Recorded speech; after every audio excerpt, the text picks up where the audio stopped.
How about now? There we go. Hello, friends.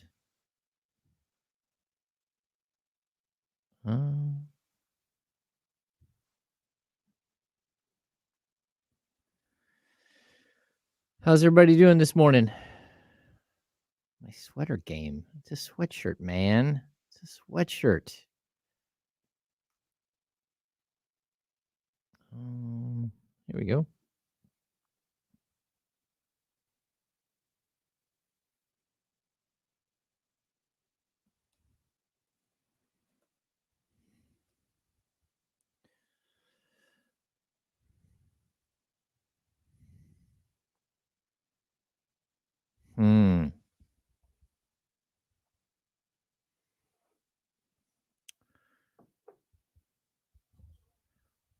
What day is it? Was today Thursday? Today is Thursday. My week is about to get crazy, Kyle.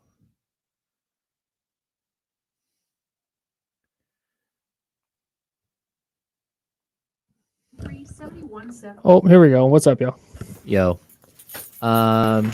Bryce, you're asking if we're gonna make the live event, which is next week. I am actually not going to be here next week. I had a trip planned with the wife, and we're out of town. So no, unfortunately. I'll be at the football game.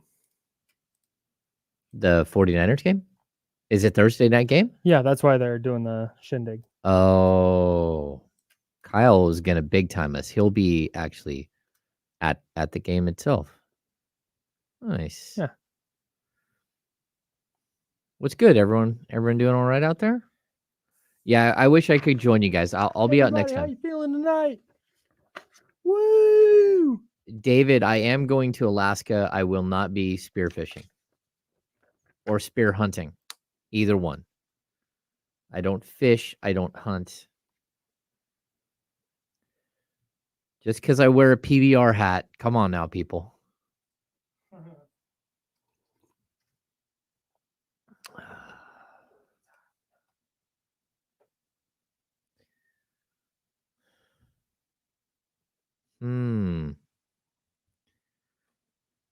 Tucker, people with a back like mine, they don't fight bears.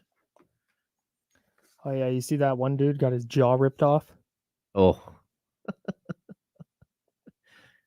Bryce, I love this comment. Like, bro, if you pull up, if you pull up with, if you pull up on a grizzly bear cub, and you're gonna try and hurt that cub, oh no, you're gonna have mom pull up. No, and she's gonna take your jaw off. No. Yep, it'd be like that. All right, here we go. Your board is gonna be live.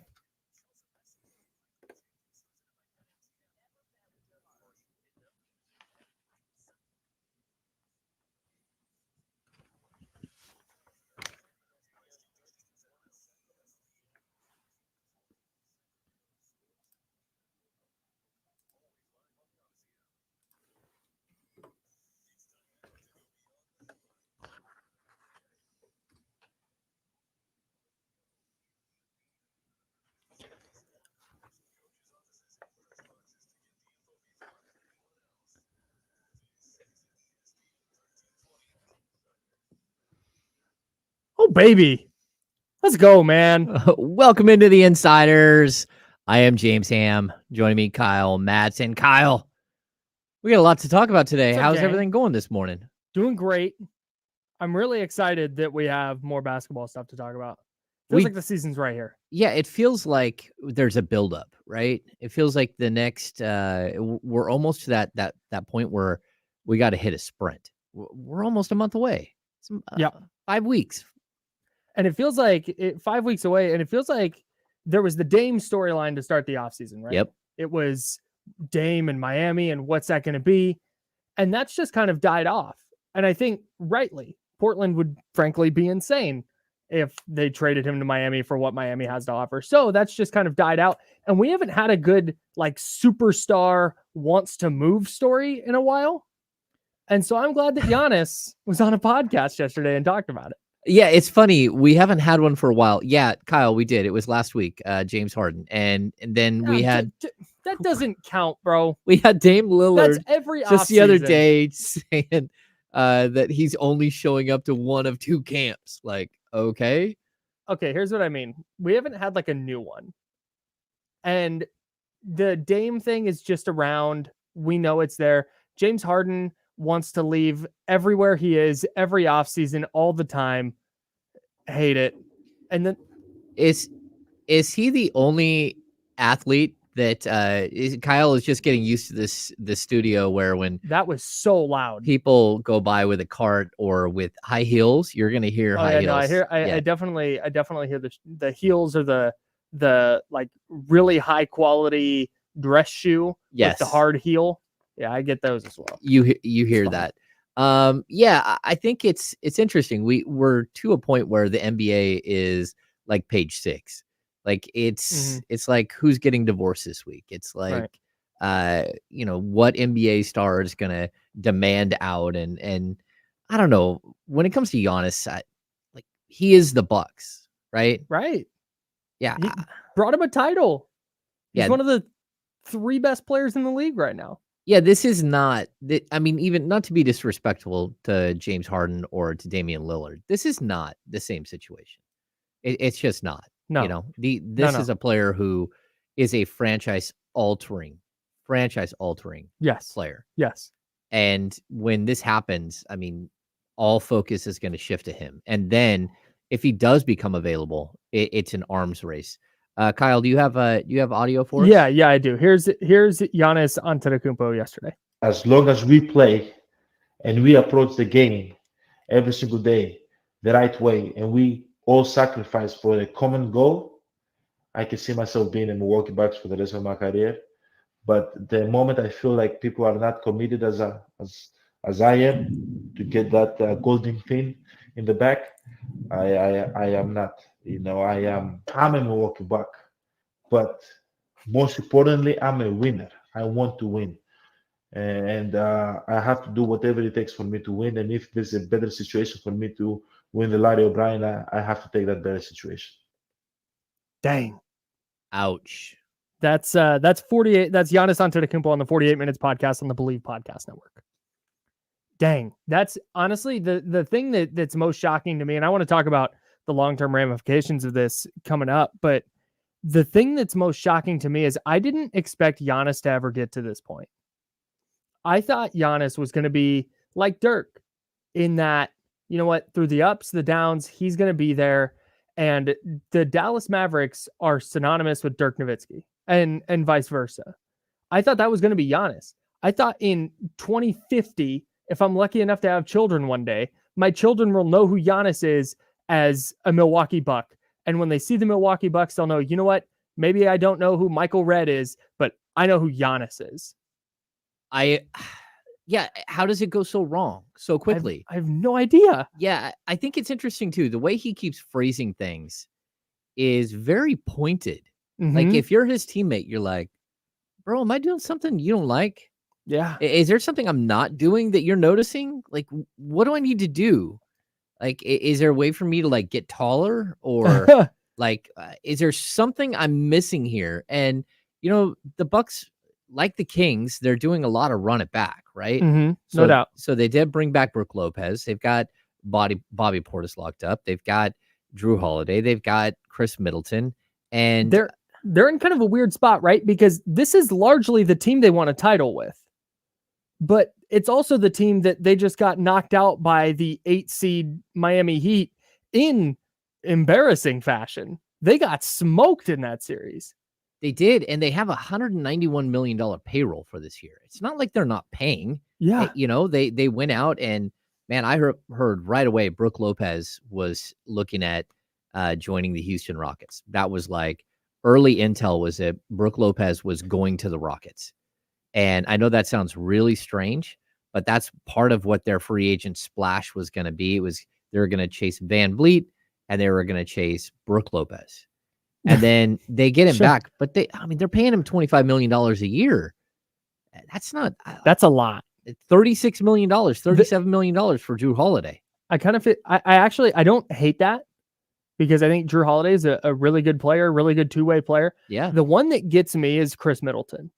I understand. I don't want to, this is not to disparage Chris Middleton, but I talked about this is the team they won a title with, but it's not, because Chris Middleton is not the same player he was. He was a killer in that playoff run.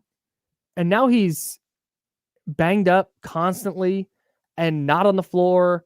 And just kind of when he is, he's just not as effective. And they just dumped a bunch of money into re-signing him. It was a strange move, but the problem that you have is when you're a good team like this, there's no way to get better. Like you have to retain those players, or you have to figure out sign and trades. I would say that I would look at December 15th, like the day where you can actually trade players that you signed during the offseason, as a very, very big day for the Milwaukee Bucks. Because if they're going to have to make changes, if they're going to have to acquiesce to what it is that Giannis wants and go chase a player, they're kind of in the same boat that Sacramento Kings are. Like, name a free agent that signed there. Not an outside free agent, at least not recently. No, but that's like not a lot of people just want to go to Milwaukee to play basketball, which is shocking. Why would you not? I think Milwaukee a little underrated. I know it's cold, but why would you not want to go play with Giannis? Well, playing with Giannis is one thing, but playing with Giannis in Milwaukee is another thing. Like, if you can get Giannis somewhere else to go and get him to play there, then I think that's what you probably do. Yeah. I mean, that you're trying to find a good fit for him, but a good way to build around him. It's difficult. And so that lends them to being in the same boat the Kings are, where the only way to get out of this is to try to trade your way out of it. And I'm not sure that you can get enough value out of Drew Holiday at $37 million a year to replace him with a better player. That's exactly it. Yeah. And Chris Middleton's value right now is in the same spot. The knee injury, just like, he has to show that he's back. And maybe that's what we're talking about. Maybe that's what Giannis is seeing, that like some of the players that they around him, like Chris Middleton, that he doesn't have an opportunity to get back to the player he was before. So I think you brought up a really interesting point that I hadn't thought about when you said that if you're a teammate, you're kind of looking at him sideways here, because the organization, it's not like the organization has fallen short in spending money or retaining free agents or what have you. They've done a good job they built a championship roster around him. And it's not like they let Drew Holiday walk for some rookie and didn't re-sign Chris Middleton so they could go cheaper there and get under it's not like they're doing all that. So to me, that says he's looking at specific teammates and saying, you know what? I don't know if this guy's dedicated to winning. I don't know if that guy's dedicated to winning. I haven't seen this guy all off season, and we've been in here putting work in the gym. That's what that says to me, because I haven't looked at anything Milwaukee's necessarily done and said, oh, that was except the Chris Middleton re-signing was definitely a little strange, but it's not like they've done anything egregious that says, oh, they're not actively trying to win and keep Giannis around. Yeah. I mean, they had to do the Middleton signing. I mean, it's just the dynamics of the league. Yep. It really is. Yep. And, I think part of the problem that you're looking at is that Middleton is he's 32 years old. And, a lot of the guys on this roster, Brook Lopez, he'll be 35 years old, or he is 35 years old. He'll be 36 in April. Oof. And, the same with Drew Holiday. He's looking at he's 33 years old. Like, how do you improve? He's in his prime. And a lot of the stars around him are at the back end or out of their prime. Yeah. And, an injury has taken Middleton and sort of sped up his sort of like disintegration as a player. Right. And he's not who he was before. That's going to be the guy, I think, that you're going to have to look at. You're going to have to circle and say, can you go out and find somebody that can make you better? It's really humbling, because I turned 33 in August. It's really humbling to be like, man, Chris Middleton's getting up there, and he's younger than I am. That's always I'm reaching that age now at like I said, 32, 33, where I went to go make fun of the Packers when they traded for Randall Cobb. And I went, I'm going to write a really great joke about the Packers trading for this really old dude. Yeah. And then I go and look, and he is a week younger than I am. And Kyle, that hurts. Kyle, that stings, dude. You always have in the back of your head, hey, I could still be a Major League Baseball player. It's a guy thing. I believe it's a man thing where you're like, this is where it manifests every time. I'll like be unloading the dishwasher and a coffee mug will slip out of my hand and I'll like catch it out of midair and I'm still like, got it. Still got it. Still Put got me it. at the hot corner, baby. That's I'm right. in there. I can still do this. Yeah, I think as you age, you're like, oh yeah, I could still do this. I could still somehow make it. Like if the Henry Rowan Gardner thing happens, I fall off a ledge, I break my elbow, all of a sudden I got 99-mile-an-hour heat. I could still go. The thing is life has a way of humbling you very fast because I might juggle that coffee mug and grab it. I'm like, I've got the reflexes of a cat. Let's go, baby. Put that, and then I walk up the stairs and I'm winded. And I'm like, oh yeah, that's right. That's where I'm at physically. See me get out of this chair after 2 hours. It will remind everybody of just how old I am. All right. You are listening to the Insiders here on ESPN 1320, 98.5 HD2, and the free Odyssey app.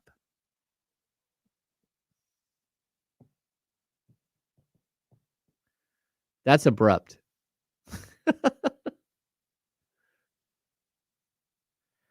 Hi, friends. How are you guys doing? Will Z's in the house. Oh, yeah. Oh.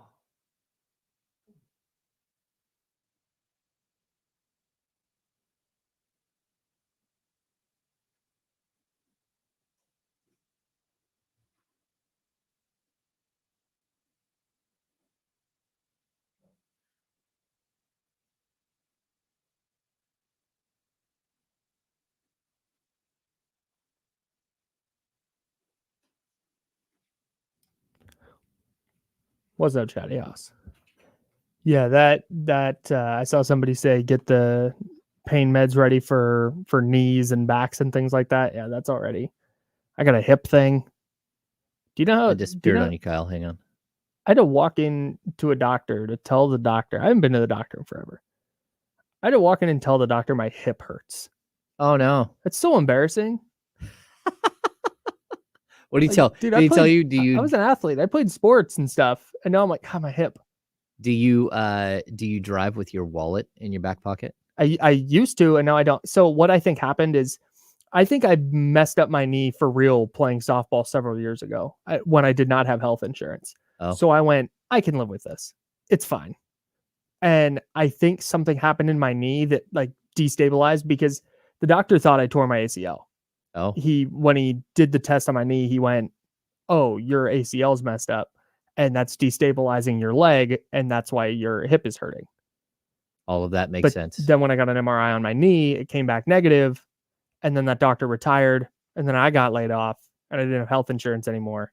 So we'll overshare for you. Yeah. Well, it's possible that you did a partial tear of the ACL and that can repair itself over time. I see. Yeah. But you would know if you tore your ACL. What they always tell you is that you can live without an ACL. Right. But when you have kids, if your kid zigs one way and you zag the other, you're going to fall down. Interesting. Okay. Yeah, you'll just go, whoa, there goes the knee. I will not be put on skates by my child. No, sir. Yeah. Yeah, I know. It is difficult where you get to a certain age where, like, I played softball for 18 years. I don't think I could play softball anymore. Yeah. At all. All right. 10 seconds. All right.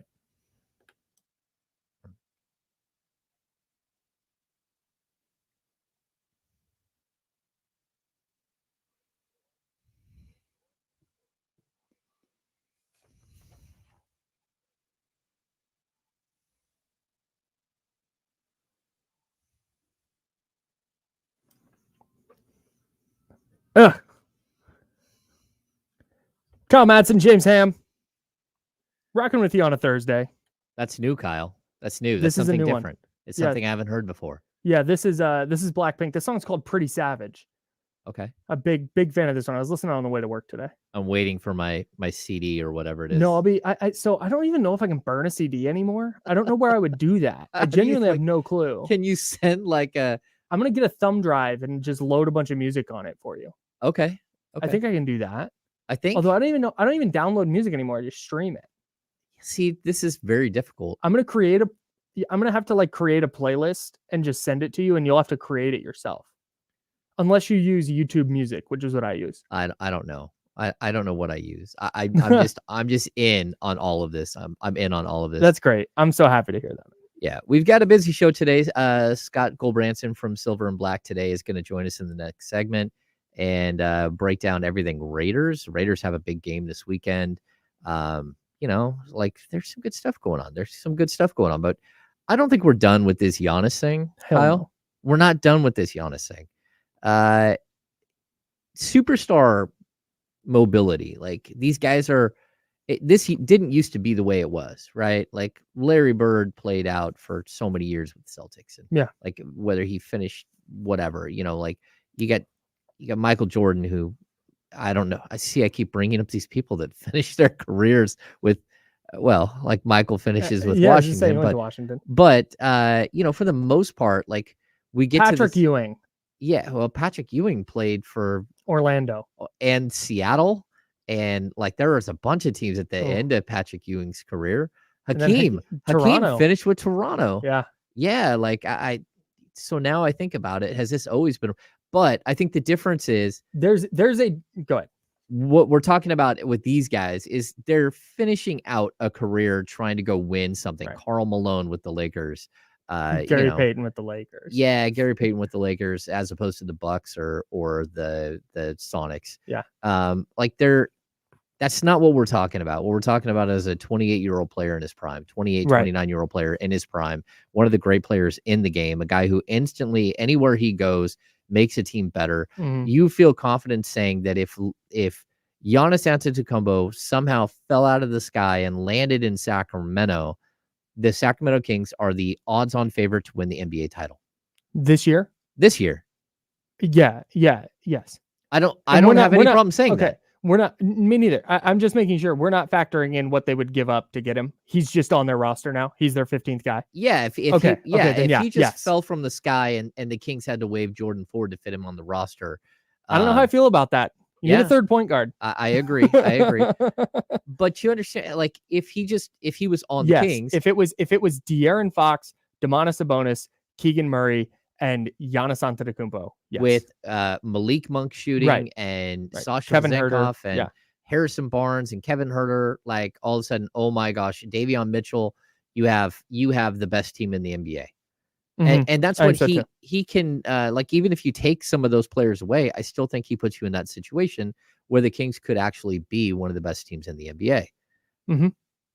Yes. How do we, like, what do you do if you're the Bucks? Like, how do you get out of this? How do you find a way through this? Or was this always your fate? I think it was always their fate, because remember when he signed that first extension, is that a couple years ago now? When he signed that first extension, it was a little bit of a surprise, because player movement is just what happens now.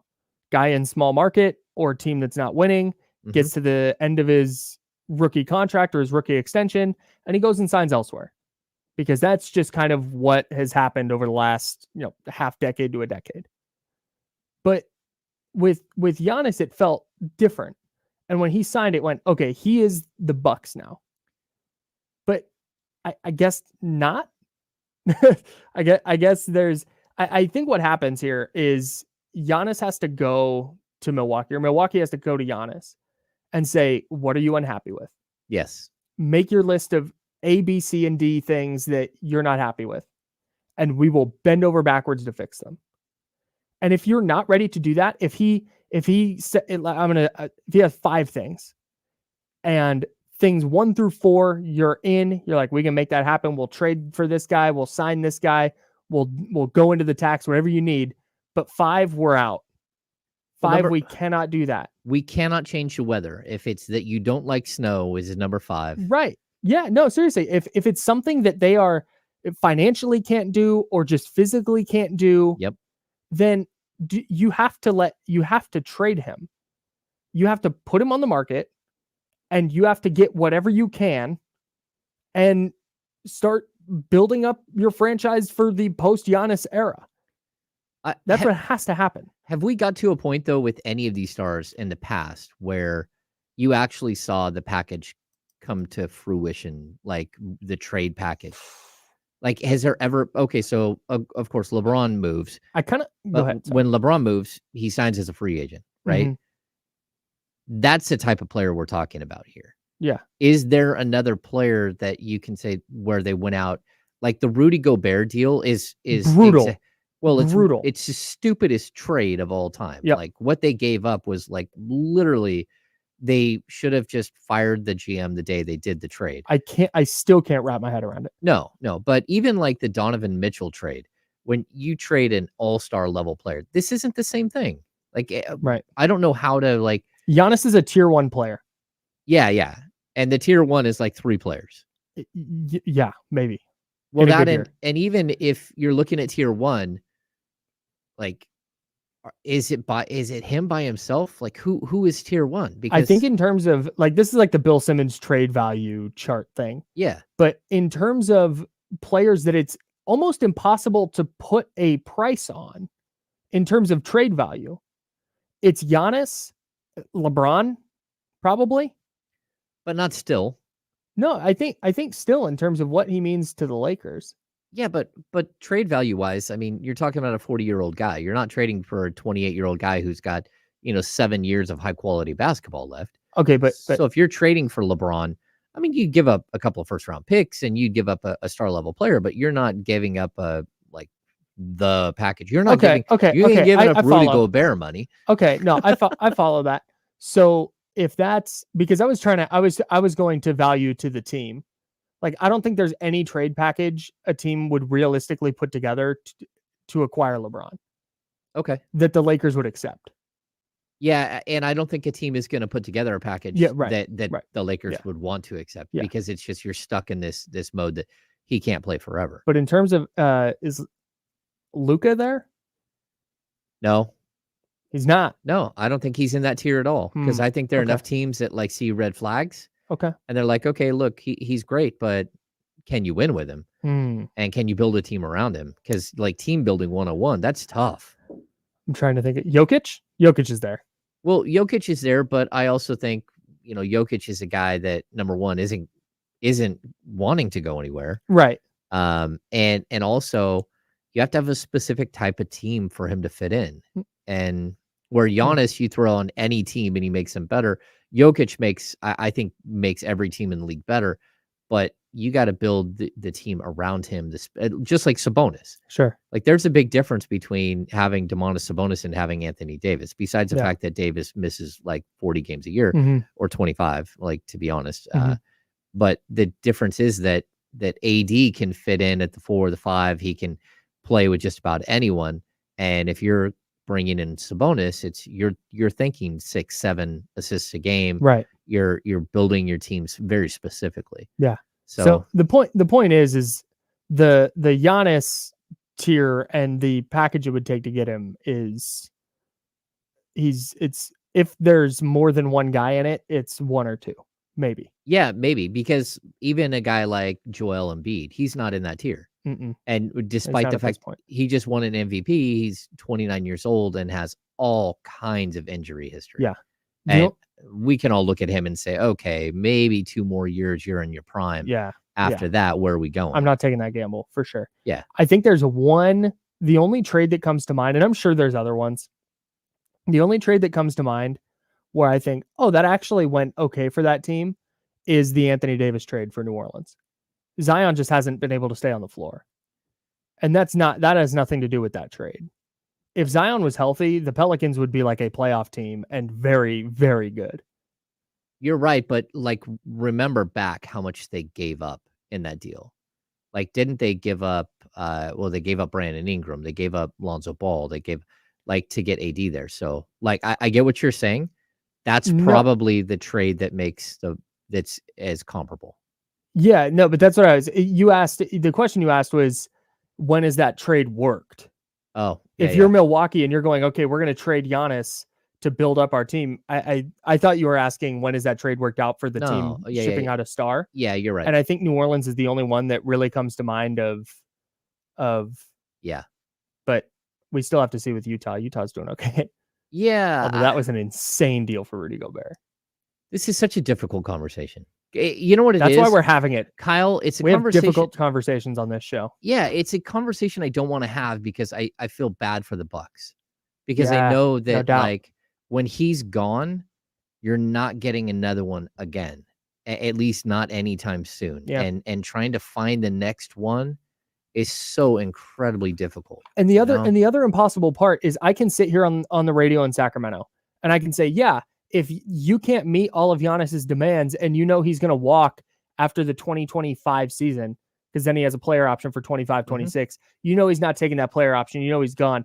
I can sit here and easily go, oh yeah, just trade him. But how do you sell that to your fan base? Oh yeah. How do you sell that to the thousands and thousands of people wearing Giannis jerseys to your game? How do you go, hey, you know what? He wanted out. And so this is better for you. This is actually going to be better. You can't. It's impossible. He's so entrenched in that culture and with that team and with that fan base. I mean, look at him. He's hilarious. He's reading dad jokes at the mic and he's doing these super endearing videos about how he's ordering 50 chicken minis because he scored 50 at Chick-fil-A and he's doing all that. And it's like, yes, Giannis is the superstar you want in your town. He is the perfect superstar. Authentic. It's very authentic. Clearly, people love him. He loves the fans. But at the end of the day, I'm a winner. Mm-hmm. And I just don't know if you're the Bucks, how do you sell that? They're in an impossible spot. There's no way to sell it. There's not. All right. We're going to step away. When we come back, we'll have Scott Gulbransen from Silver and Black today. Football talk. We're going to talk Raiders. We're going to talk NFL overall. But you are listening to the Insiders on ESPN 1320, 98.5 HD2, and the free Odyssey app.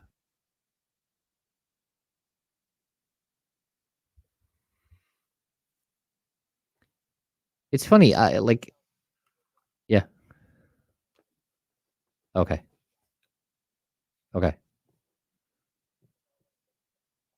Cool.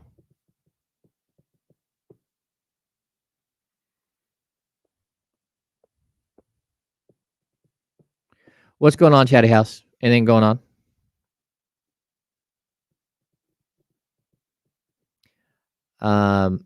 Yeah, Johnny G, you say Giannis knows what he's doing. He's playing the game perfectly.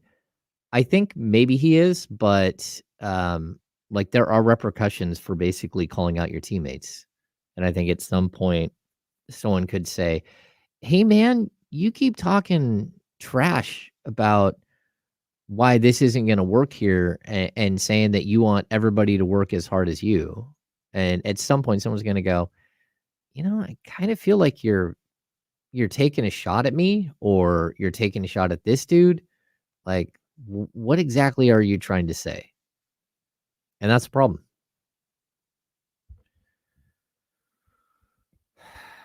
We got a new mic thing here, and I'm just adjusting and trying to figure it out. Oh.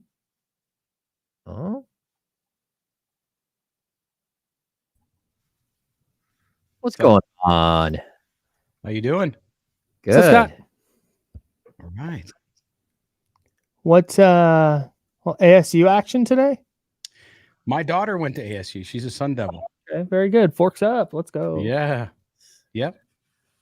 My wife graduated from there as well. Oh, did she? Yeah. I had as a parent, I loved it, man. I was like, it was a great place. They treated her really. Why is my video being a little choppy? It's weird. I don't know. You want to duck out and come back in and see if it reboots? Yeah. Let me. We have we got about a minute left. Yeah, we got a minute. Go ahead. All right. Let me. Oops. All right, Chatty House, help me out. Do we want? I'm not going Blackpink again, so I have Stray Kids, or I can get you some BTS, Post Malone, ATs, and Hyphen, or Big Wild. Were those all one thing, or were they multiple things? No, those are multiple things. Post Malone and Big Wild are not going to be K-pop beats. Stray Kids is always the answer according to Kyron. Kyron's a stay. Shout out. Step out. Hello, we are Stray Kids. Woo. That's what they do. Okay. 10 seconds. You're hot. You're bored, I mean.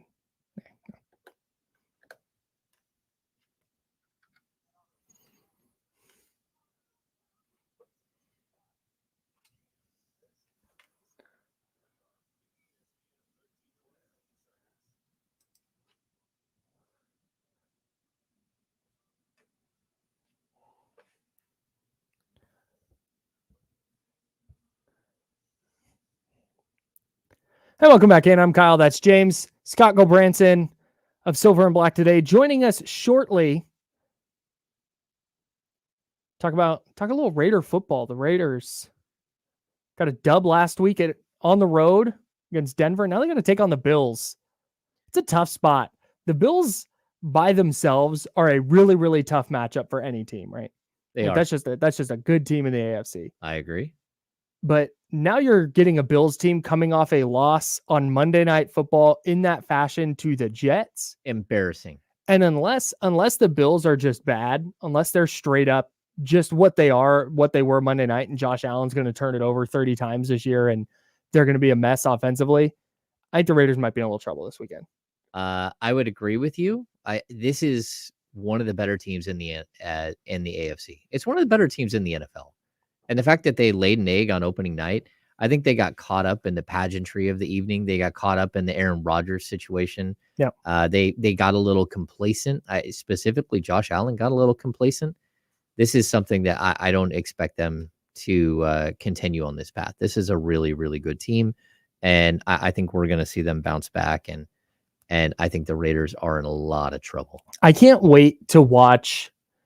And I don't mean this in like as Schadenfreude or anything. I can't wait to watch Jimmy Garoppolo against that defense, because I think the Broncos might have regressed a little bit on that side of the ball, but the Bills are a really well coached defense. They're a very talented defense. And if Jimmy goes out and plays well in Buffalo, where we just laid out the extenuating circumstances of that game, if he goes out and plays well against a angry Buffalo team, even if they don't win, if Jimmy steps into that spot and gets them a W, I'm gonna be totally sold on Jimmy. Scott Gulbransen of Silver and Black today joining us now. Scott, if Jimmy goes in, I don't even need him to beat the Bills, but if he just goes out and plays well against Buffalo, I'm sold. Kyle Shanahan was holding him back. Yeah, we'll see what happens. I mean, listen, I wrote a piece up on sportsnaut.com today talking about sort of his leadership style, because that was a question yesterday during media availability around, what is his style, and it's being authentic, which we know from his days in San Francisco.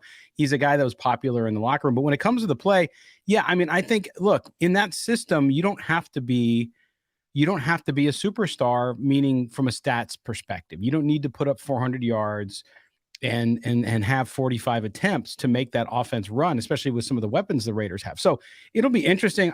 I'm with you though. I think the game in Buffalo, I did a show in Buffalo yesterday, and they're like, well, how close do you think the Raiders have any chance of winning? And I was like, yeah. And in fact, I would take the Raiders and the points in betting it, because I just think it'll be a closer game than people think. I think the Bills are struggling to find themselves a little bit, and it doesn't get fixed in 1 week.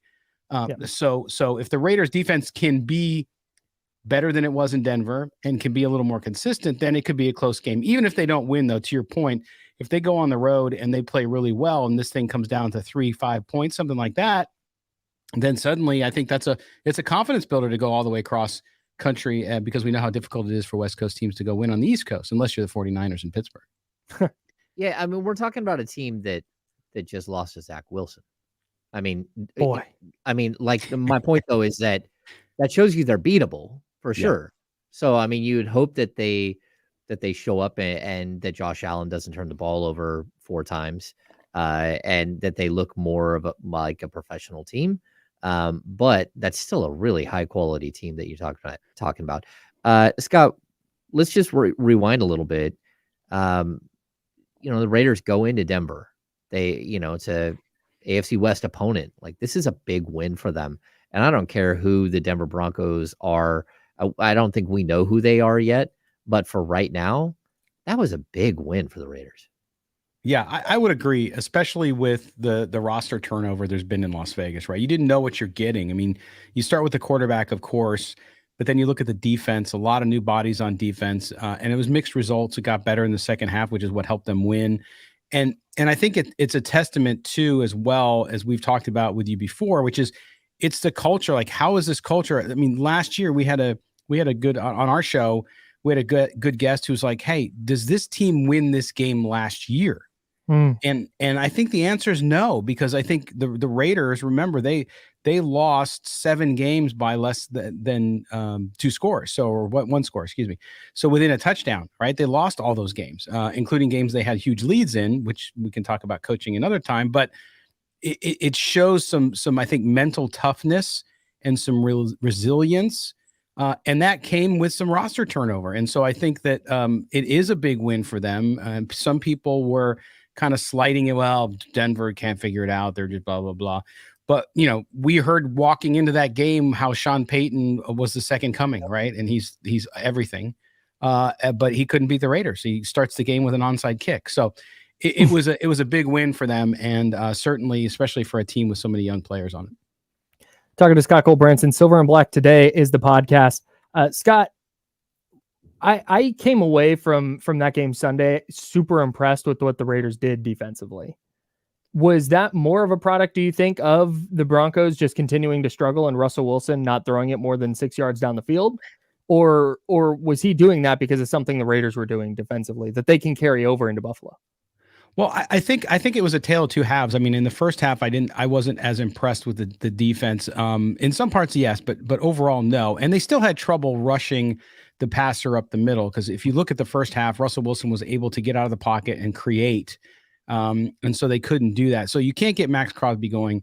On the other side of it, Tyree Wilson, the rookie, who we did a show on today, actually, with Matt Holder from Bleacher Report, talking about his skill set. He's just not there yet. He's so slow off the ball.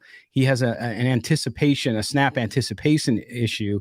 So the pass rush wasn't as good as it should have been. But you look at cornerback play, Nate Hobbs.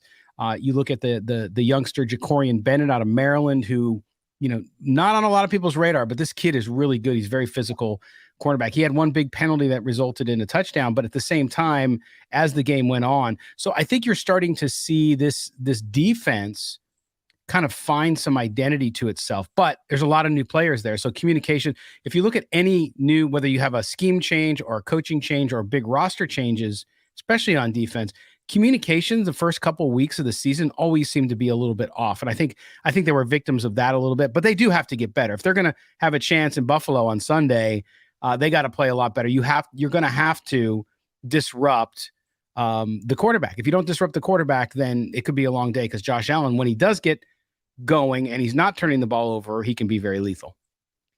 Scott, I was kind of shocked that Hunter Renfrow wasn't part of the game plan at all in week 1. But that Jacoby Myers stepped in and was so incredibly impactful. 9 catches, 81 yards, 2 touchdowns. Then he gets the big shot. Number one, does he have any chance of playing? And number two, is he the right guy? Is that the guy that you want playing next to Davante Adams on the other side? Well, it's a good question. And we spent a lot of time talking about Hunter Renfrow during the offseason. And my co-host and I, Mo Moten, we talked a lot about publicly that, listen, we were having trouble finding, as good as a slot receiver as he can be, we were having trouble finding where he fit. And that's not the Raiders just not using talent they have. It just, he's had some trouble staying healthy. He's had turnover issues, didn't have as many last year. And so that's why suddenly they bring in all these guys. Now, Jacoby Myers was going to play the slot more. He only played the slot 3 plays against Denver, to your point about being the other side of Davante Adams. So yeah, it's interesting. It's just also the fit with the system, you name it, because he came from New England. He kind of knows it really well. I don't know if that's what it is, but Jacoby Myers, as far as being in the concussion protocol, we've heard nothing new. Of course, they'll send out the injury report a little later today again. I don't anticipate he plays. So I think you might see Hunter Renfrow more in Buffalo, but we'll see. But yeah, I mean, and Hunter Renfrow, remember, making $13.8 million. Yeah. So not only is he a good receiver you're not using, but he's also a massive, massive payroll piece as well. Scott, do you think Josh McDaniels' familiarity with Buffalo is going to help Vegas at all this weekend? Well, I think it helps. I mean, he knows, like you said, he's played them significantly in Josh Allen since the early years. But I think that gets you only so far, right? Because he's not strapping it on and going outside and playing defensive end or on the inside playing tackle. So I do think, I mean, look, you're familiar, as coaches, what people do and sort of their tendencies. So from a coaching perspective, I certainly think it helps, and it's probably been helping them coach up their guys, the defensive players on the Raiders, to be ready for it. But at the end of the day, you're going to have to just stop that offense. And the Bills defense isn't bad either, right? I mean, they're a pretty good overall team, as you said. So I think it's going to be rough going either way. And I don't think Josh McDaniels has a significant leg up because he's played them so many times, but certainly he knows the environment. He knows what it can be like if the Bills start going and that crowd gets going crazy. So I'm sure he's going to try to limit that as much as he can. All right, you're listening to the Insiders here on ESPN 1320. Scott Gulbransen from Silver and Black today. Scott, I don't want to keep you all day, but when I look at the Raiders' schedule, you come out a huge game against a division opponent on the road. Game 2, all the way to New York to go play Buffalo. I mean, the schedule makers didn't do them any favors at all. If somehow they survive this first 2 weeks and come out 2-0, I mean, they're already going to be 500, which I think is a shock if you look at just the schedule itself. But like, what does that say about this team? It's a good question. And I think we'll learn a lot about them on Sunday, right? To your point, if they can sneak out a win in Buffalo, think about the confidence level. I mean, you guys cover athletes, how a good team sometimes doesn't play as well as they should. But man, when they start getting on a roll and they just feel it and the confidence in the building grows, then suddenly they can be overachieving beyond what people expected. So even if they go to Buffalo and lose and they can come home, they got a big game at home, obviously, in the division, their first home game, but 3 of 4 on the road. If you can go to start the season where they're at and come out of that 500, that would be great. But if they can come out one game above 500, then I think people start to take notice. And I also think that if they go and they somehow could beat Buffalo, then people are going to say, okay, well, maybe we were wrong about the Raiders. Maybe the Raiders, remember, a lot of people nationally are picking them guys to win 3 or 4 games. I mean, that's how bad some people thought the Raiders were going to be. And we don't know, right? It's only been one game. But so I think this early season with a team like they have, where they're rebuilding the defense, they have some young pieces in place. They're all big. They're all big, especially early, to get on that roll, to get that confidence going. All right. That is Scott Gulbransen from Silver and Black today. Thanks for joining us, Scott. We'll see you next week, hopefully. Yes, we will. That's right. All right. You're listening Thanks, to the Insiders on ESPN 1320, 98.5 HD2, and the free Odyssey app.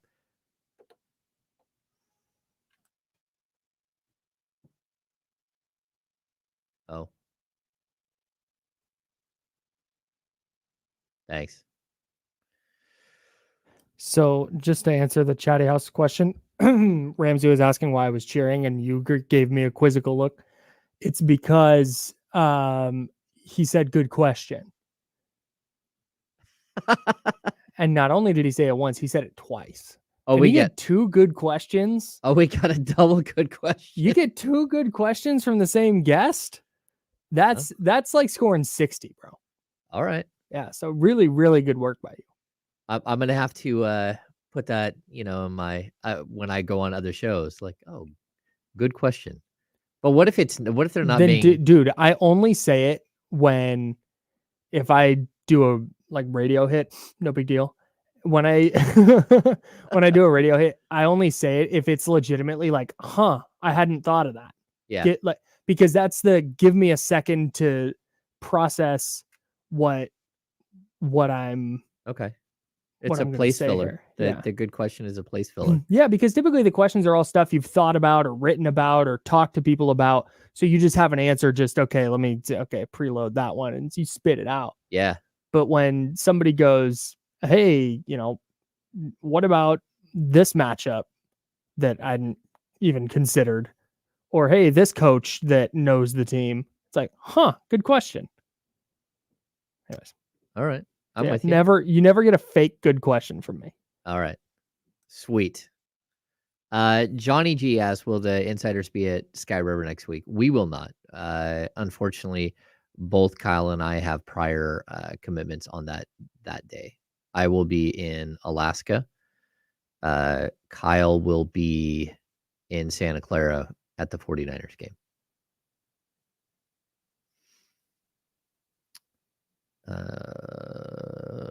Let's see.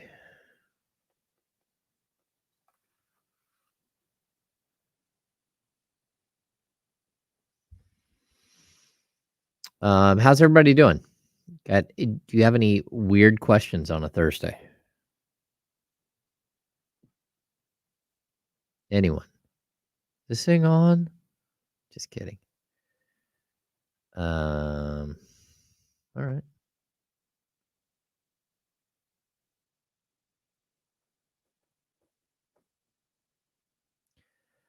Yes, we are going to have a show. But I won't be here next week. Kyle will be here, but then he will not be at the event that evening. Does that make sense? Drew Down, I am going on a cruise to Alaska. I've always said I never want to go on a cruise.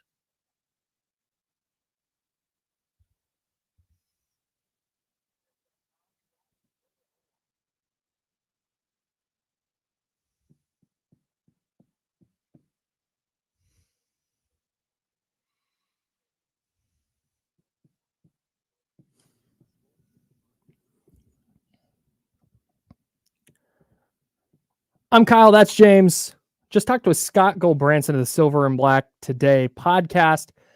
We'll dive in. We got some football coming up a little bit later on, and we'll dive in certainly tomorrow on Friday ahead of week 2. And we have a Thursday night football game to talk about. We got Eagles-Vikings tonight. We'll get into that later as well. But this Giannis Antetokounmpo stuff is interesting to me because there's so many layers to it. You can look at it just from the micro of Giannis in Milwaukee. You can look at the macro of just player movement in general.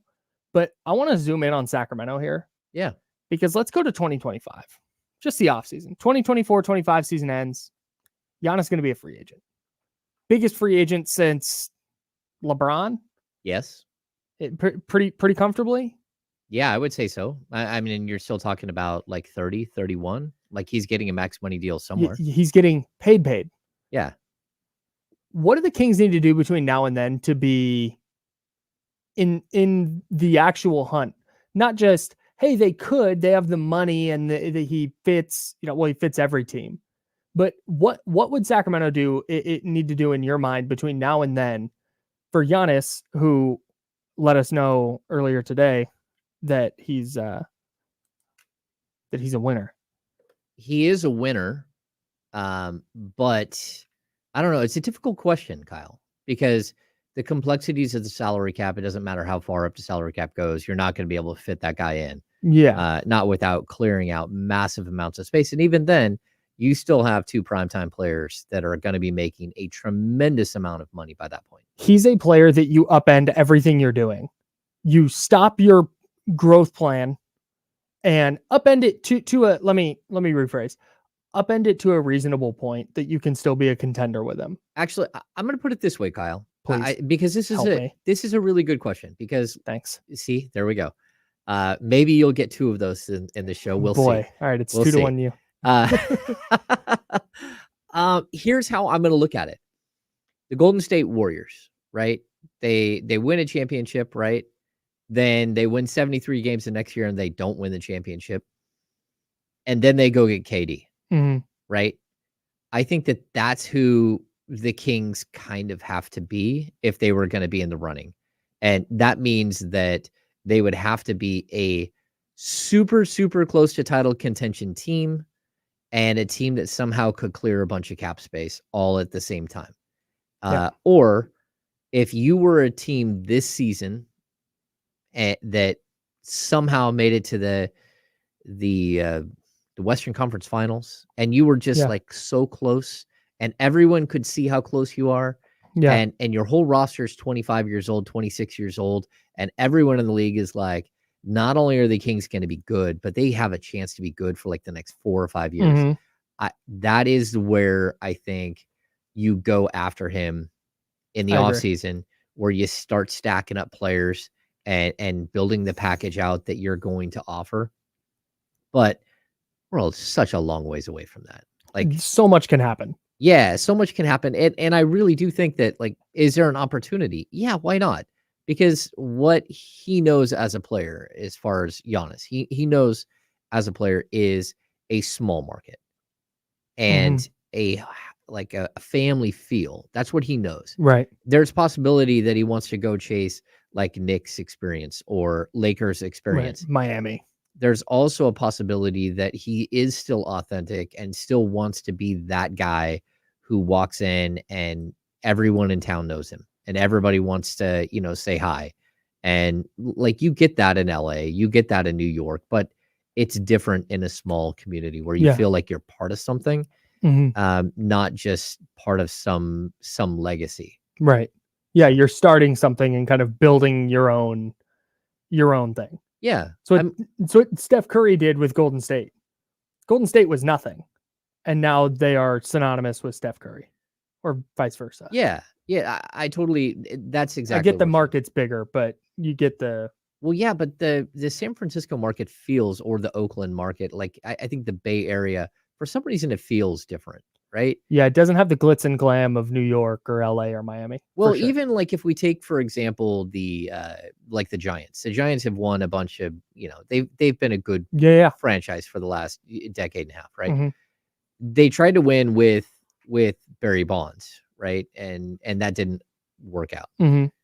When they shifted gears and they won with pitching and they won with defense and they won with stable players, you feel something more for that team Yeah. than a Dodgers team or a Yankees team that buys everybody Mhm. and just goes out and thumps, Mhm. thumps everybody because they paid for it. Right. So I think there is just a different vibe. And I would say the Lakers, the same thing. Like, you always feel like the Lakers they're just going to buy the next big player that's available. And that's a good chance that that's what's going to happen here too. LeBron will be done and you got to fill that void. Right. And that void is Giannis. And then you got to build a roster around him. Mhm. But for some reason, that team is able to have the allure of whatever free agent wants to go there and finish out their career. It doesn't matter Mhm. because it's LA and Yeah. because it's the Lakers and you want to be part of that.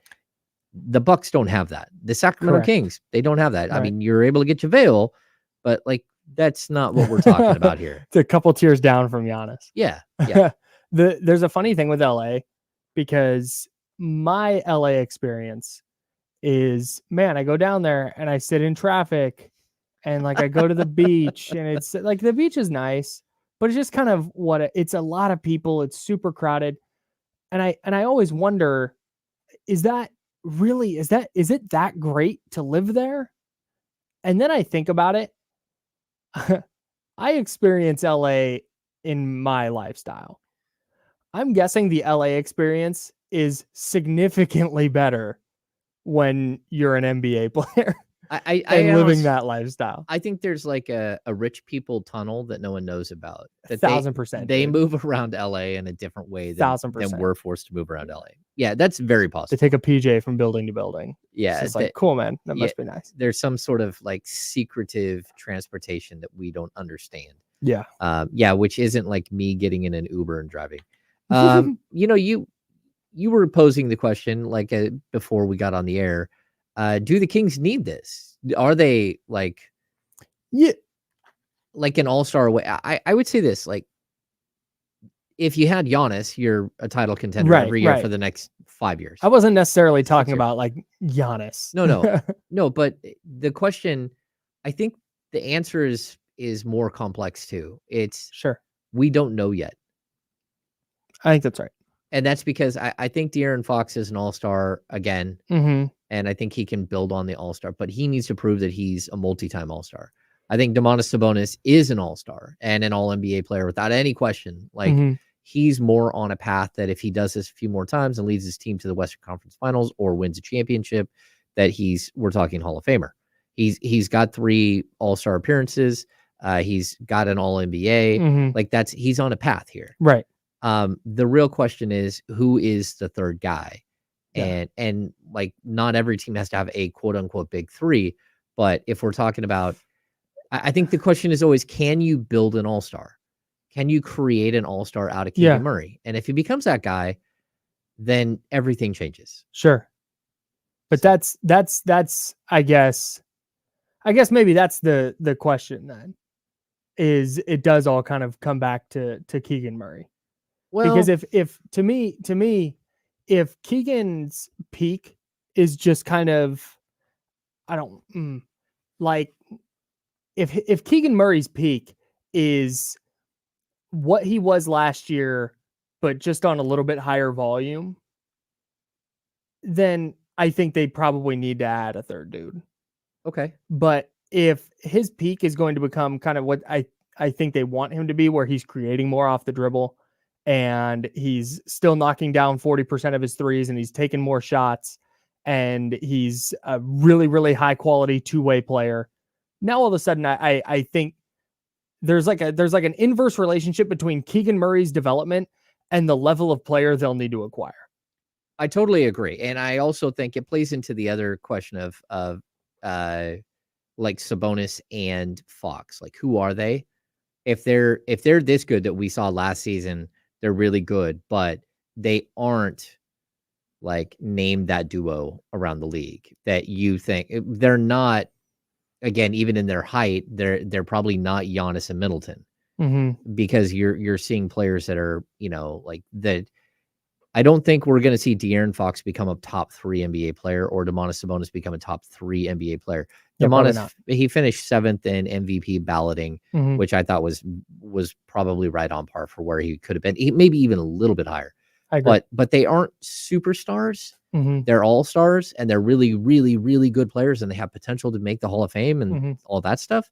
But we're not talking to them in the same breath that we talk about a Luka or a Jokic or name that star, a Giannis. That we're not putting him in that same category yet, which means that the third guy has to be really good.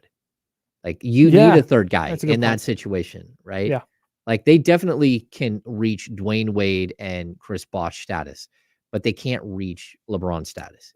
Sure. So that they have to be able to balance. The three of them have to be able to balance that next step.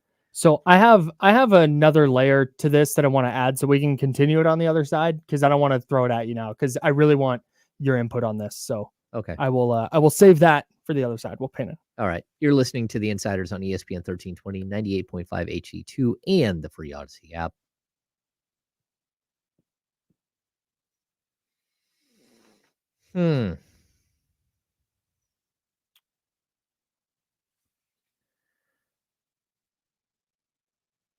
Yeah, see, this is, we're going to get into this after the break. I think this is, like Casey, this. I think that Keegan has potential to be like the really good number 2. And if somehow he could be a number 1, that's crazy, but I don't think that's where we're talking about. There's no De'Aaron Fox slander here. We're being realistic.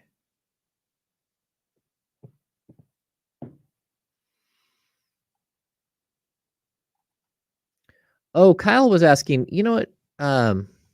Leezy, I'm loving the new car. And I needed a new car with gas prices and the fact that the season is about to start. So that was a big deal. And because I live a long ways away from everything, so driving is crazy. Kyle.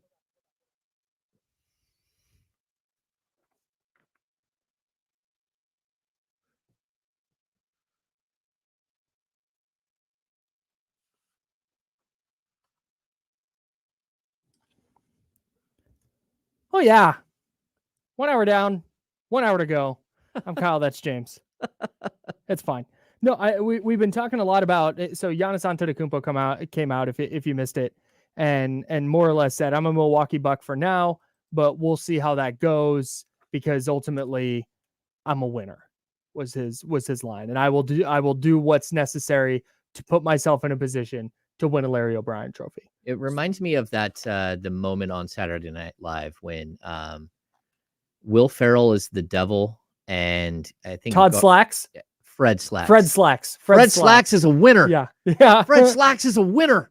I'm a winner. See? Now you're with me. This Kyle. is hard. Now you're with me, this is- Kyle. I'm a winner. Yeah, no, that's a great. My fantasy baseball team name. I've done fantasy baseball one time. My fantasy baseball team name was Manfred Slacks. Okay. Yeah. All right. Anyways, all right. All right. I'm with you. I'm a winner.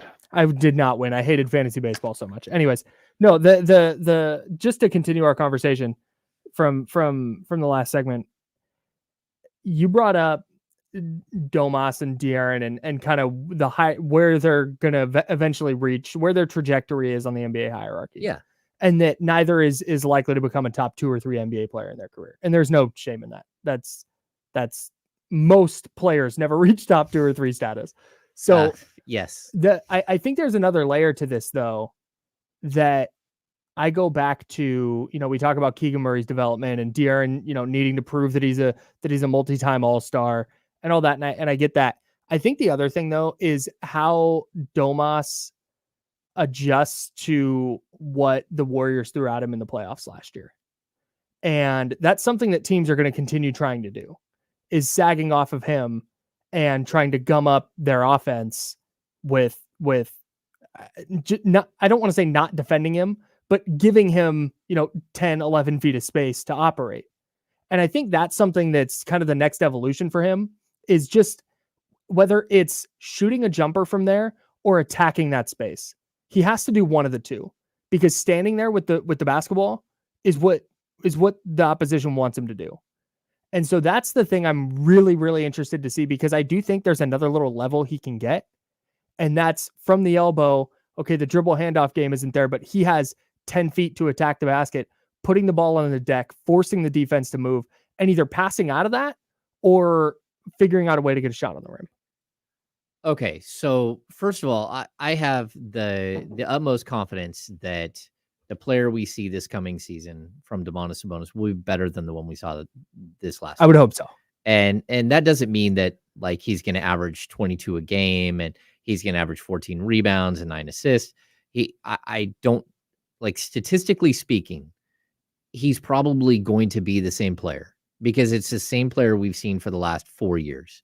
This is kind of who he is. Mm-hmm. The question is, can he improve within those statistics? Yeah. And the answer is always. Like, if you're like, if you want to become a better player, you got to be able to pull up for the 18-foot, the 16-foot jump shot. He needs to feel comfortable with that, and he needs to feel confident. If he does that, that's one aspect. But I think missing from this was the fact that if the Golden State Warriors want to play a very specific way and they want to leave you there, you don't just have to have him shoot or take up space and attack the rim. You can start running players at him, use him as a screener there, change up what you're doing, and start using him in a different way. Yeah. And so the adjustment, I think it falls on Sabonis, because in the moment, everyone is watching and he's the guy with the ball and everyone's like, come on, little fella, do something. That's where you're at. But if the team would have made adjustments to that, the Kings could have found success. And I think that's where we're talking about the newness of the offense. This was a high-powered, crazy offense, the highest offensive rating in the history of the NBA.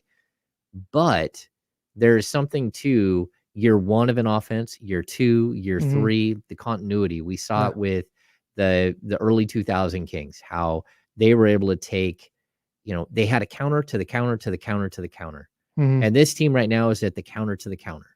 They're just not at that next step where they are all in perfect sync and know where the guy's going. And that's where I think, like, Domas is the one who takes the abuse in this. And like, he's got broad shoulders. He's a big, strong dude. He can take that. He can take that abuse. But at the same time, it's a lot more complex. Basketball is way more than one guy has to choose whether he's going to shoot or attack the rim. It's at some point, one of his players needed to just loop around him. bring his player around, just like start doing other things Mhm. to try to eat up that space as opposed to just leaving on Domas to eat that space. And Ramsey in the chatty house brings up a good point too. There's not 29 teams in the NBA that can execute a defense like that. Well, and there's not also ever going to be another opportunity until the playoffs where you play a team 7 times in a row. Right. Yeah. And they're able to make these counter moves. That's the other thing in all this is that playoff step there. Yeah. And that's a question that just won't get answered until they're there in April. But well, that and your star point guard broke the tip of his finger. Right. A lot of things went and wrong. couldn't dribble and couldn't be the same player he was before. Yeah. And like he was an absolute stud for going out there and playing. But, let's not say that he was the same player. He wasn't. What about so news broke yesterday as well that I shouldn't say break. It wasn't breaking news. It came out yesterday that Brandon Ingram isn't planning on signing an extension in New Orleans yet. Okay. What about Brandon Ingram? So like in Sacramento, I mean, not just like, hey, tell me about Brandon Ingram. No. Like Damian and I and Kenny, we've had this discussion before, and like I really like Brandon Ingram as a player, and I think he's got a ton of skill. And I like, like there's a lot of aspects to his game that I think fit perfectly. Mhm. But if I were to choose, age 26-year-old small forward that I think is the best fit for the Kings at this point, I always go to OG Anunoby, who will also be a free agent at the end of the year. Oh, okay. And so way better fit. Well, that's what it is. It's not that I think OG is just a way better player. I think OG is a better two-way player. I think Yes, Brandon definitely. Ingram's a better offensive player. The Kings don't necessarily need more offense. Right. Yeah, the key to the Kings would be that, if you're going to replace Harrison Barnes, it's because you've got a player who's better than Harrison Mhm. Barnes. And I think both of these players like fit into that category where they're, like OG Anunoby and Harrison Barnes offensively are very similar. Mhm. I think I'd even put them in the same category, Sure. but defensively, OG's an elite, like 1 through 5 defender. he's an unbelievable. elite defender. And Yeah. that's something that the Kings they could use. Mhm. And so while Brandon Ingram's a great scorer and all that stuff, yeah, he's intriguing, sure. But the Kings don't have any money going forward. The Kings will never have free agent money again in the next like 4 years. Sure. Like they might have little bits here and there. They'll have like the biannual exception. They'll have the mid-level exception at like 12 point something million. They'll have the ability to bring back Malik Monk as a early bird exception. They'll have all these like mechanisms that they can bring back players. What they will not have is what they had this offseason, which was like $36 million in cap space. Mhm. There's just no way for them to do it. I see. Yeah. So if you're going to do something with regards to Brandon Ingram, it would have to be that the Pelicans are in the same exact situation they are right now, where they've got a pseudo superstar in Zion Williamson who just can't stay healthy, can't help you. Yeah. And that's a problem. And I feel for them because, it's really hard to build a team when you're always waiting for the other shoe to drop with this other player. Speaking of trades, the Rockets are trying to trade Kevin Porter Jr. Yeah, good luck with that. I guess they're going to try and attach draft compensation to it. This to me is just insulting by the Rockets. I'm like, hey, please take this guy. Somebody. I don't know I don't know who's doing that. And B, if some team does do that, like launch that team into the sun, dude. Okay, so I'm gonna say this. So okay. he has a contract that's very, very strange. Right. So he makes like $15.9 million this year. I believe that's the cap figure. And it's a 4-year deal. And next season it's a $1 million guarantee. So in theory, you could have a team out there that has $16 million in cap space, or a player that you're not really in love with, enamored with, and some sort of cap space. You could trade for him and then take the draft capital and then just dump him. You could just waive him and have him go on his merry way, pay him out this year, pay him out for next season, and only be on the hook for $16.9 million, $17 million. Now, that's a lot of money. Right. But the Kings just traded the 24th pick for Rashawn Holmes and his $25 million contract. So like they attached that and sent it out. But in this instance, you're also getting a headline as the team that just acquired the guy that put his girlfriend in the hospital.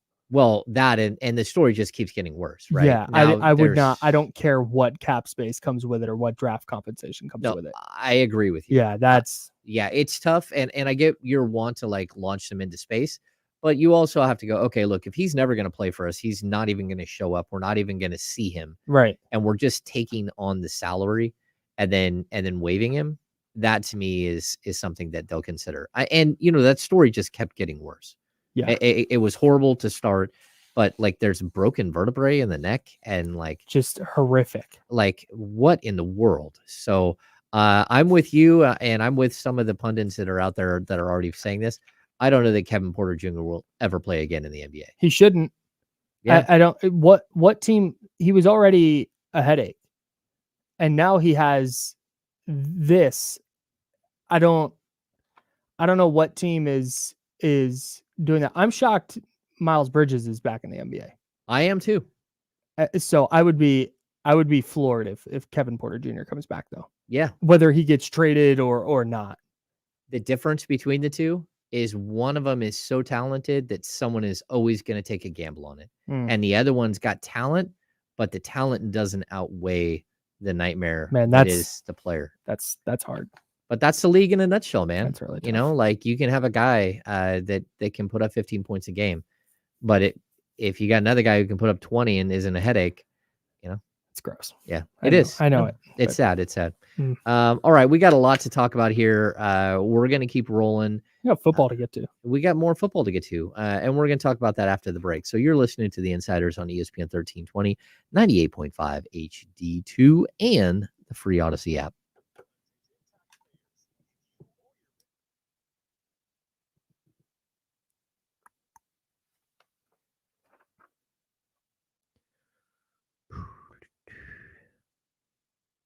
Oh.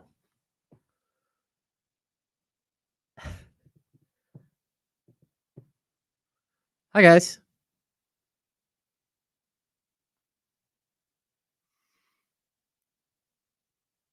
Yeah, see, like Rob H. I missed that one. This guy kind of got away with something. And like, again, as a football guy, you watch the guys, but like if I'm not mistaken, he had the situation where his son came up with a spiral fracture in his arm, and there's not a lot of ways that happens.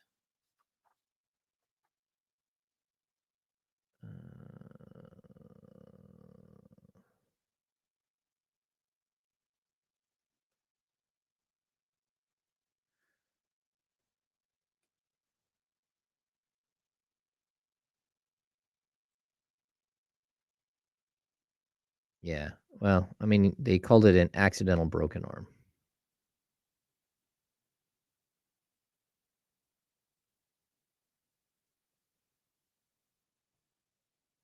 All right, we back. We're not back. I am currently back. All right. The show is not back. Okay. Yeah, the 1 minute. I didn't catch the 1 minute. Oh, you didn't? I didn't notice it either last time. It was a very short break. Yeah, I mean, you wrote it down, the 10:59 to 11. Yeah, no, I know. I forgot missed it. that. Yeah. Yep. Yeah. It's okay. It's fine. Everyone relax.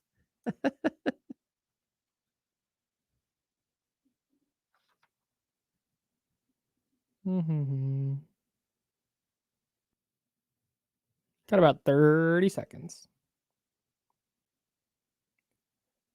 James, did you win your fantasy matchup this week? I did. I had a horrible week, but we still won. I told I joined a dynasty league that's been going on for like 10 years. And I told them when the game started at like 10 a.m. I was like, I'm tanking. And then I went out and scored the most points in the league. Oh, shout out to Dallas's defense and Brandon Ayuk and Calvin Ridley. The guy who had the team before me just loaded me up. It's great. 10 seconds. All right.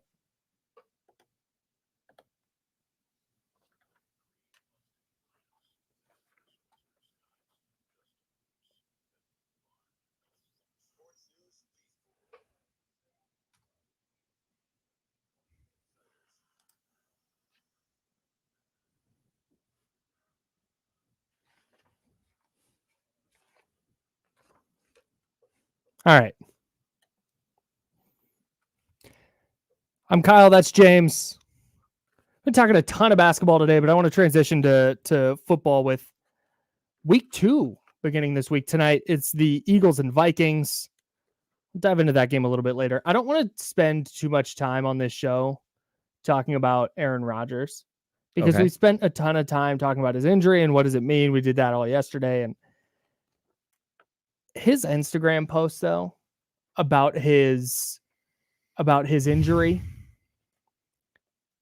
he is a fascinating person because when you read the first bit of it, it's like, I'm devastated, but thank you everybody for reaching out, whether you're a friend or a friend of a friend. Thanks for all the calls and texts and DMs. And I'm going to get back to every single one of you. I appreciate it. It was really nice. And you're going, man, this is okay. So he can post on social and not be a weirdo. And then he ends it with, the night is darkest before the dawn, and I shall rise yet again. Like, dang it. Dang it, man. We were so close to that not being a super weird Instagram post. So first it was of all, mostly normal. The lights just went down in here. And right as I said, the night was darkest just before the dawn. So we're going to go into dark mode. Oh, yeah. We're going to dark mode. Yeah. So Kyle, in our show notes, I put in the side WWJD. What would Jesus do? What would Jesus do? And that's what I feel like Aaron Rodgers is. Is that what he's getting at? He will rise again. He will rise again, Kyle. Like I even like our friend Faraz Siddiqui. He won't be here tomorrow. Big Jets fan. Tough. He won't be here tomorrow. He's got to travel. I feel like he's going somewhere to wait for the resurrection of Aaron Rodgers. Like I feel like Aaron Rodgers is gonna magically get some Mr. Miyagi work on his Achilles. Okay. And that he'll be back this weekend. That's Stop. I'm feeling, and I'm feeling that Stop. It's such a, he will rise again. I think that's to say, because I listened to Kevin Clark's podcast. Kevin Clark with ESPN and Omaha Productions. Podcast is This Is Football. I'm trying to get on the show. He was talking on his show yesterday, like Aaron Rodgers is done. His career is over.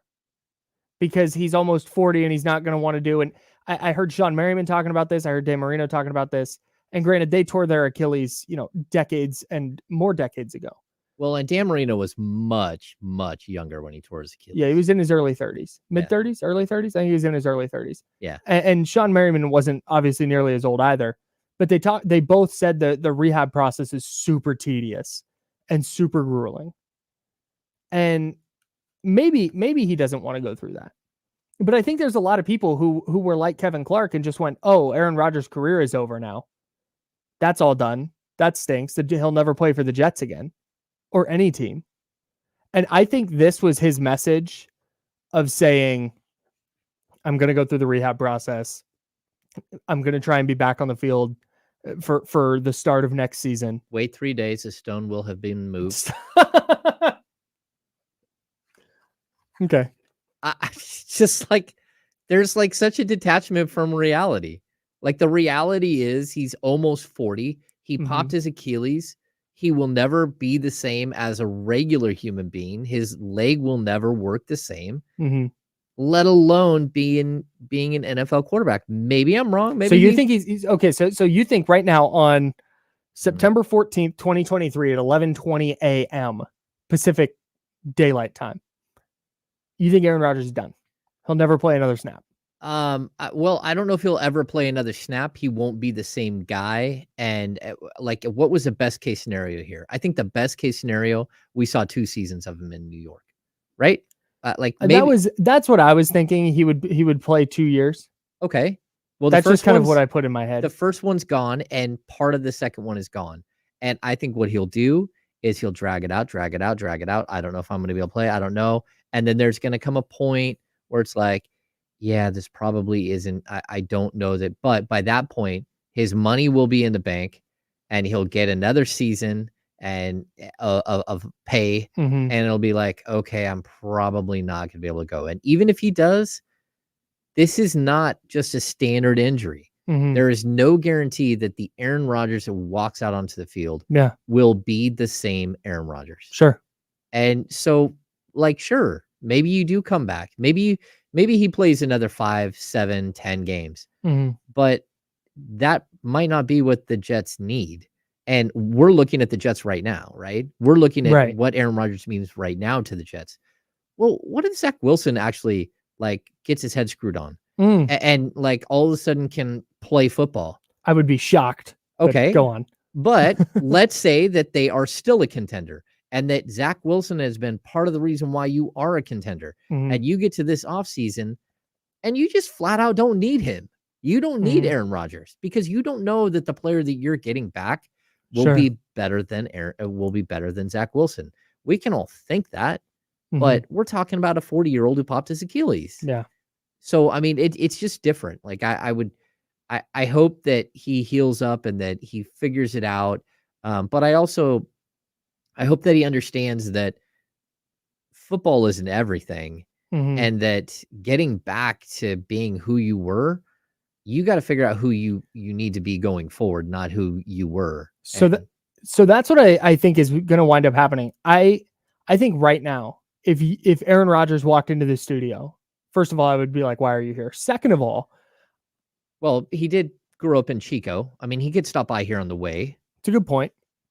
But if he was here right now, and we asked, are you going to play next year? He'd be like, yep, I'm going to do everything I can to play. Da da da da. But then you get into month 3, 4, 5, 6 of your rehab from this injury, and you've gotten a chance to, you get to sleep in a little bit. You get to sit on the couch. You get to drink scotch whenever you want. Sit I think in he's a a yurt. scotch guy. I think he You- sits in a yurt. You can somewhere. just yurt. You can just yurt whenever you want. You can yurt all over the place.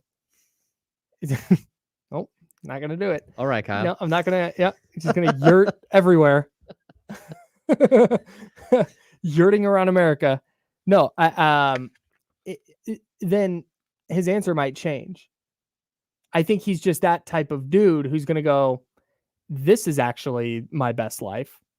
I can go to Hawaii whenever I want and hang out and drink Mai Tais and hang out with Miles Teller and go on the Pat McAfee show and just hang out and be Aaron Rodgers. Yeah, I could also see Aaron Rodgers going to like his local community, going to the bus depot, buying an old yellow school bus, full-size school bus, spending the next 8 months rebuilding the inside of the school bus and just driving around being that guy. I can see that. I mean, I totally could. And like, look, at some point, I'm not sure that you know what life after football is going to be. Mhm. But I definitely think that like it's possible that his career ended and he hasn't come to that realization yet. You know, like, so when I've made this point before. So May 8th, 2003, sitting in the hospital, my wife just delivered our first son.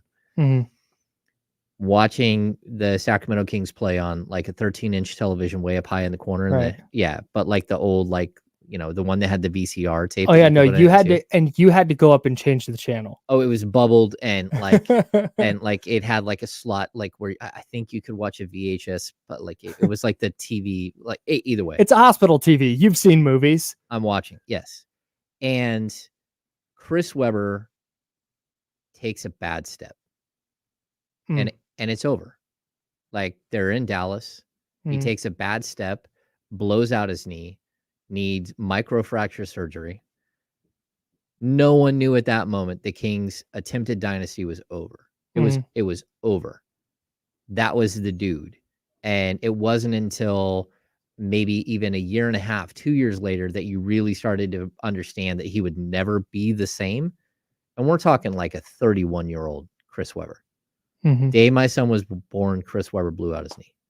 And you never forgave your son. well, no, these things happen. No, but my point is that like that is where I believe Aaron Rodgers is. He is in the phase where he thinks, oh, I'll be back. I'll be stronger.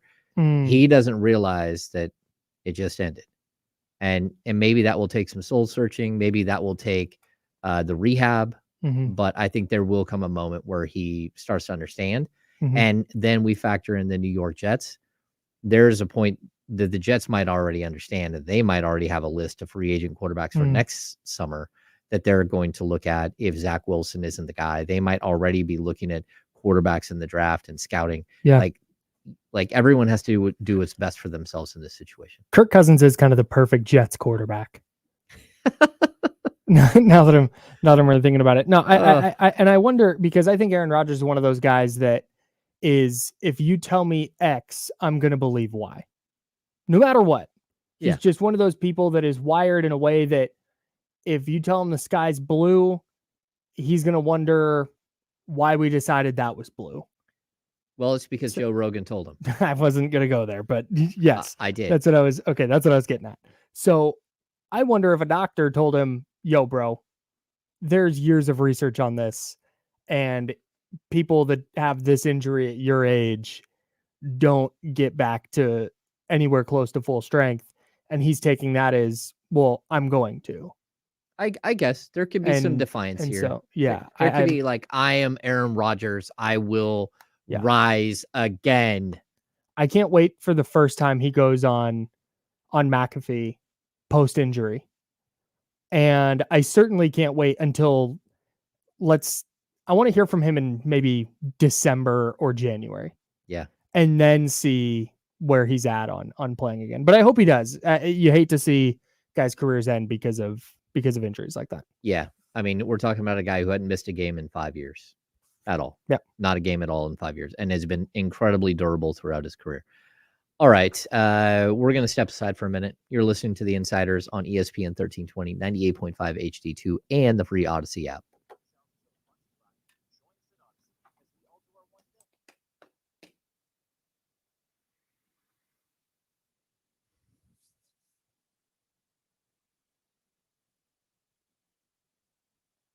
Oh, this is our long segment, right?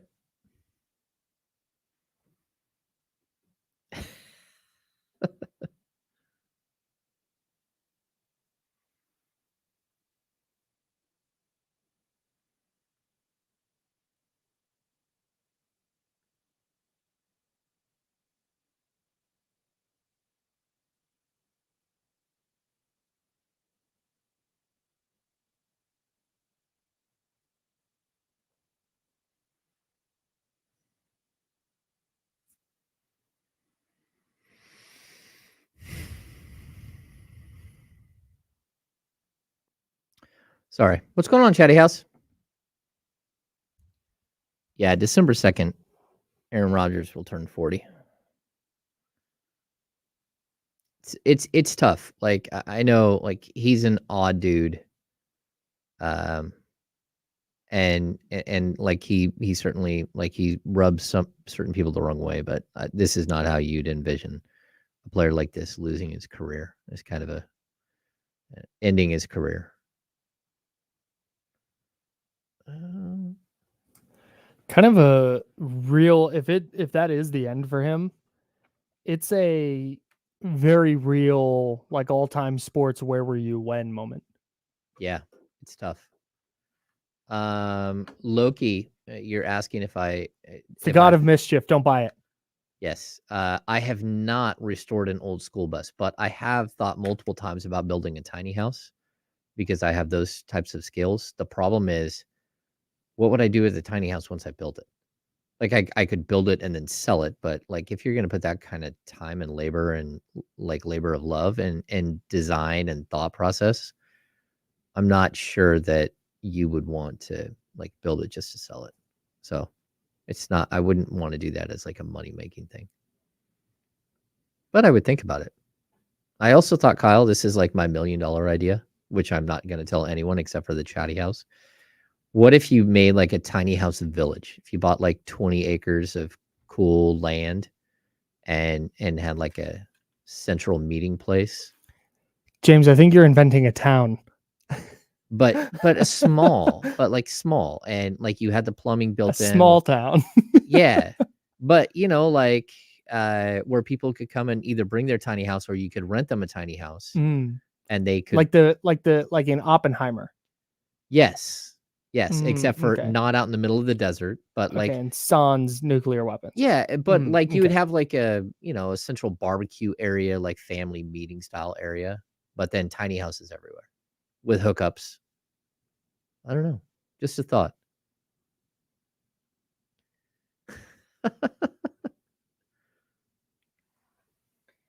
20 seconds. Your board is now live, so anything you say can and will be used on the air.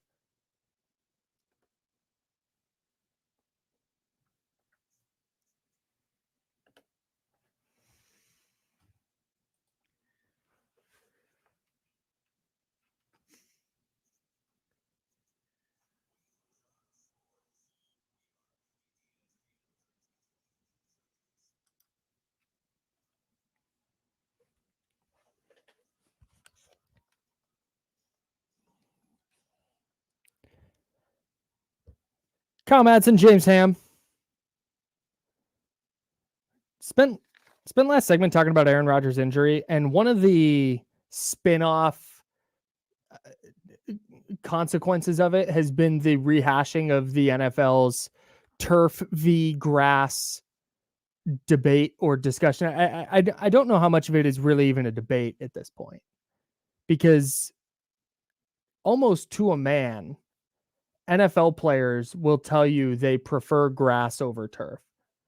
There's some who are very anti-turf. There are some who are going to be indifferent and just say, yeah, the turf I thought felt fine, but I prefer grass. And the NFLPA actually came out with a statement about this. And this is from NFLPA Executive Director Lloyd Howell. Said moving all stadium fields to high-quality natural grass surfaces is the easiest decision the NFL can make.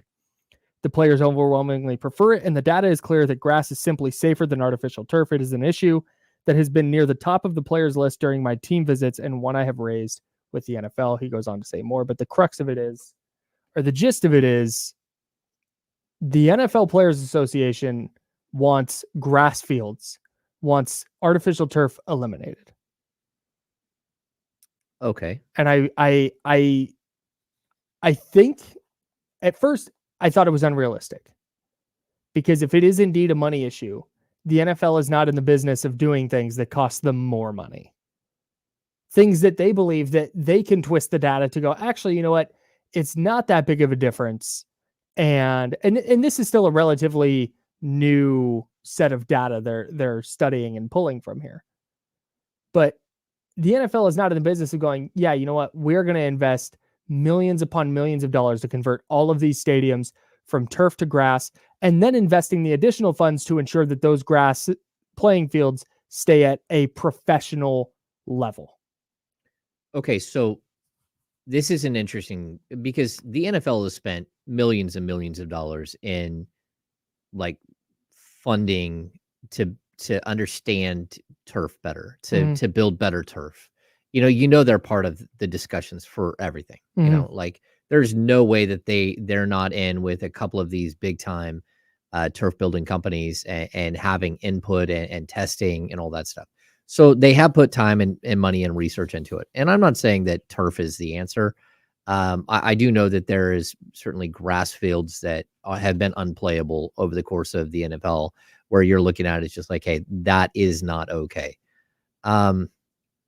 If this is such a mountain that the Players Association wants to plant their flag and say, we need change now.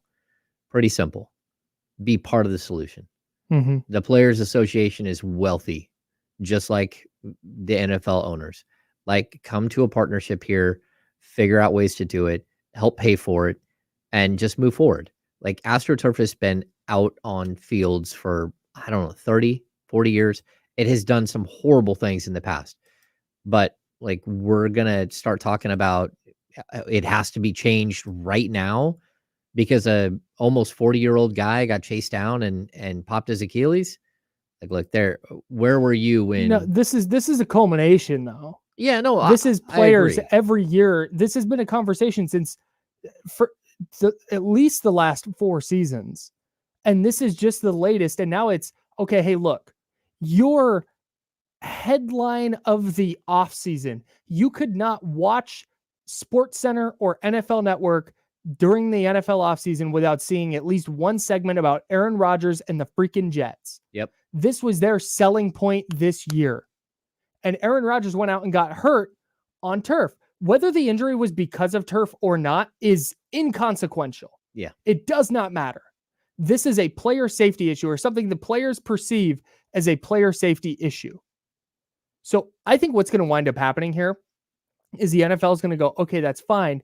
You really want these grass fields. The NFL isn't just going to do that. They're not going to this offseason go, hey, teams, you have to do this. The CBA goes through 2030. So this conversation's going, I think, at least until that CBA. Yeah.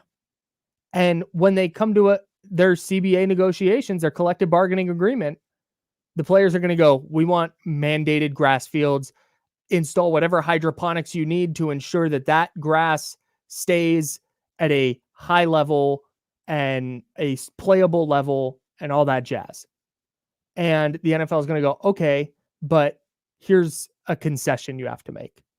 Of course. Because the Players Association is going to want running backs to be paid, right?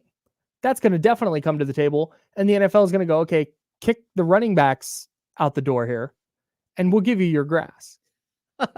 And then by 2030, so that's before the 2030 season, they'll give them till 2033 to do their research on the best kind of grass and where to get it for cheapest and they'll give teams a bunch of time to get it all figured out. But I think by like 2033, so in the next 10 years, we're going to see all grass fields in the NFL. Okay. It's possible. This could be like the impetus for change.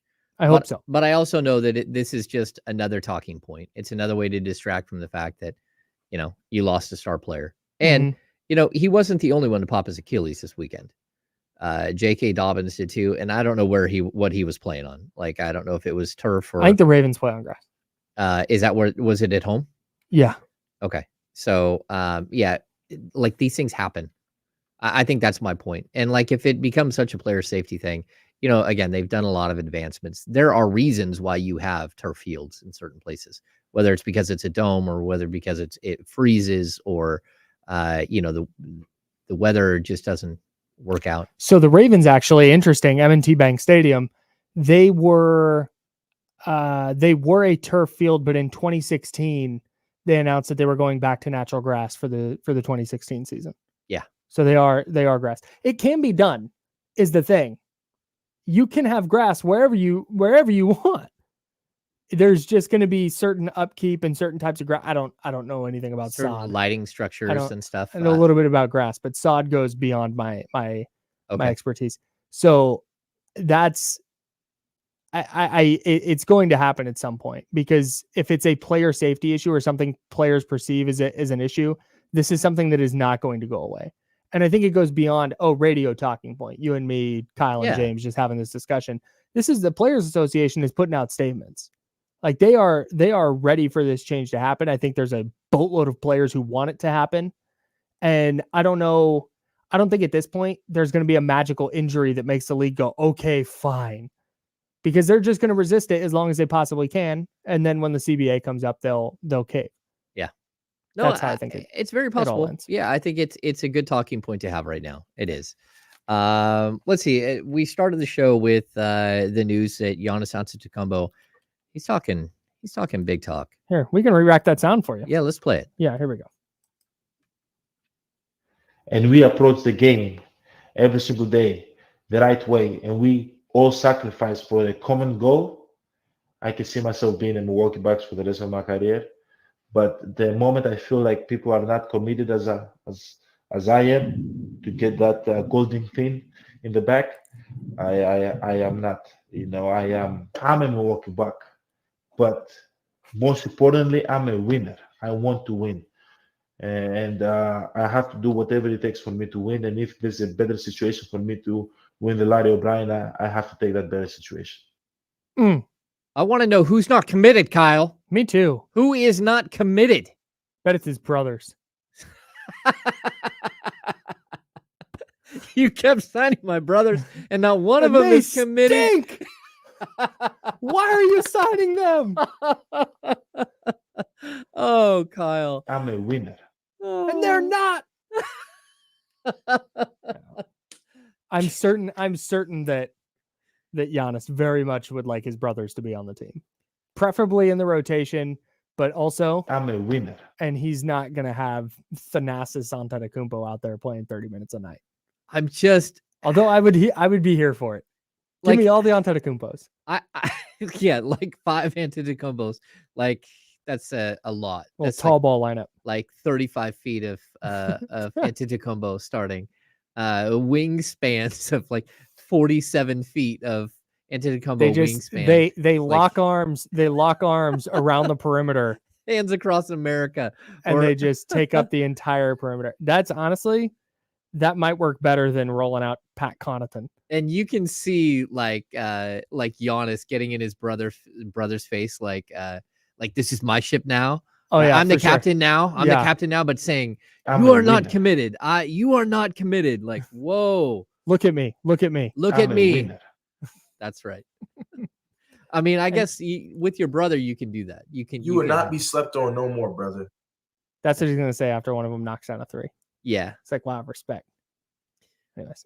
Kyle, I don't know how we got to where we are. I don't either. I have a question though. Okay, I'm listening. Real quick. If Giannis does up and leave, whether he forces a trade or signs elsewhere in free agency, will you view him differently? Because Kevin Durant got viewed differently for leaving OKC, but he went to the 73-9 Warriors. If Giannis goes and signs with the post-LeBron Lakers, who have nobody outside of LeBron and whatever's left of what Anthony Davis is doing, or if he goes to Miami or the Knicks, do you think he gets viewed differently? Because right now I feel like he is adored by everybody. He has one of the highest Q ratings in the league. Okay, so like, look, I don't think anyone 2 years from now is going to the Lakers to build a super team with Anthony Davis. Like I probably fair. I hate to be mean here, but like Anthony Davis, like when he's good, when he's playing, he's incredible. But like 26 games last year, the year before, we're talking 32 games. The year before that, he missed 36. The year before that, he missed 20, 26. I mean, like how many games have I come up with in the last, like that's 5 years. 5 years. Mhm. He's missing 25 games, 30 games a year every year. Yeah. Like if we're going to talk about, are you committed? Like that's a problem. So, what I think differently, I don't know, because I didn't personally feel differently about Kevin Durant. And I had a conversation with Kevin Durant.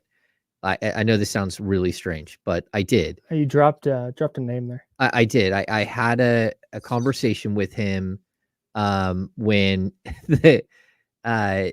when they were losing their lead again.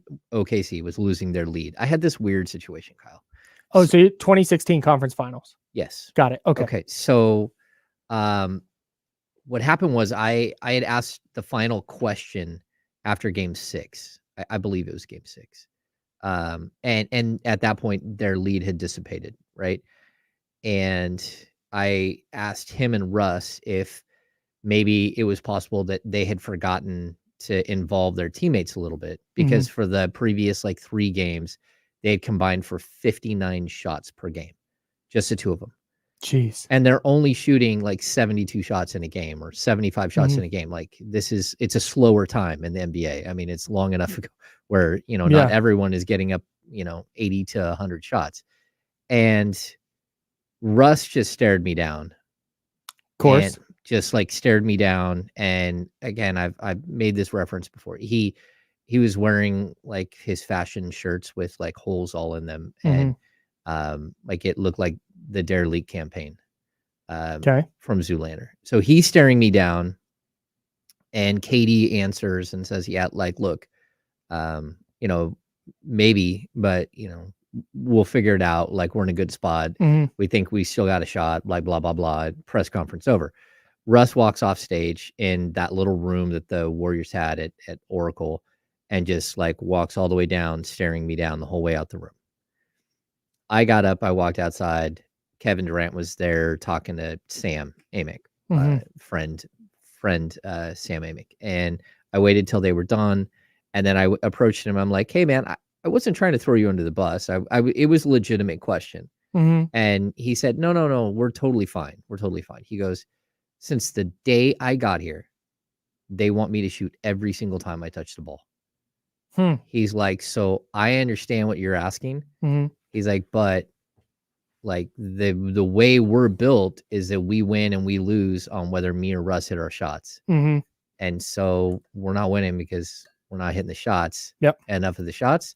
But at the same time, that's the structure that's here. That's what they want. And his body language and everything else, I walked away from that conversation and thought, oh, you're not going back there. They're toast. You're done. Yeah. And so dang, like it was tough, but I totally understood what he was saying. Like all of the pressure was on him. Sure. Yeah. Like, either you're the hero or you're the GOAT every game. Yeah. That's tough. Yeah. And when your options are Serge Ibaka, good player, but do you want Serge Ibaka shooting it 15 times a game? Probably not. Andre Roberson, the Warriors were like actively trying to funnel shots to Andre Roberson. Of course they were. Because he could not shoot. Of course they were. It's the same thing they did with Sabonis. Yeah. No, shoot it from 16. Yeah. Go ahead and prove you can hit it. Yeah. And even if you do 8 times in a row, we don't care. Yeah. We're still going to leave you there. You were going to disrupt everything else.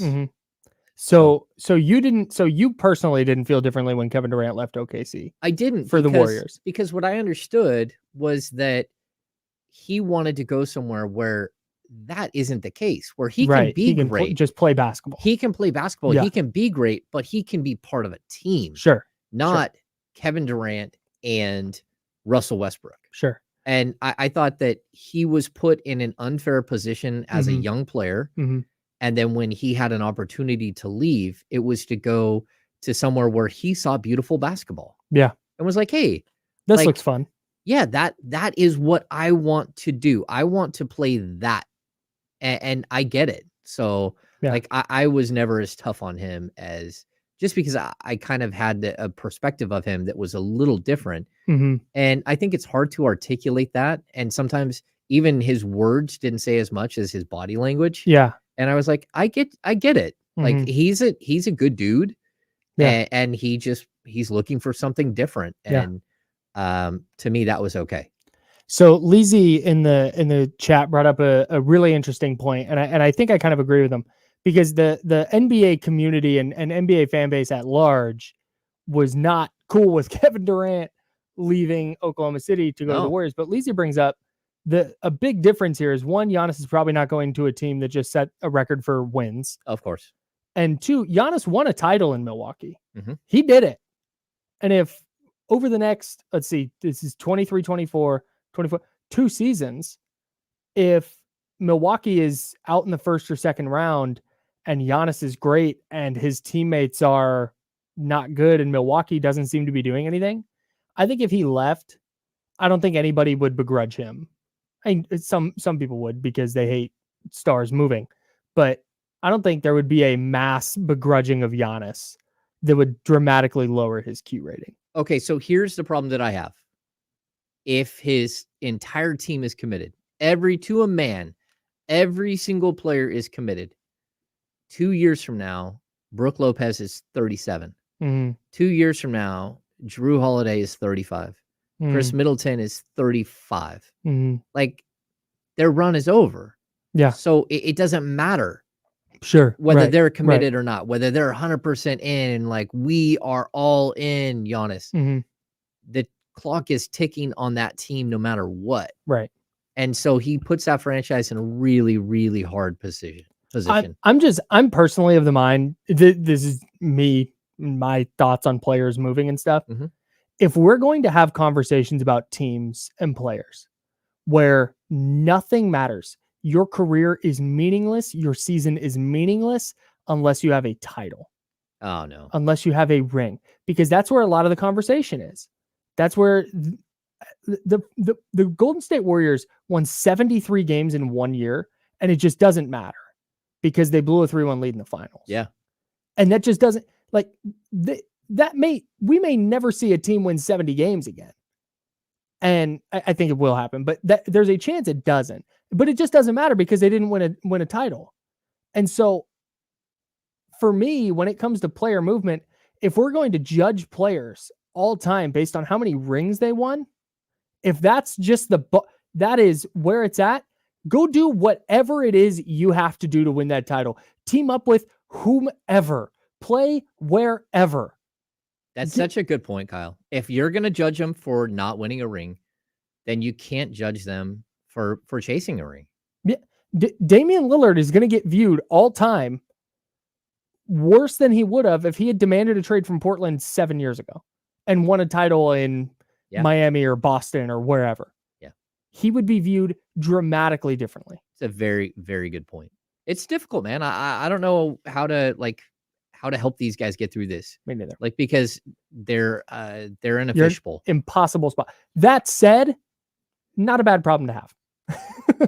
I would take the paycheck. No doubt. I would take the paycheck to deal with that problem. Yeah. But maybe not, because you can't go anywhere when you're those guys. Nope. And it's not just that you're a superstar. Mm-hmm. It's that you're almost 7 foot tall, or you are 7 foot tall. You're not hiding. Any room you walk into, everyone in the room looks, whether you're Kevin Durant or not, they're looking at you because you're 7 foot tall. And they're like, holy cow, that guy's, oh my gosh, that's Kevin Durant. Dude, if you are 6'6" or taller, I'm going to stare. Well, first of all, whenever I see somebody who's that tall or somebody who's built like an athlete, because like anybody who watches sports or sees athletes in street clothes or whatever, they're just built a little different. Yeah. And anytime I see a person who's super tall or in really good shape, I always look at them like, do I know them? Oh, do I know who that is? He's got to be a football player. Right. That guy plays quarterback in the SEC for sure. Yeah. No, so that always happens to me. All right, but Kyle. Yeah, Giannis, no chance. Before we get out of here, we got a big game tonight. Football is back. Yeah, it is. We have the Philadelphia Eagles versus the Minnesota Vikings. Is there I like the Jalen Hurts versus Kirk Cousins matchup. I think they both have bad running back situations. I think Kirk Cousins stinks in prime time, and the Eagles are going to roll. Okay. I think this is a game that we watch because the Eagles went to New England last week, didn't look great. Mm-hmm. They won, but it wasn't super convincing. The Patriots had a chance at the end to win it. I think this is a game that the Eagles kind of put themselves back in. Not that they were out, but they put themselves in the conversation. It's Niners, Cowboys are the hot topics right now. But after tonight, I think it's going to be like, oh yeah, by the way, the Eagles are still the favorite in the NFC. That's what I think is going to happen. Okay. No, I agree with you. I think Kirk Cousins will help with that. He typically does in primetime. And I kind of think it's going to be high scoring. I think it's going to be up and down. Yeah. I like the wide receiver matchups here, like all kinds of great wide receivers in this. Yeah. Like this is, I love watching Justin Jefferson play. I love Domantas Smith and AJ Brown. I think this has some makings of like a 31-24, 31-28 game. Yeah, I would tend to agree with you. It's also pretty rare that you see a Thursday night game with this much fantasy impact. Yeah. It's because you said Cousins and Hurts are probably both starting in 1 or 2 QB leagues. Justin Jefferson is a number 1 overall pick type of player. Yep. AJ Brown, Devontae Smith, both excellent. Who you mentioned, Jordan Addison, really good rookie receiver. I think he caught a touchdown last week. So yeah, fun Thursday night game for sure. If you're starting one of these running backs, I feel for you. I feel for you. This is a mess. It's a mess. Yeah. Kyle, we're in the home stretch. We've almost made it through the week. Tomorrow we will have Fantasy Friday. Oh, hang on. I have a drop for that. Uh-oh. Fantasy Friday. Oh, yeah. You will not be slept on no more, brother. You will not be slept on no more. Fantasy Friday will not be slept on no more. I'm building up a slate of drops here, and I can't wait to just start using them all the time. Kyle, and in fantasy football, I'm a winner. I'm a winner. I am a winner. I'm really proud of you, man. Right. I think the Eagles win 35-24. I got Eagles too. All right. Thanks gotta for go. listening. Thanks for listening to the Insiders here on ESPN 1320. See you tomorrow. Ahoy! Famous tacos, famous. We got out. Sorry that you heard some commercials, Chatty Thanks, House. everybody. That's my bad.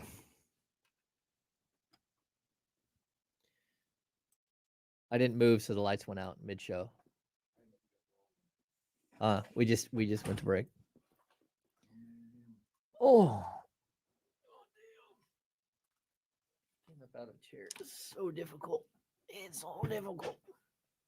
Sometimes you might have to do the stand for a second. Put that stand Yeah, up, I do need to put the thing up, the camera, and just stand for a second. One of the problems we have is that Kyle is on breaks, is working. He's cutting stuff. So it's me with Chatty House. So it's hard for me to get away. Hammer. But no, what Go. I'm saying though is like, Yeah, took the screen up, stand. stand and talk. Yeah. No, I probably need to figure it out. I mean, 2 hours I can usually get through okay. I can stretch it out afterwards, but still doesn't feel good. First getting up, it's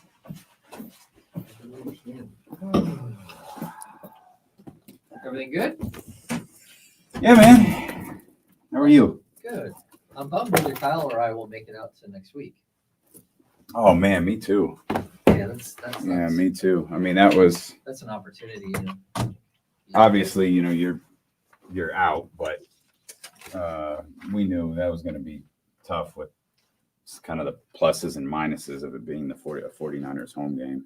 Oh yeah. We kind of built everything around it being a 49ers home game, but this is the downside to it. Oh, thank you. Yeah. Oh, you plug in both? Yeah, one's for the phone. I usually just wait. Thank you. There we go. Sweet. How was the show? Good? It was good. Yeah, I talked shit about Aaron Rodgers. Oh no. Only last That's day. that. I shall rise again. Oh yeah, I started doing biblical stuff there. I don't think that was. There could be some people too happy, but As long as it's funny, James, that's all that matters. waiting for the As long as it's funny. people, Jets fans, and Aaron Rodgers fans, waiting for the stone to roll away and Aaron Oh, Rodgers Lord. to come out. Oh no. He has risen. Like I did. My show note was WWJD. What would Jesus do? Fucking Aaron, just say it. Like, Well, now then, let's be realistic. Chances are he won't be back. well, he's gonna. I think he'll play. Yeah, I think he'll play too. Well, we'll see. He's going to try. Like if he wants to play, he'll play. Well, yeah, but what if the Jets? What I know this sounds crazy. What if Zach Wilson actually pulls his head out of his ass and they're good and they go to the AFC Championship game or something, and he's your guy and he's 24 years old, 23 years old? You're right, James. That sounds crazy. Well, but do you go back to Aaron Rodgers? Yes. What if you can't? Yes. What if you can't go back to him? Well, it's possible. I'm just saying. Anything's possible. Anything is possible.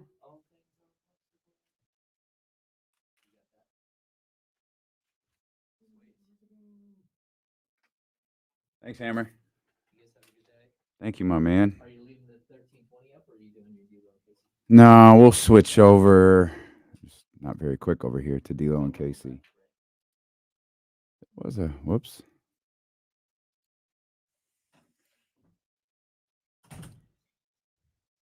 Like that one.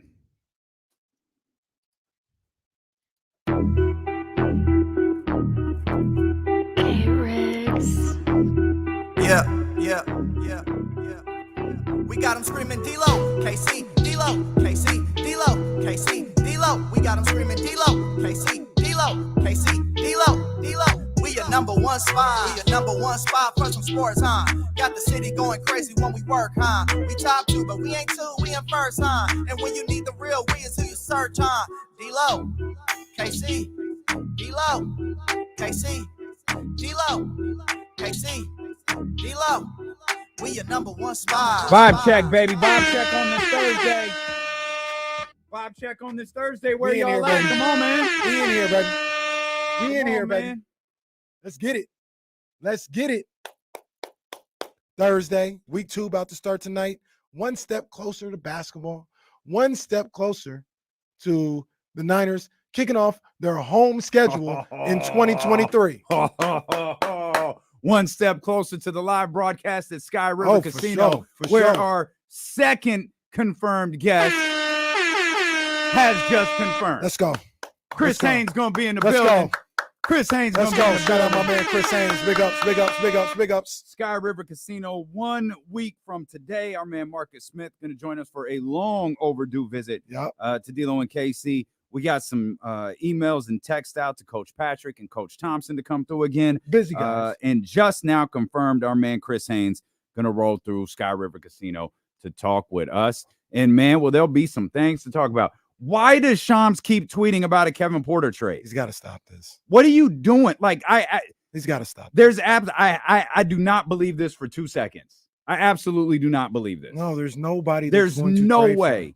He just said the Rockets are actively engaged with multiple teams on a Kevin Porter Jr. trade, incentivizing a deal with several draft picks. That can't possibly be true. It can't be. The only way that I'll believe it. I'll tell you this. The only way that I'll believe it is if a team is getting Kevin Porter Jr. in a trade, they're getting draft picks, and they're looking at it as a situation as he's never going to play. So let's take these draft picks. So okay, get so suspended, fine, and move on. How do you explain that to your fan base? You could tell them that. But here's the thing, though. You can't. You could tell him. You could play diplomatic and say, "There's things going on with Kevin Porter. We can't speak about it right now. We can't speak about it. Tough look, we were bro. able to get acquisitions, draft picks, and things of that nature. That's a tough look, dude. But I'll tell that's you, a tough look. But I'll tell you this. So there's what you can say, and then what we know. I'll just ask you as the Kings. We all know the Kings don't want Kevin Porter Jr. on the team. They know he's never going to play again. But we just got 2 picks. No, that's fine. You know that. I know that. The people taking the time to watch and listen to this show probably know that. Mm-hmm. Does Susie, season ticket holder, know that? No, she doesn't. She doesn't. I'm saying there's I wouldn't do that if I was Monty McNair. I'm just telling you. I'm just telling you that maybe if they are having discussions with somebody, that may be what they're thinking. Boy, we will sell our soul for some goddamn draft picks. You've got to be. I know. Sham started pushing this yesterday, and I thought, dude, there's no way. This is cap. This is major cap. Shams need to chill. And he's doubling down on it now. We always talk like you guys talked about with Dame Lillard. You interested to talk about Dame? Shams don't just make things up. He don't just make things up. So he's hearing it from somebody. Ridiculous. I wouldn't do it. Absolutely Let me be perfectly clear. I wouldn't do it. I'm just giving you a scenario in which somebody might be willing to do it. I would not do it. Wouldn't touch it with a 10-foot pole. I'll tell you that. Where do people get these 10-foot poles? Pause. Forget it. Just forget it. This is a good point, Rob. Rob Dub says the Rockets are actively engaging. That's fine. But is anyone engaging back? That's a great point. Shout out to Delivery Joe, who was clearly listening to 102.5 yesterday. He said, is Tiffany Haddish going to roll through the live broadcast? Kevin Hart, maybe? Wait a minute. Well, man. got a little beat up on the FM side for that take yesterday. Now that it's out there, do you want to tell the people? I don't think Tiffany Haddish is funny. And I think for a long time we've pretended that she is. She's not funny. She hasn't been funny in a long time. She was funny in Girl Trip. She was very, very funny in Girl Trip. She ain't done a stand-up. She ain't done a show. She ain't done a movie. She ain't done a skit. She ain't done an appearance on an award show that has made me think she's entertaining. And yes, she's absolutely soiled by the fact she was hanging with Ari Spears. And they put together that little pedophile video that they thought was funny. Crazy. That was gross. Crazy. And so, yeah, she's tainted in that regard. But that just gives me a little more confidence to say she's not funny. I don't find her funny. I don't. I've never laughed hysterically at anything Tiffany Haddish has done. I'm not sure if I've even chuckled. That's facts. I'm fine with that. Sometimes, and this, I brought up Kevin Hart yesterday too, because that's because you wanted to. Are piss we doing the people same off thing further. about Kevin Hart? I've at least chuckled sometimes at Kevin Hart. I I'd will watch- say that, I but I don't watch- think he's like very funny. I watch Kevin Hart's comedy for what it is. It's very safe, comfortable, very broad, appealing comedy. It's what it is. Kevin Hart is to black people what George Lopez is to Latino people. Like, it's the same thing to me. It's very safe. It's very comfortable. Come on in. Like, Kevin Hart's not going to say nothing risky. I don't know. I watched that last one and it just didn't. I feel like I say that a lot. I saw him live at Golden One. It's fine. It's fine. I'll tell you, it's a different situation. I understand that. Tony Rock, way more Tony funny Rock is than hilarious. Kevin Hart. Tony Rock is hilarious. Way more funny. And nobody would ever think that, right? Like, they just think Chris's little brother or something like that. Tony Rock, I laughed more in 20 minutes than I've ever laughed at a Kevin Hart stand-up than when I was watching Tony Rock. So, but I also understand that Kevin Hart really isn't for me. And that's the same thing with Tiffany Haddish. I don't think Tiffany Haddish is for me. So Can I ask you a question? The hell is that smell? It's probably this Burger King.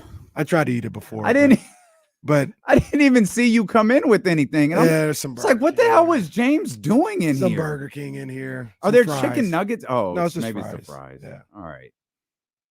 It's been That fry air is heavy, boy. My God. There's no window in here. It's been a morning. Okay. Yeah, but who you telling? I don't think you know. Oh. It's been a morning. Okay. Let me live, please. Okay. Yeah, hey, enjoy your fries, enjoy your burger. I only know the part of the morning that we experienced together, and that was infuriating enough. I know. I feel bad for that added to my morning. I feel bad for Katie at the wake up call. She looked at me. She was like, you cool? I was like, no. She said, do you need a hug? I said, no, and walked in. Now I feel bad. I don't want her to think that was about her. I was just a little annoyed at the time, which she clearly picked up on. So there's no chance Katie from the wake up call is listening. But if you know Katie from the wake up call, text her and tell her, my bad. That's not what I meant. We got love for you, Katie. Yeah, we do. Yeah, it's just not the morning for that.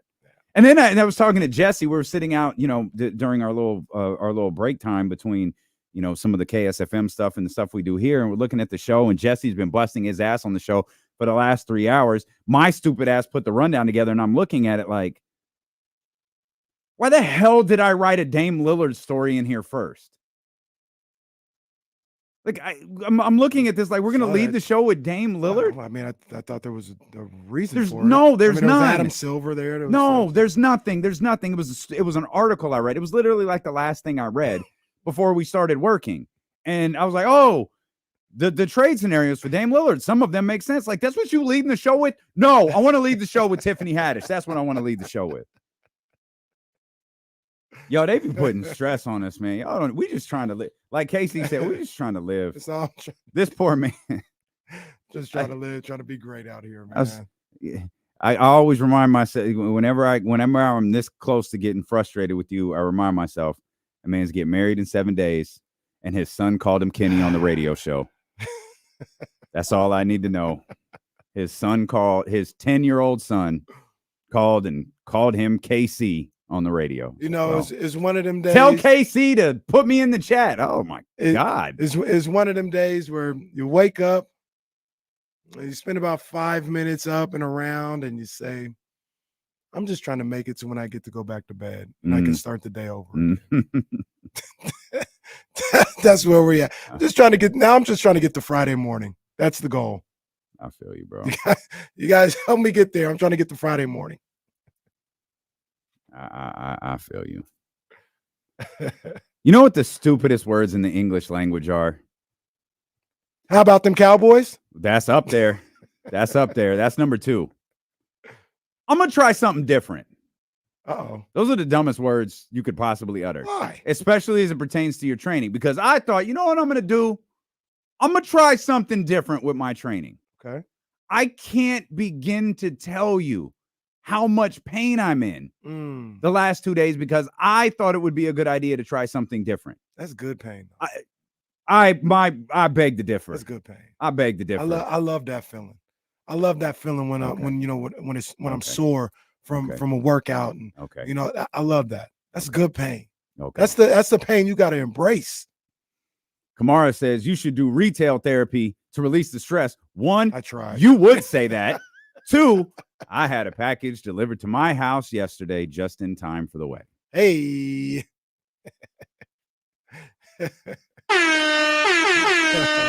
So I'm cranky and broke, Kamara. Two things you probably have never experienced in your life. The great part is when I told Jesse, it was so stupid. Why did I write this Dame Lillard, Miami, Philly? Why did I write this in here? And Jesse goes, who cares? You guys can get through the first 13 minutes without talking about it. And here we are, 12 minutes in. We'll get to what Adam Silver said yesterday. It was ridiculous. I get it. He knows it was ridiculous, but I know why he had to say it. And then we'll get to some of these trade proposals. The more I think about it, the more I don't know what Miami's offering Portland. Obviously, we have no idea. We're not privy to those conversations. What ESPN put out there is something we've discussed 20 times. Looking at it on paper, to me, makes a lot of sense. Now, I get an important caveat is you probably, if you're Portland, want to find some way to trade Tyler Hero in the process. But they threw in Yusuf Nurkic, which we said from jump, if you're going to do it, make them take Yusuf Nurkic. We'll get to all of that. We'll talk football. Bro, this local media, and when I say local, I mean California, Northern California. I mean, I'll localize it further and say the Bay Area. They love to pick at Kyle Shanahan about anything they can. And I'll go ahead, fire the music. Some of y'all are ridiculous. Some of the questions Kyle Shanahan was getting asked yesterday are stupid. I don't know why they do this. We'll talk about this. We're just getting started. Who knows what the next hour brings us? I don't know, man. What? You know what it is. Stilo and KC, brought to you by Sky River Casino here on Sacramento Sports Leader, ESPN 1320. You tilt your screen a little bit towards this way? Yeah. There we go. I just like the KSFM logos being back there too. I'm afraid this is going to explode because I paused because I dropped it on my way in. Oh, drink? Yeah, don't. Oh, we good. You know, I don't know if this is true or not, but if you think something is going to explode like that, just tap the can like 3 or 4 times. Okay. Tap the top of the can. What's wrong with tapping cans? I'm just. It's like dealing with a sophomore class. Funny to me. Oh, man, damn. You just gotta tap it to make Tap it 3 times, baby. Tap it 3 times. You gotta tap it to make it explode. It wasn't a suit. I'm actually a little nervous. I'm cutting it close with the suit, Kamar. I'm cutting it real close. No, it was an accessory. It was an accessory. Not yet. It hasn't come in, but I did get the suit from the place you recommended. I absolutely did get it. I'm crossing my fingers that it arrives early next week because I could probably get it cut if I needed to.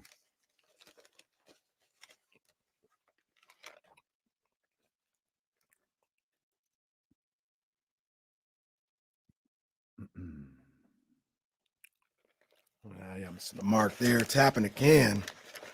I don't know about that one.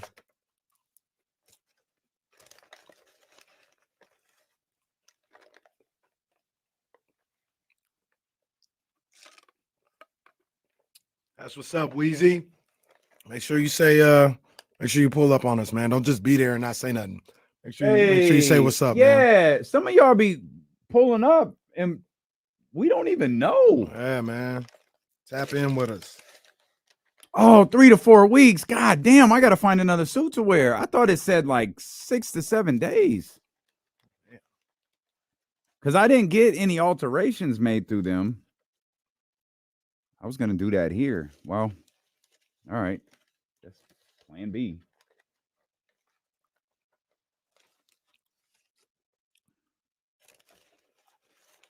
This is like when James brought in fries from Bennett's. Oh, they're that good. No, just like there was a aroma when that happened. Oh yeah, there definitely was. Burger King probably does have the best fast food fries, though. Well, let's settle down. Well, But who they're does? really good. Who does? Who does? McDonald's. McDonald's fell off. McDonald's is a bunch of has-beens. Mm. Don't do that, Jesse. I haven't been to Don't- McDonald's in a while, though, to be Don't do honest. that. McDonald's is nobody's ever beaten McDonald's. Ever. First of all, they put Coke in their fries. So that's why we're addicted. Is Well, it I don't think they do cocaine? that anymore. Yeah. I don't think they do that anymore, but they used to in the 60s. All right. That's why we're addicted. Second of all, when you get the best, like the best of everybody, McDonald's is beating them. People throwing In-N-Out in there. In-N-Out's only good if you throw animal style on it. Well, Or if you no. throw the Thousand Island or whatever they give you. Yeah. Can I In-N-Out- make a confession? Yeah. I don't know what animal style means. It's the Thousand Island and onions basically and cheese. So when someone says they get a burger animal style, okay.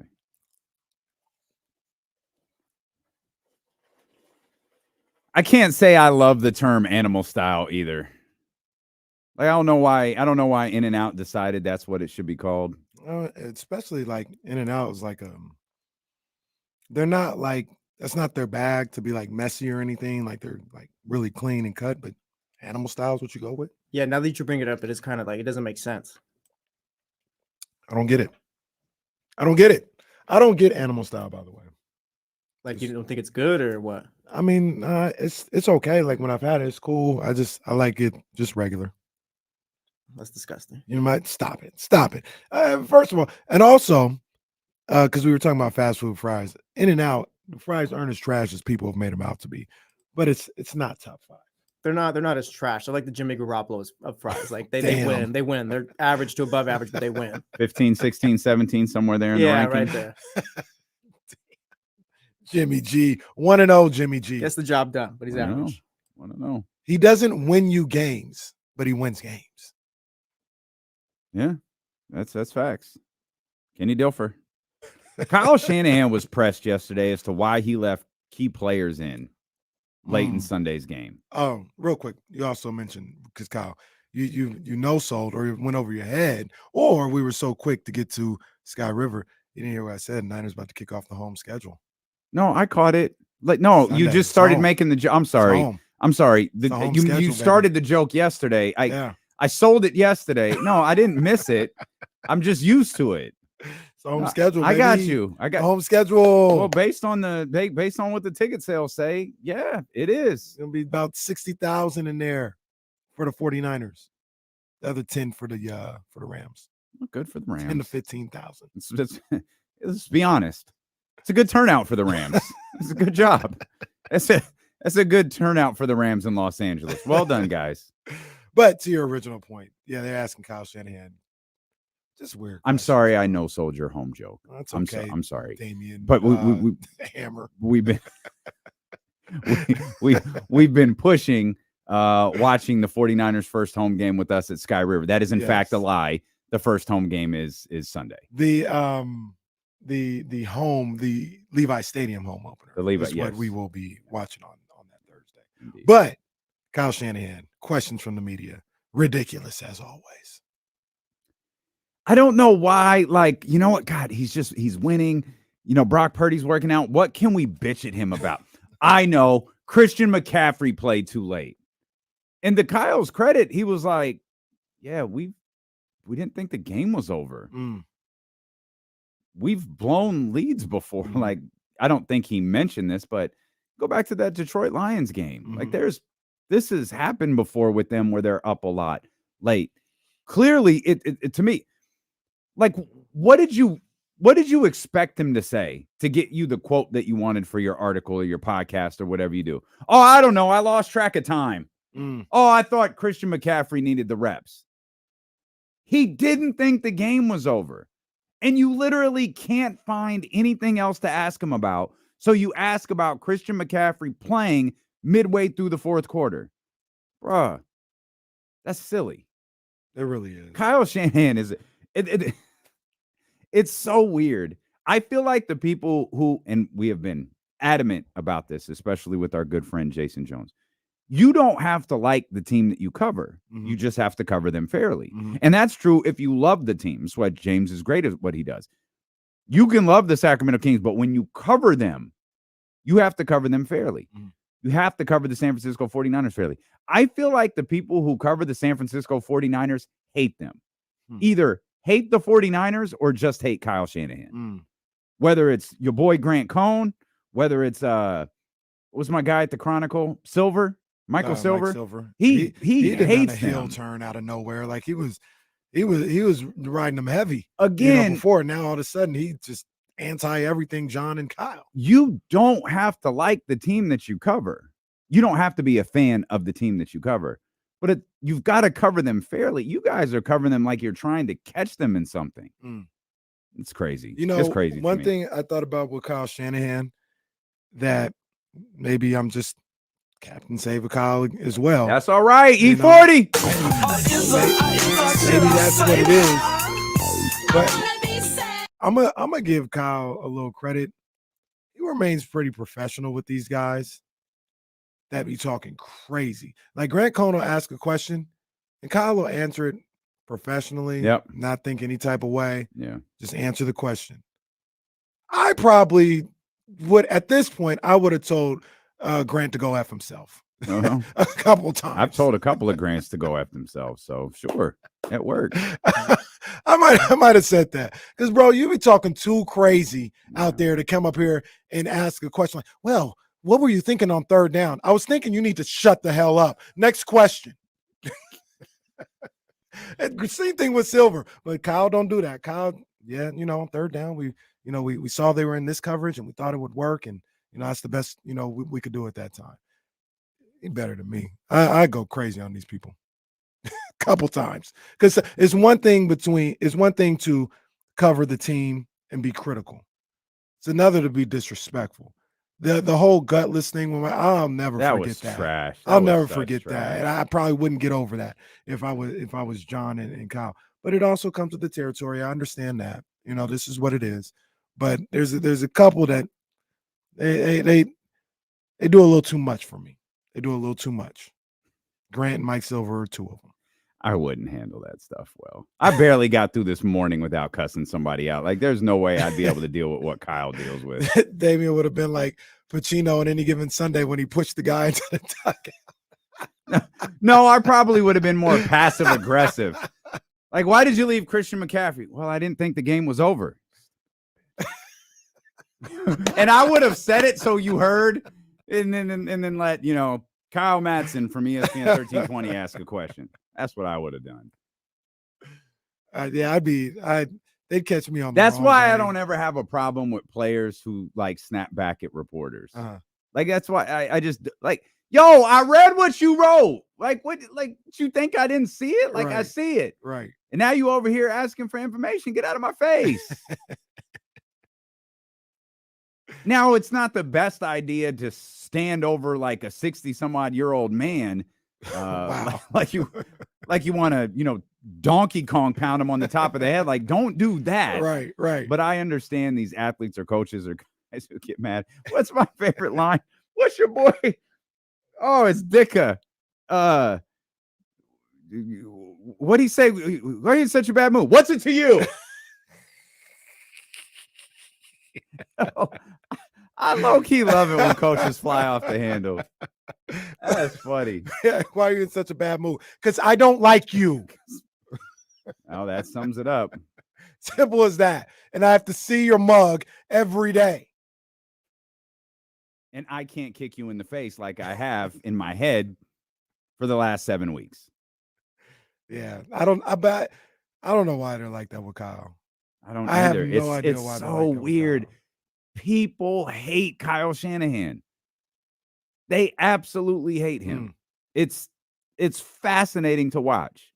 Do you think it has to do, because I feel like with Russell Westbrook, he kind of was comparing it or whatever. Russell Westbrook's always marches to the beat of his own drum, and I feel like media they don't like that. Kyle Shanahan's the same way, where it's I'm Kyle Shanahan, I do what I do. This is what we do, and this is how we're gonna do it. And I feel like media doesn't love that for some reason. They absolutely don't. The media hates that. And the thing with Russell Westbrook was it's kind of what we were talking about right there.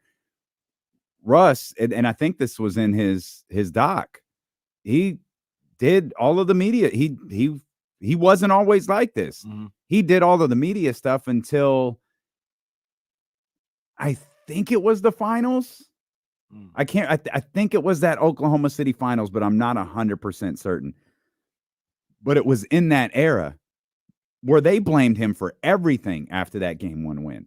When they went on, I think they lost the next 4. They blamed him for everything. And they started like talking about there's dissension between Russell Westbrook. Russell Westbrook is selfish. He's this, he's that. And they're playing all of these clips. And Russ was like, I just said, F it. If like, I'm going to do all of this to work with you. And you're still going to, and you're going to treat me like that without talking to me. Screw you guys. I don't need to talk to you no more. Right. And that's when Russ's demeanor towards the media changed. Right. He still fulfills all of his media obligations, but he ain't going to smile at you. He ain't going to be all friendly because you're going to write what you want to write anyways. Right. Right. That's what it comes down to. Like all that being nice and being cordial for whatever reason, like it doesn't really get you anywhere with a lot of people in the media.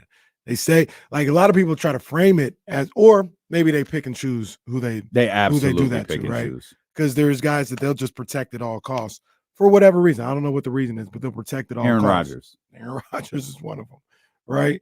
And other people like Kyle Shanahan, like Russell Westbrook, they're waiting on every little thing. And I just don't get it. I don't get it. I understand being critical. You don't want to have everybody just giving rosy depictions of what's going on, but you can do that without being a jackass. See, and the thing about being critical, like you shouldn't be critical if there's nothing to be critical about. Report what you see. Like if you're just being critical, You're just to, searching. Yeah, like that's you're a good just point. playing a character at that point. Like report what it is. If there's something to be critical about the 49ers, then yeah, do it. But if you're just pulling stuff out your ass, like no, it's not gonna work. That's what happened to Grant Cohn. I feel like Grant Cohn started playing the character. He absolutely did. And I know, from his appearances a long time ago on this show, he wasn't a 49er fan, which again, I don't care. Like that's fine. But I don't know when he just started playing like a character. Yeah. And he was going to be, a heel to the 49ers being the babyface or Kyle Shanahan being the babyface. You know what happened was in his particular case, and it could be the case for a lot of people, they start getting attention for it.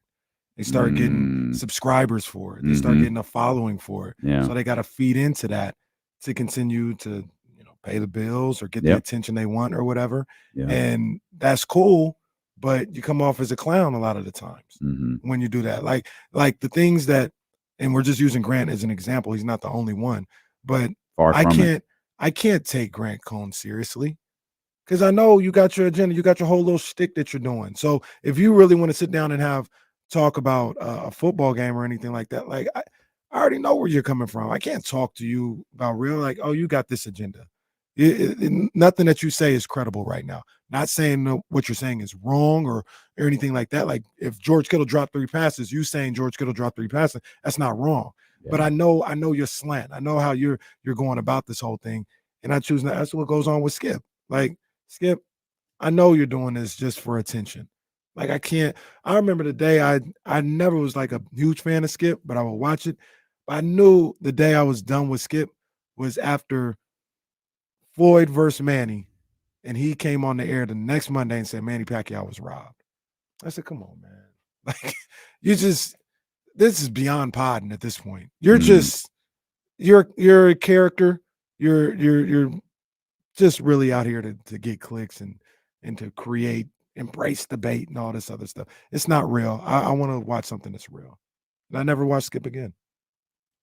Yeah. All right. Outside all that, it's just why'd you leave Christian McCaffrey in?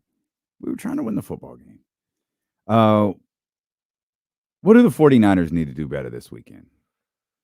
Block. Protect Purdy a little bit, even outside from the sacks. I thought he was under pressure a little bit more than I would have liked him to be. But honestly, when you're talking about doing better from week 1, that's about it. We could say the penalties too, I guess. But they played as close to a flawless game as you could get. And the only thing that was an issue was they had a problem with TJ Watt.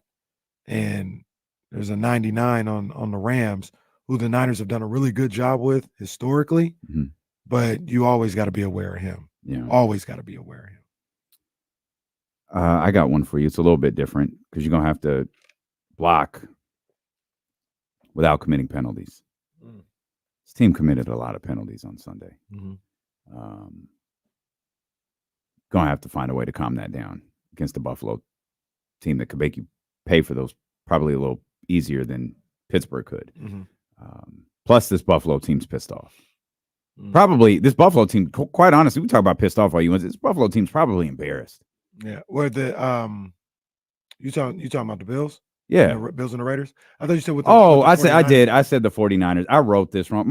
I wrote what do the 49ers need to do better this weekend against Buffalo? I don't know, dumbass. They don't play Buffalo. They play the Rams. Just can you dump this whole goddamn segment? Jesus Christ. Let's start from the top, guys.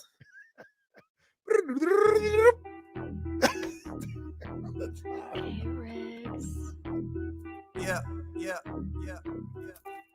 We got them screaming D-Lo, KC, D-Lo, KC, D-Lo, KC, D-Lo. We got them screaming D-Lo, KC, D-Lo, KC, D-Lo, D-Lo.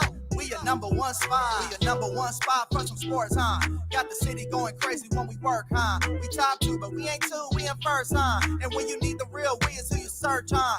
D-Lo, KC, D-Lo, KC, D-Lo, KC, D-Lo. We your number one spot. 5 check, baby. Where y'all at? Show starting a little late today.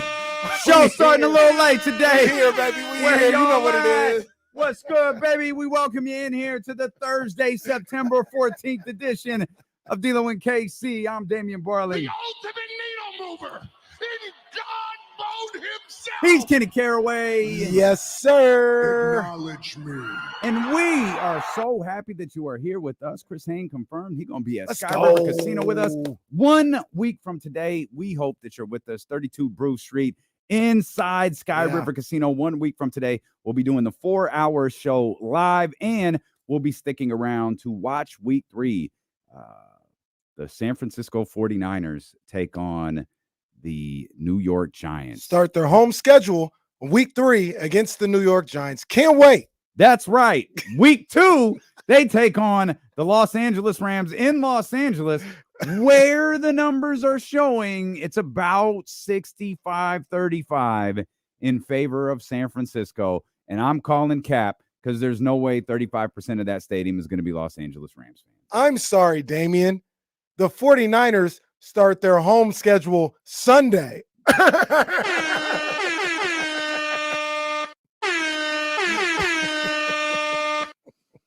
Boy, I sure hate it when media ask Kyle Shanahan stupid questions. I hate it too.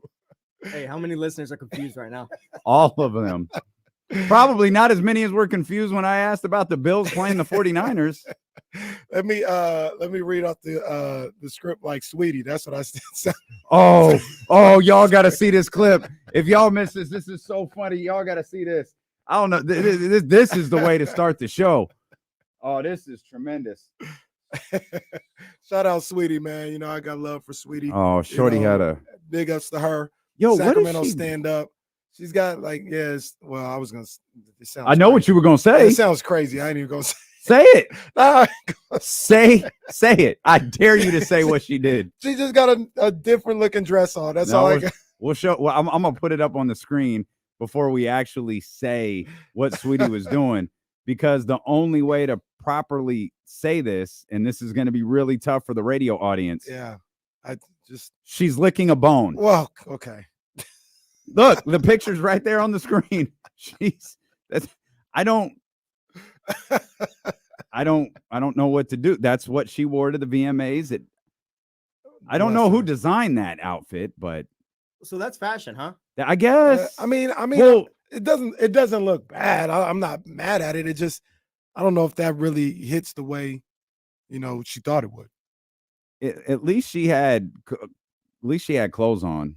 Most of them didn't. Young Miami, act bad, man. We didn't see this clip yesterday. Let's check in with Sweetie at the VMA. To be in such great company, holding it down alongside my girl Sweetie. How you doing? I'm good. How you doing? I am feeling excellent. Better now. I know that's right.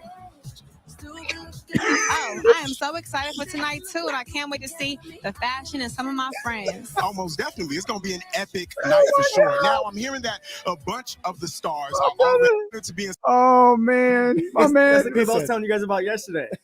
Oh, that's so good. There's another one though. There's another one that's even funnier. Yeah, my girl, man, she had a rough She day. had a rough day. Oh man. Where's the video though? At least she Come looks on, good, man. though. At the end of the day, you know, No, was she looks She was incredible. looking great at the VMAs, and you know that's what we'll remember. Kind of. I'm struggling. I'm struggling finding the clip we watched yesterday. Did I spell Sweetie wrong? I know you spell it weird. How do you spell Sweetie?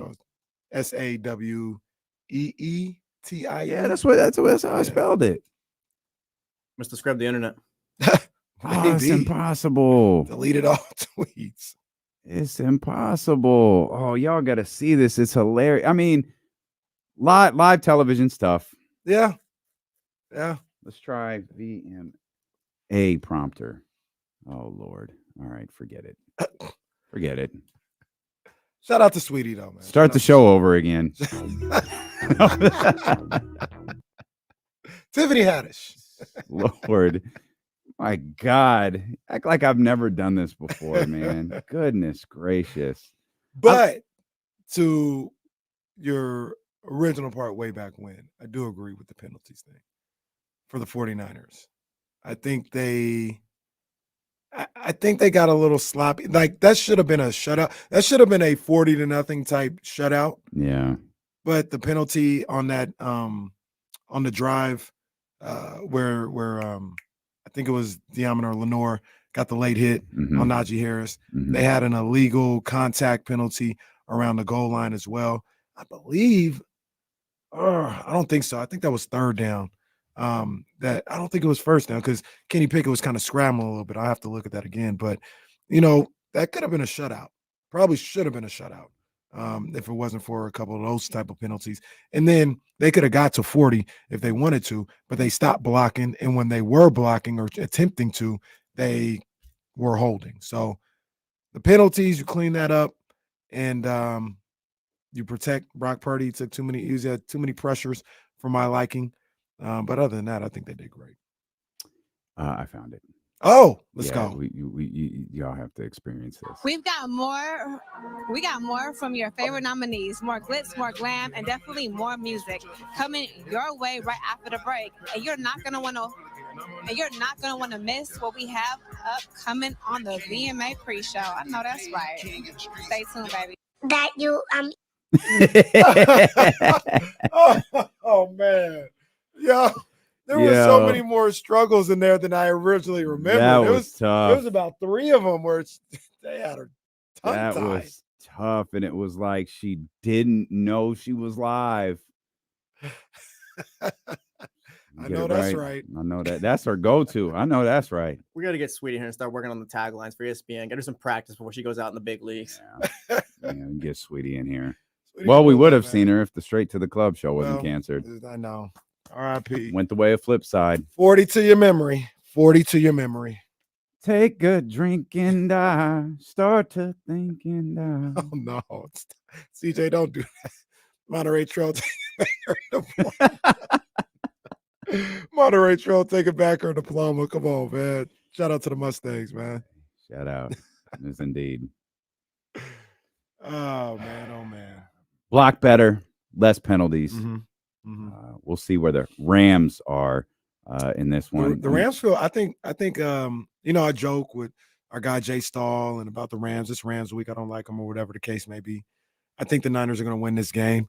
But there's no game the 49ers play that you don't think they're going to win. That's where it should be. There's a difference between going to win and can win. Like, remember that Packers game in the divisional round? I think that they can win this game. Yeah, you know, if they do this, do that. Yeah. I wasn't like, I ain't gonna put my money on it. But this game, I think they should win. But the Rams are feeling good about themselves. And the Rams have been kind of kicked around for the last month. And they came out ready to play in week 1. And I think they're looking at this situation where people are gonna be like, you know, Rams play good week 1, but Seahawks probably aren't that good. They're not like they're looking at it as Seahawks are probably not as good as we thought they were. That's why the Rams did that to them. Not the Rams are a good team. They'll lose to the 49ers, 8-point underdogs, whatever the case may be, and things will go back the way they were. And I think the Rams and Sean McVay wants this game. Oh, he wants this game bad. What's it, 8 straight regular season games? He wants this one bad. Aaron Donald wants this game bad, and I think the Rams are going to come ready to play. I think they're going to be a live underdog here in this game, and I can see it being, a hard-fought battle. So I'm not completely looking over the Rams. Did I see that right? Are they at 8 points? I think it was 8.5 last time I looked. It feels like a lot. I know. Division game. We joke about it. Division game on the road, though. Yeah, you know what I mean? Like that screams they're not buying Stafford's performance in week 1. Not at all. Not at all. I think the Rams are going to feel disrespected about that, as they should. Yeah. As they should. They put up a solid week 1 outing, and I think there are some teams, get into this overreaction stuff, but it's what we do. It's instant thoughts. There's some teams that could kind of like set their path and the way that they're looked at moving forward. The Rams might be one of them. The Rams, you get a win against the San Francisco 49ers. You're 2-0 now. You get a win against the San Francisco 49ers. I think people are going to start to look at you differently, including the books, because obviously the books aren't feeling you. Right. 8 or 8.5 points. That's a lot, given the way that they played in week number 1. Yeah. It just says they're not buying what they did in week number 1. Mm-hmm. We'll come back. Michael Parsons made us laugh. We'll explain why. Michael Parsons, Brock Purdy fan, by the way. He is. We'll also look ahead at week 2. You brought up number 99. There's a stat I'll throw at you regarding Aaron Donald in this upcoming 49ers-Rams matchup. I can't wait for him to retire. We'll look at the Raiders and the Bills as well, and a couple of other big games in week number 2 as D'Lo and Casey. We're just getting started. First segment went great. Fantastic. Nothing at all has gone wrong today on Sacramento Sports Leader, ESPN 1320. I can't believe someone pays me. Just the fucking shit since someone pays me to do this. Hey, I don't know if he's still here. Closer than I thought. I don't know if if he's still here, but Jesse, absolutely. I remember my main man Jesse from CRC. Big ups to him, man. One of my teammates. He reminded me Jesse could shoot the rock, but he had like a mid-range game to him that was like was his bag. He kind of reminded me of Glenn Big Dog Robinson. He wasn't as tall, but like his game when he got to his spots, it was a bucket. So shout out to my man Jesse.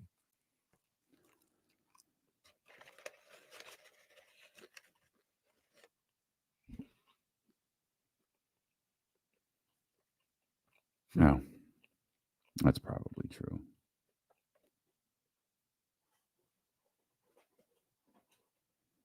Shout out to my girl Cindy if you're listening. Cindy always sending me messages. I don't have to say if she's listening. I know she's listening.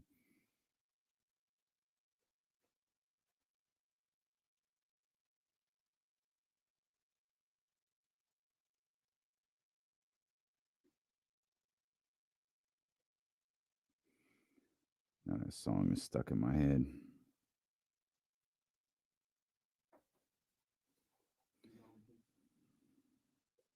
Okay. Thank you. This song's dedicated to my homies.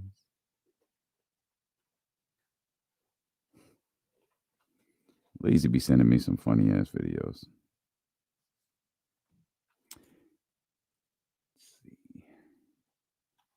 Before we leave her, where'd she go?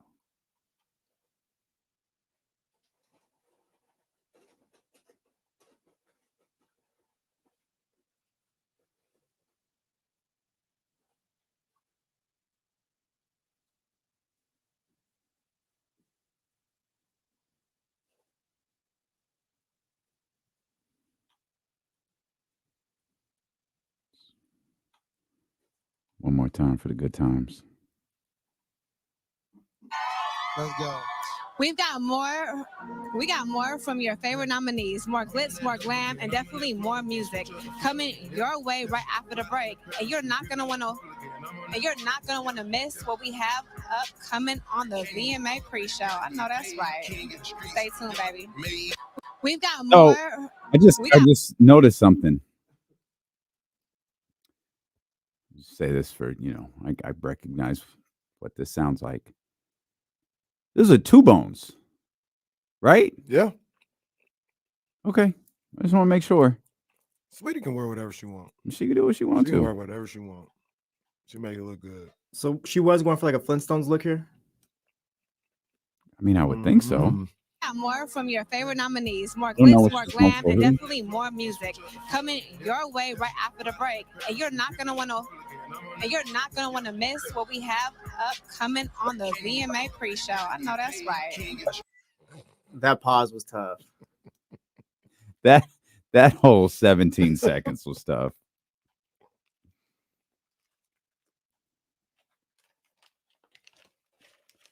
Tough.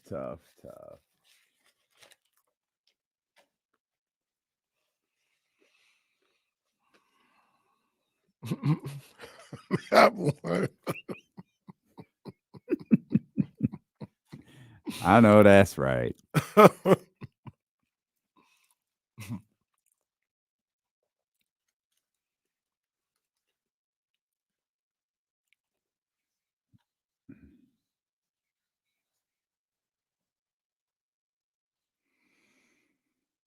Let me play this sound before we get caught up in too many other conversations. It's not Sweetie. It's man Micah Parsons. And I just don't think that we should sleep on Brock Purdy no more. Yes, he was a 7th round pick. Yes, he came in late in the season and won 6 straight games, took him to the NFC Championship before his injury. But Purdy, you will not be slept on no more, brother. I think people are coming for you the same way they come for Rodgers, Patrick Mahomes. Yes, you are surrounded by a great team, but you are playing your butt off, and you got one hell of a story, brother. If we were to rank Purdy right now, I would put Purdy around. I think Purdy's a top 15 quarterback. There's things that we still want to see from Purdy, not when Purdy's winning, but when Purdy's down. I think the adversity aspect of the football game is huge. Learning how to play from behind, learning situational football. It's not something I'm saying he can't do. It's just something that we just haven't seen yet. I know that's right. Come on, man. What are you doing? What are you doing? I thought we have fun with Michael Parsons. I like Micah Parsons. But I was just about to say, Michael Parsons is okay with me. Mm-hmm. And I've seen him a lot of times, give praise. He gives praise to everybody. We joke about the whole, Eagles go win one for the division. We ain't about that. I wouldn't have said that, but he ain't hurt nobody. He's like, hey, big ups, man. Go do your thing. Michael Parsons, always showing love. And like I said, we joke about that. But real talk, I'm okay with somebody showing love. That's high praise, though, from a top player at his position, a top player in the league, throwing praise at Brock Purdy like that. That's not shallow. Yeah. I don't think that's bracing for the Cowboys. I don't think he's doing what you do. What do I do? Don't do that. Don't do that. This 0-40 Bucks team. Yeah, it's a tough squad. They compete. They've been in all 40 games that they've lost, but that's a tough squad. Well, I mean, that's what you do. That's not what he did. Look, man, I'm just saying, what do you want me to do, man? Because Bowling Green is a good team. See, listen, that's what I'm talking Bowling about. Green, they're true champions over there. You skipping right now. They're true champions right now. No one buys this. And, they have a running back that can change the game at the drop of a dime. What's his name? You know him. What's his name? The guy. Mm-hmm. And their safety, that guy's a heck of a player. He could play anywhere in this country. So I don't if you think I'm lying about that, you're wrong. Bowling Green is a hell of a team. And Michigan's got their hands full. Dare I say, maybe the toughest matchup of anybody in the top 10 this week.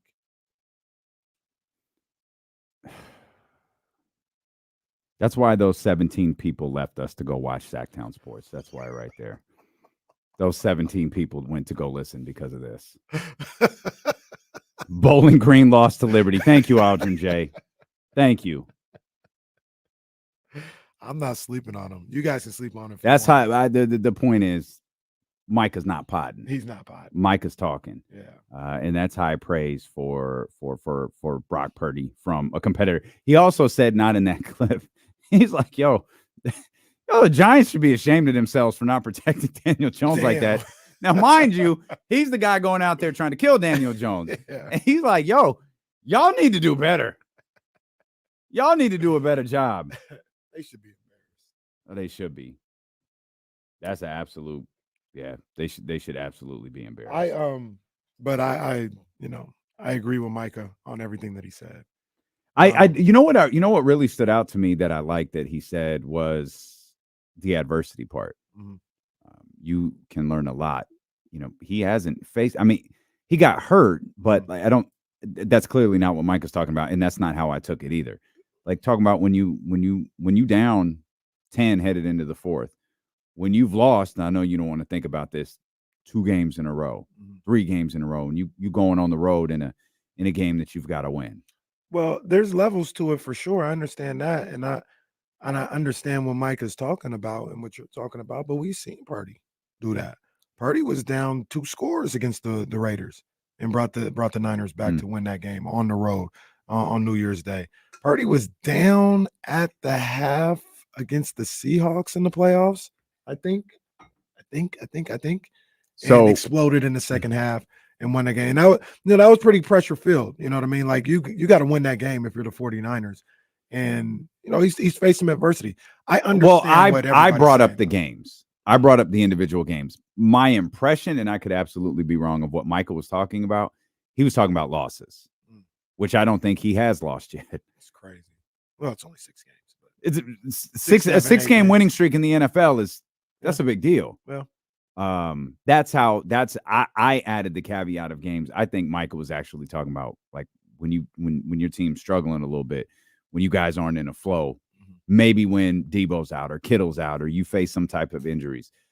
That's how I took it. Those are all things, and it's not like Brock Purdy's fault. He hasn't faced those. You take the challenges that are in front of you, and the challenge that's in front of him this week is the Los Angeles Rams. Yeah, it's not the Buffalo Bills. But I don't have any problem with anybody saying that. I think, like I said, I just think Brock is, and nobody's saying the contrary. I just think he's the real deal. He's the truth, man. Mm-hmm. He's got it. He's got it. There's just something about his game that he just got it. I also was talking about giving love, showing love, and giving props. I thought it was really cool. Did you see that moment with Brock and Patrick Peterson? I didn't. Yeah, after the game, somebody was mic'd up or the camera was close enough or whatever, and they went up, embraced each other, and Patrick's like, man, it ain't nothing personal, man. It's all good. And then Brock was like, no, I don't take it that way. He's like, hey, man, you were like my favorite player coming up, man. I appreciate it. He's like, oh man, appreciate that, man. You keep doing your thing, keep cooking. And it was a good little meeting right there. So, and I forgot because Brock is from Arizona and Patrick Peterson was a Cardinals legend, and he was like, yeah, man, you was like my favorite player. So that was right after the game. Yeah, because Brock still got his jokes off in the press conference. He still got his jokes off in the press conference after the little love fest. All right, fair enough. It's like Jay-Z telling 50 that time. He's like, yeah, I got to get you back. I got to get you. Yeah, I'm about $1. It's 50 cents, but I had to get you real quick. That's all. Unrelated happy birthday to Nas. Hey, Esco. Shout out to the dope ones for the artwork he posted today. That's always incredible. I've been meaning to ask if I can steal that and put that on KSFM's page. You mentioned Aaron Donald a minute ago. Aaron Donald is averaging about 1 sack per game against the 49ers in his career. Which is it's a shade under. It's just a smidge bit under. It's actually surprising. That like he like that he high or that low? That high. Like he might have got like, it feels, I'm not saying like game for game, but it feels like he might have upped that average in that NFC Championship game. because for the most part, Well, they they- have Aaron Donald on click clack every single time they play. I don't think those numbers are counted, to be honest. He had one regular season game. They ended up losing this game, but he had one regular season game during the pandemic where he went off in the first half, in like the first quarter. And honestly, and I'm not saying that to say, oh, they're going to do that this week. Like, I'm actually kind of terrified that he's like, because you're not going to hold Aaron Donald down for his whole damn career. Like, he's going to have a crazy game against you at some point. But that first quarter of that pandemic game, that's like the only time I can remember him doing anything against the Niners. Like, the Niners lock him up. When I don't know if it's a scheme. I mean, sometimes they're double and triple teaming them or whatever, but they make sure Aaron Donald does not beat them. So the fact that he's getting a sack a game is actually a little surprising because I would think it'd be a little lower. Yeah, it's about a sack per game. And as he approaches what's probably his last couple of games against the San Francisco 49ers, I'm sure he'll be eager to get Purdy. Retire. Actually, why would he retire? All he has to do is say, I'm coming back next year, and another $31 million gets deposited into his account. Aaron Donald signed probably the greatest football contract in history. Yeah. If I want to play, amazing. I get paid $31 million. Yeah. If I don't, well, you guys are good. Well, I'll pay him $31 to retire. I think he's going to pass on that. No. Him and Steph, go away. Do a joint retirement ceremony. Steph, please retire. Did LeBron ever get his joint parade that he wanted? Was that LeBron? Who wanted the joint parade? Was that LeBron? Yeah, he ain't get no parade. LA ain't seen no parade for the Dodgers in 40 years. If I remember correctly, that was with the Dodgers, not the Rams? No, it was with the he might have wanted one with the Rams too, but he definitely wanted with the Dodgers. He just wanted a parade with someone. Well, because the Rams got a parade and nobody really showed up. Remember that? Yeah, all I remember was they had Luke Belair. That's all I remember. They did. Yeah, they had the Luke Belair. Shout out Brett Bear. Shout out Brett. Big ups to my guy, man.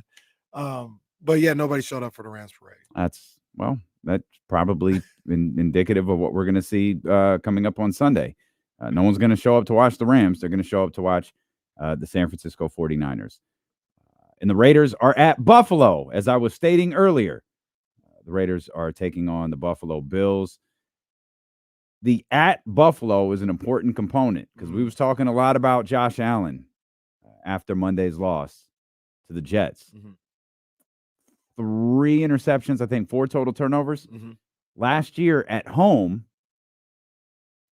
Josh Allen threw a combined 6 interceptions. That's the entire season at home. Just throwing it out there. If he was a little erratic in New York, the numbers say, let me rephrase that because it's not if he was a little erratic. He was a little erratic in New York. Yeah. The numbers say that's not going to be the case inside his home stadium coming up on Sunday. It's another tough one for the Raiders. I feel like we're going to say that a lot. They got a tough schedule because they're not going to be favored in these games. The situation, it's a tough situation, man. Bills not happy after that loss. They probably feel like they let one get away. And Josh Allen is probably kind of pissed off, definitely pissed off about the way he played. And he's going to look to be taking it out on somebody. And unfortunately, that somebody's going to be the Raiders. So for them to go on the road, go across the country, Bills home opener, desperate game. We talked about this yesterday with the Bengals and the Browns, how the Bengals were going to be desperate, or Bengals and the Ravens, excuse me. Yeah. And they were going to be desperate. The Bills are going to be just as desperate. And they're going to be looking to let out some frustration on the Raiders. Yeah, it is a tough trip. So I was thinking, I'm sure they went straight there. I actually don't know if they went straight there or not. Yeah, they could have just went home. Even if they did. Yeah, I was going to say Denver that's not far enough to make it's not like you were playing in Atlanta, right? Or Minnesota or something like that. You were playing very close to home in terms of a geographical sense. Yeah, it's tough. It's tough for the Raiders, but that's gonna be the story of their season. Yeah. There's not gonna be a moment if you're a Raider fan where you go, whew, okay. All right, we can exhale this week. Like, no, you've got tough games ahead. You're just not good enough to feel that way about anybody. Right. Even Chicago.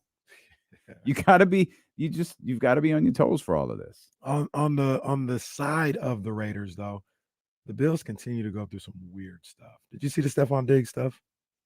I don't think I did. So what would you? No, I was going to ask you a question, but tell this story first because it's Stefon Diggs. There was something about, I don't know how it originated. Jesse, did you see it? Oh, Jesse's working. But did you, there was something about like a hot mic at a press conference, and there was a reporter that was talking crazy about Stefon Diggs. Yeah, I couldn't hear exactly what they said, but there was something to the effect of, yeah, he'll just look you in the face and say F you right to your face. And all it was a hot mic. And basically how I read it is people was like, yeah, somebody trying to get him out of there. Who said that? It was just random. It was a tweet talking about, oh, they trying to get Stefon out of there. But there was a hot mic. There was a hot camera with that mic because it was like a press conference and the camera was on, and I don't know if a mic was on or anything, but it shouldn't have been. There was nobody at the podium. Yeah. There was nothing going on. And somebody was talking probably candidly about their interaction with Stefon Diggs, and whoever was rolling clipped that part and got it circulating somehow. And yeah, I say that to say it's just another weird situation with Stefon Diggs and the Rams. Interesting. The question I was going to ask you was, would another loss could this team spiral? Could the Buffalo Bills could the Raiders send the Bills into something that gets difficult to recover from? Yeah. Because of, Stefon, most wide receivers do. Mm-hmm. Stefon's got a big personality. He'll tell you exactly how he feels. Mm-hmm. That may not always play well with teams and teammates. Right. No, that it could. It absolutely could. I'm not against that possibility, because the Raiders, I think they're a talented team. They got guys on there that can play some football. They got Jimmy G, who's a talented quarterback, and just really steady. Usually he's just going to keep you in it at the very least, like he did on Sunday. And if he can keep you in it long enough where they can end up getting a W, and you lose to the Raiders in the home opener, you start off 0-2. Oh yeah, there's going to be people looking crazy in there. So I found the clip. I don't know exactly what it says, so we won't play any of it. Yeah, but I know it was like a FU, but I don't know if they actually say it on there. So it's not the most audible clip either. Yeah, like you hear in the background. Bills team reporter. It's a Bills team reporter. Maddie Glib needed to issue an apology Wednesday after a video in which she could be overheard sharing her unfiltered thoughts on wide receiver Stefon Diggs. While reporters were waiting for Diggs to speak with them on Wednesday, video of the press room picked up audio of Glib sharing some off-camera thoughts of the NFL star. There's no control over Stefon Diggs. Dude's going to do what he wants to do. He'll look in my face and say, F you. That's how he treats everybody. The thing, so how did that get out, though? That's what I want to know. I don't know. It could be a situation where the Bills, when they're doing press conferences, they keep the stream going. Mm-hmm. And I don't know if the mics stay hot or whatever, because she's in the background saying all this other stuff. So maybe somebody forgot to turn the mics off, or I don't know. I don't know how that gets out. Yeah, somebody forgot to turn the mics off because the mics were hot in their little press area. So that's how it picked it up. Oh, man. Or somebody forgot to turn the mics off. She did the notes apology. She didn't even clip out the top of the notes either. She just wrote the note and screenshotted her phone. Ma'am, edit that screenshot. Ma'am, you got to do better than this. I want to take ownership for what I said today. Ma'am, take ownership of your notes apology. I am very sorry for what I said and meant no ill will. I respect the hell out of Stefon Diggs, and he's been one of my favorite players to cover.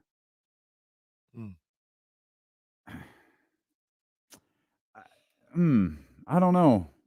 I said I don't have control over him. Steph marches to the beat of his own drum, and I love that about him. Go ahead, Jesse. I heard, well, like you said, like I said, like the clip is barely audible, but her tone in the clip, it wasn't like she was like talking down on him. It's just like, this is how Stefon is. It seemed, yeah, like that's what it is. I don't necessarily look at that as a bad trait either. Yeah. I don't think that's I'd rather someone look me dead in the face and say F you than be phony to me. True. That is rude though. Like that's rude. Like, well, you don't need to be I going around, like, especially when somebody's trying to do their job. Like that's rude. But like, that's not, at least you know where they stand, but it doesn't make it not rude. But no, but I also don't think it's walking up to the person delivering food and going F you.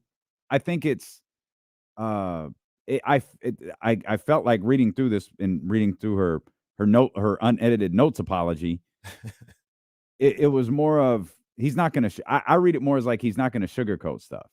I read it more as we could ask him to come do this interview, and he'd look me in the face and say F you. Yeah, that's how I took it. Yeah, the quote like on text or whatever, it's much worse than I think how she meant it. Right. Like and that's why I say, well, if the mic was hot, like anybody could have screenshotted that. But that's why I was like, man, somebody trying to get him out of there, because and that somebody's not her. Like she was just having a conversation that she thought was off the record, off mic, about her experience and what's going on. Doesn't even mean that she don't like Stefon. She was just talking about like, this is how he is. But yeah, now it's gotten out and it's this big old thing. Yeah, I don't know. I haven't talked to Stefon Diggs today. I'm gonna guess he didn't take this any type of way at all. Honestly, the only reason why I think she put out the notes of apologies because she's a team reporter for the Bills. Yeah, you so know, like you got to be nice. Yeah, that's a fun little like footnote to this. Is like she's not, Buffalo News. She's the Buffalo Bills. Like it's a little bit different. I think Stefon could take it some type of way. You think so? Stefon is not level-headed from everything that I read and hear. I feel like Stefon be like, yeah, that's exactly what I do. Yeah, true. But nobody knows what happened this summer. At least publicly, we don't know. Where he was done with the Bills. Yeah. For what?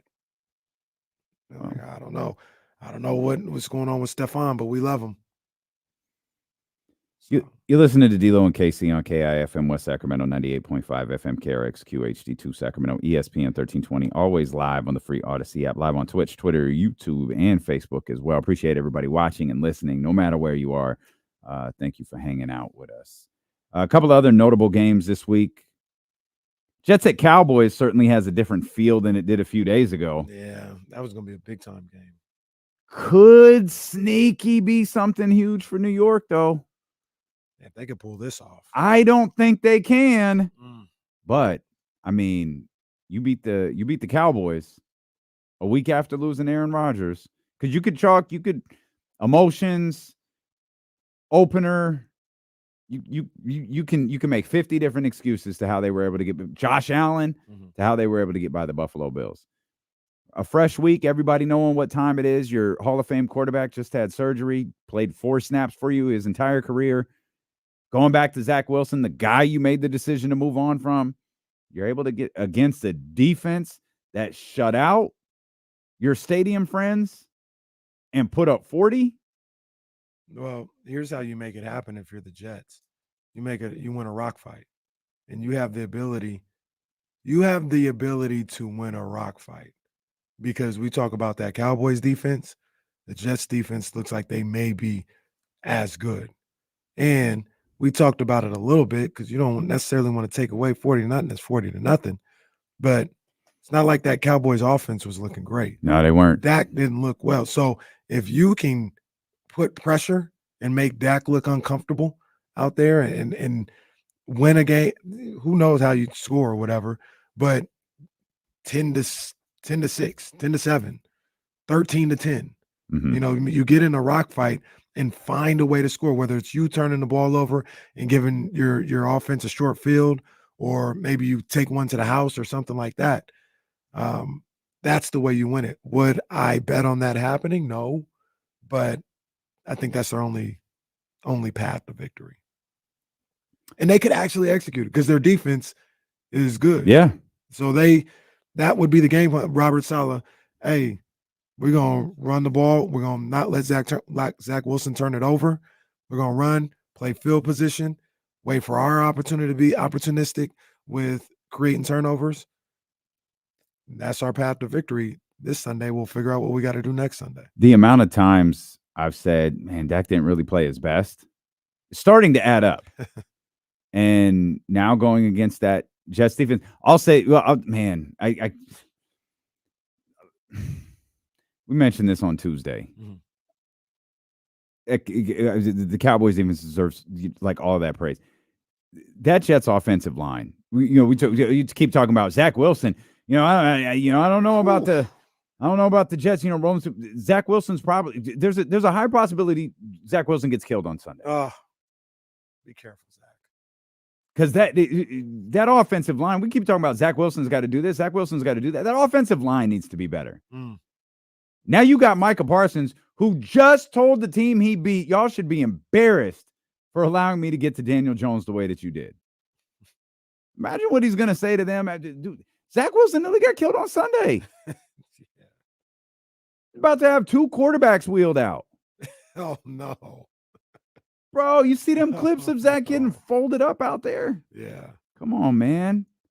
But I hear you. At the same time, that Jets defense has the ability to make life really difficult for Dak Prescott, who I think has been making life really difficult on his own for the last little stretch. Again, he wasn't good. Now, maybe he didn't really need to be good on Sunday just because of the way the game was going. He didn't have to do anything.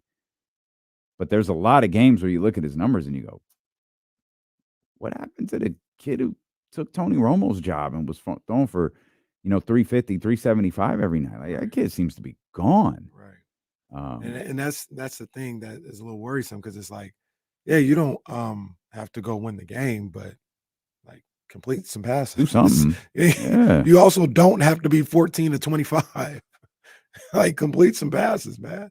So I'm still holding on to the fact that Dak is a good quarterback. I think he'll have a good game this weekend. I think. You don't sound convinced. But you're right. I'm not convinced. That's a tough defense. Yeah. We'll come back. We'll talk a little bit more about this game. We'll talk a little bit more about the Bills and the Raiders. Didn't really dive into that one at all. Week 2 gets underway tonight. We'll get back to that Dame Lillard story that we originally were going to start the show with like 2 starts to the show ago. So we've got all of that stuff ahead. Also, phone lines open 916-909-1320. And we'll get to it. I'm just saying, stick around with us, but it's gonna be a show in Boulder.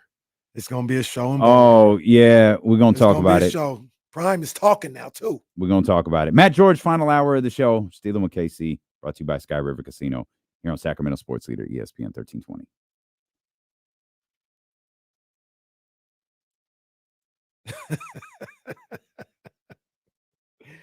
Hey Brian, I'm sorry, man. Let me tweet out the link, man, to the new one. I didn't know. I thought you had to create a new one every year. So yeah, there is a new Pick'em League. I'm gonna tweet out the link right now for anybody that wants to get into Brian's with us. All 7 of us. We're gonna do our own league. Now I know next year though. Just roll it over. Just change the name. That's all we gotta do.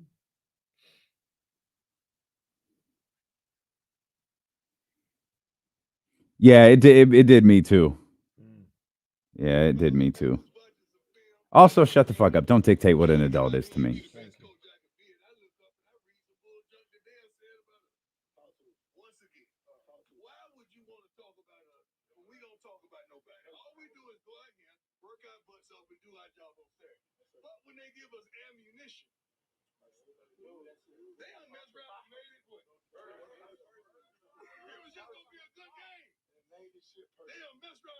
I had to listen. He said they made that shit personal.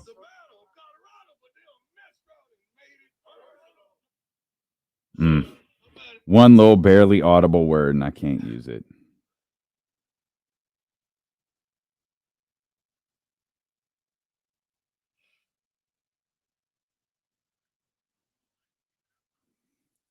You don't have to do that. It's all right. I was going to play the video. It's all right. Thank you, though. Now, I see that. We're big time. Big time, huh? Uh-huh.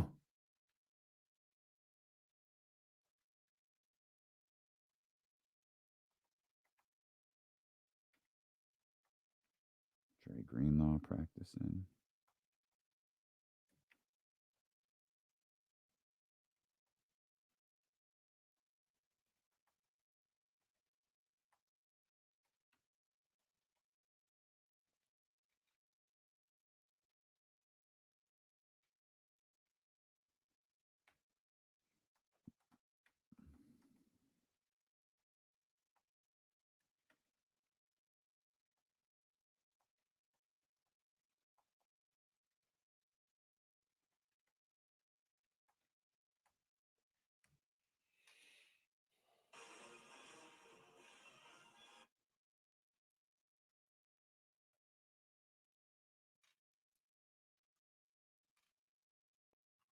All right. New link is tweeted out. Brian, anybody else wants to get it who's not in it now, go hop in and make your picks. 1 week is not going to ruin your ability to win. You'll be fine.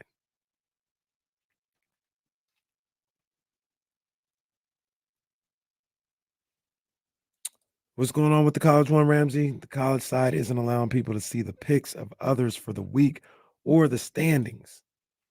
Well, let me check on that. Number one, the CBS, bro. It's not me. But let me see what the hell is going on here.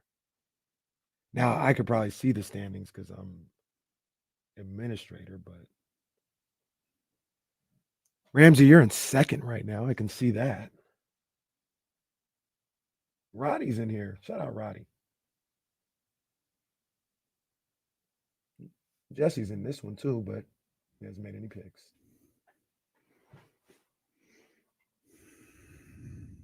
Is that our Charlie?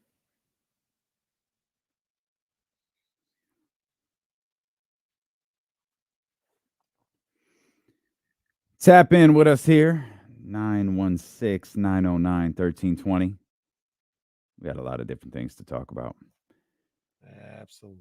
Jets can maintain the Jets could make some noise with a win over the Dallas Cowboys. Obviously, that was a very loud team headed into the regular season. Not to any fault of their own. That's not a criticism. Like, people were all about it. Now, I think people are kind of, the Jets conversation could probably get really, really quiet or really, really loud.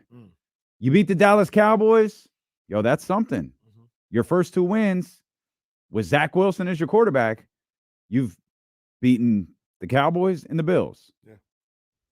Or it could get really, really quiet and it'd be like, all right, this is what we thought was going to happen. Jets going to fall away a little bit here. Well, I will also say this about the Jets stuff. I'm a Jets fan, and the way I'm looking at it, man, I think they got about 5 or 6 tough games to start the season. I mean, they could all be tough, but 5 or 6 really tough games to start the season. And come out of that one, I don't know, 2-4. 2-4. You already got one win. Come out of that 2-4. I think it starts to lighten up a little bit in theory, and get your feet under you, and try to rebound from that. The whole thing with the Jets right now, like before, I think they had thoughts of winning the division and all this other stuff. I think that's out the window, but you can still make the playoffs. And like, you don't have to, and I'm not saying you're saying this or anybody, you don't have to beat the Cowboys to make the playoffs. No, like definitely not. You lose to the Cowboys, your season ain't over. It's just, all right, we lost that one. Let's find a way. Robert Sala's got to do a great job. This is something that we talked about with Kyle Shanahan during the COVID year, right? Find a way to get these guys together. Be a Mike Tomlin type coach, and no matter what's going on, you guys are in the mix in December. And that's got to be the new goal, I think. Yeah, I don't think their season is over. I think the conversation around their season dies down. I don't think it's over. I don't even think the conversation around their season is I don't think it's over. I just think it gets a lot more quiet. There's a lot more. I think it becomes a lot more wait and see whether a win. I think they ride high with a win. And it just okay, it's kind of what we thought. Let's see what they could do over the course of the next couple of weeks. And with every loss, it dwindles down a little bit further. With every win, it's going to get a little bit louder because it's going to turn into, look, Robert Saleh was right. This is a squad. This is a team that could get it done. Could you imagine if Aaron Rodgers hadn't got hurt on the fourth play? That's the sad thing about them succeeding, is it's all going to go back to that fourth play of the season repeatedly. Unless, of course, Zach Wilson lights the world on fire. If Zach Wilson lights the world on fire, ain't nobody going to be talking about Aaron Rodgers. But no one can with a straight face can say that's going to happen. Like I said, though, I know Jesse's talked about it, and I kind of agree with him. Like, I don't think Zach Wilson's that good, but hey, this is your opportunity, man. Mm-hmm. You got another lease on life, man. You got another opportunity. Go out there and ball. Anything that KC in Sacramento is saying, that Jesse's saying in Sacramento, you can shut him up by going out there and playing. And we'll see what he does. It's a tough start going up against a defense like the Cowboys. Mm-hmm. But even then, Zach, you have a bad game on Sunday. Don't worry about it. Yeah. Move on to the next game. Get better. You're not always going to play the Cowboys or the Niners or the Jets is one of the top defenses. So you're not always going to play them. There's going to be defenses that are a little softer. You got to make sure you execute against those guys. Robert Saleh said he'd be shocked if Aaron Rodgers retired. Aaron Rodgers, of course, had surgery yesterday, said on Instagram that he shall rise again. I don't think Rodgers is retiring. Why did he say that? I don't know. He said it's just say I'm going to come back. It's darkest before. Like, he wrote a very nice message to his teammates and to the Jets fans and family and friends and people who've reached out. It was a very nice message. But then he ended with, "It's darkest before dawn. I shall rise again." Bro, that's a line from the Batman movie. Like, okay, bro. Like, stop it. Just say it's a marathon.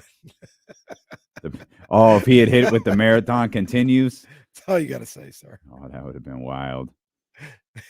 Hashtag TMC. Checkered flag. Let's go.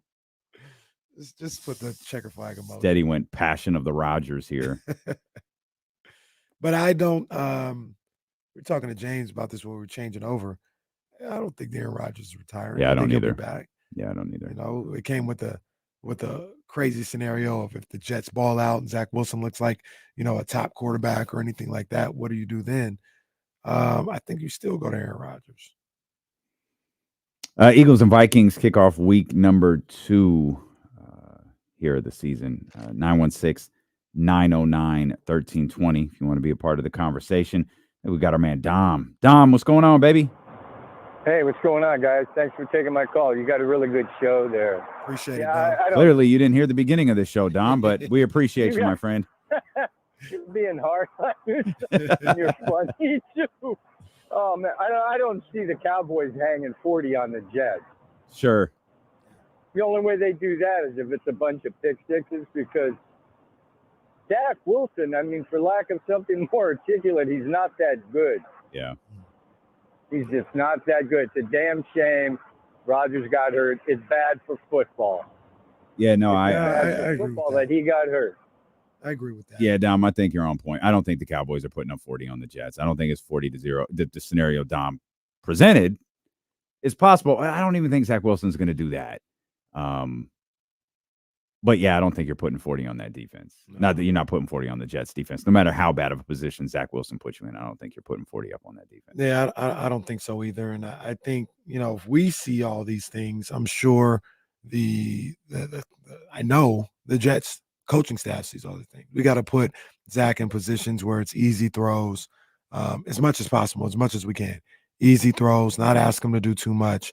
Even if it's a little dink and dunk situation, let's make sure that we put him in the best situations not to turn the ball over or not to be exposed by the offensive line. Roll them out a little bit, see if that works. Our play action game.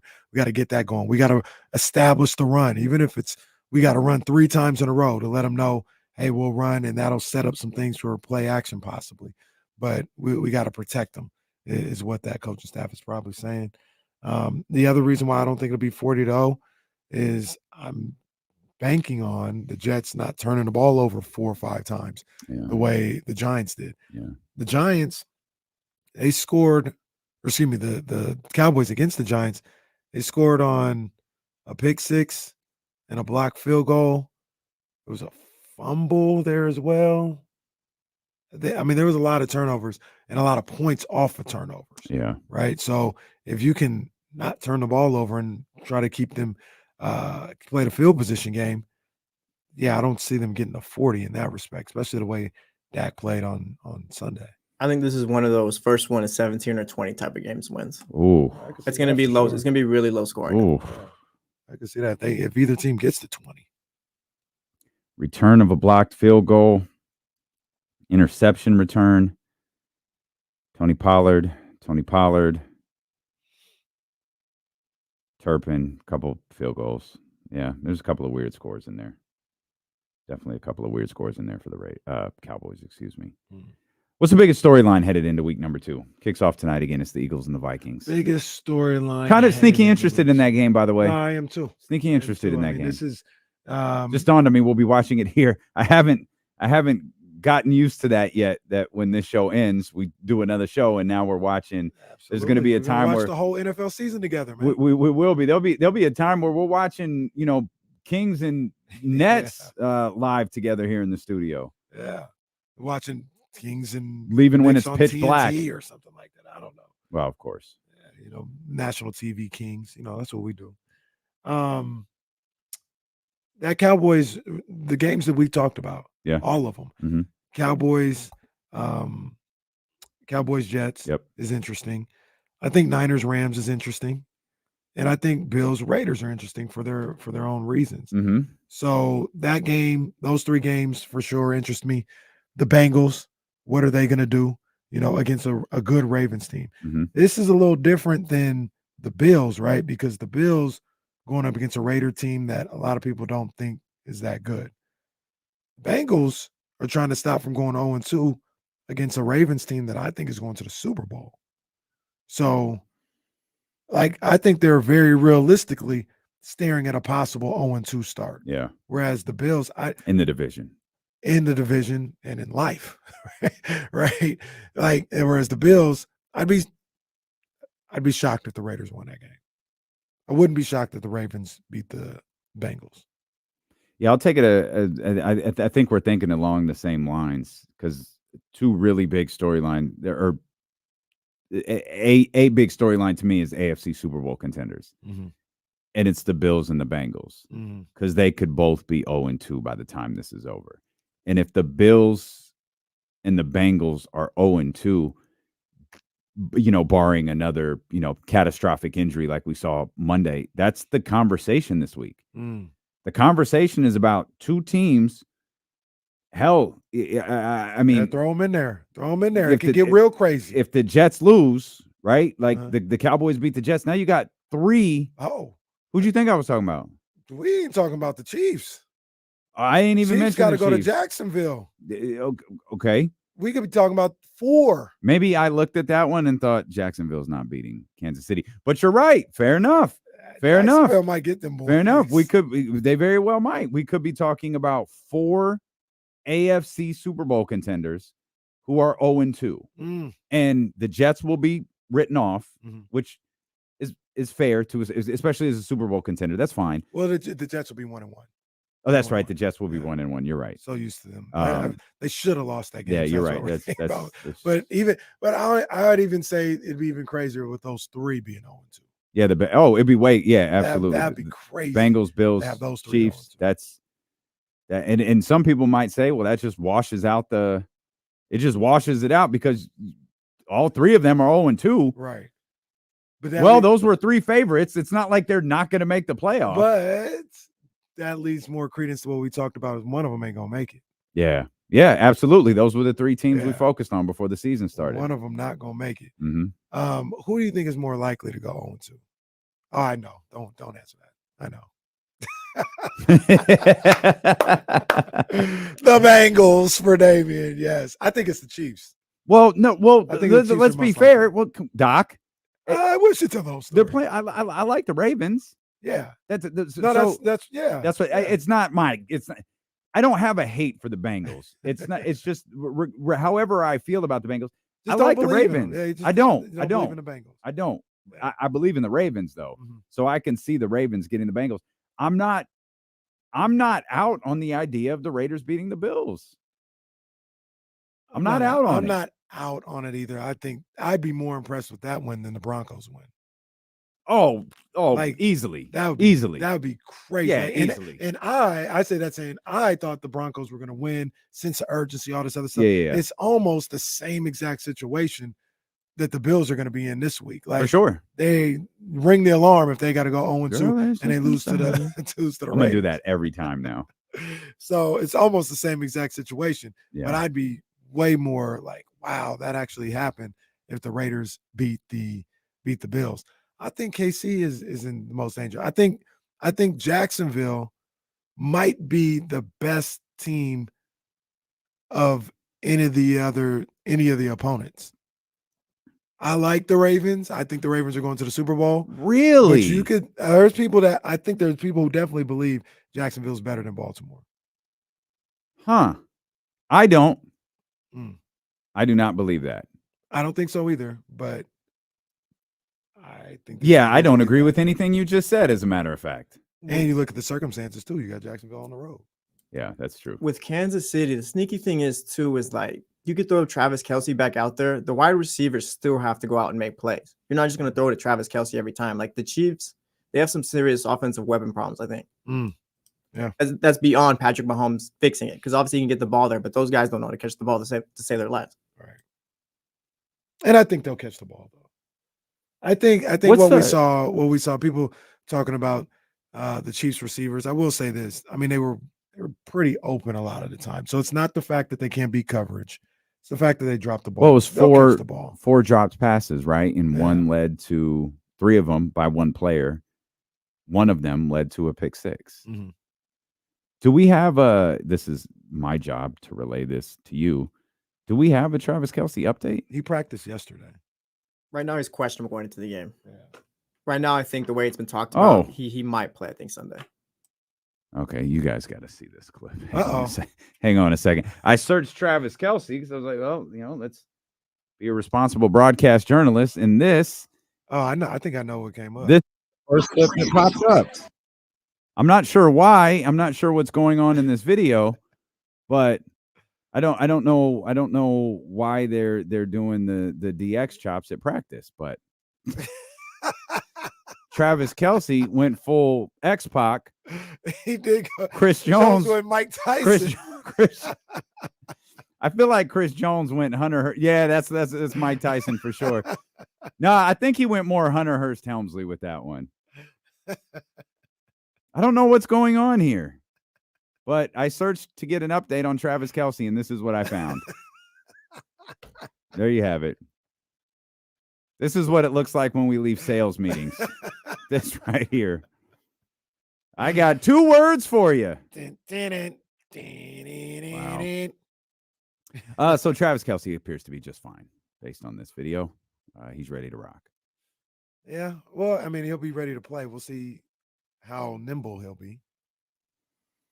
Yeah, it feels like he's coming back a little quick, but you're 0-1. I mean, Chris Jones took a very team-friendly deal. Mm-hmm.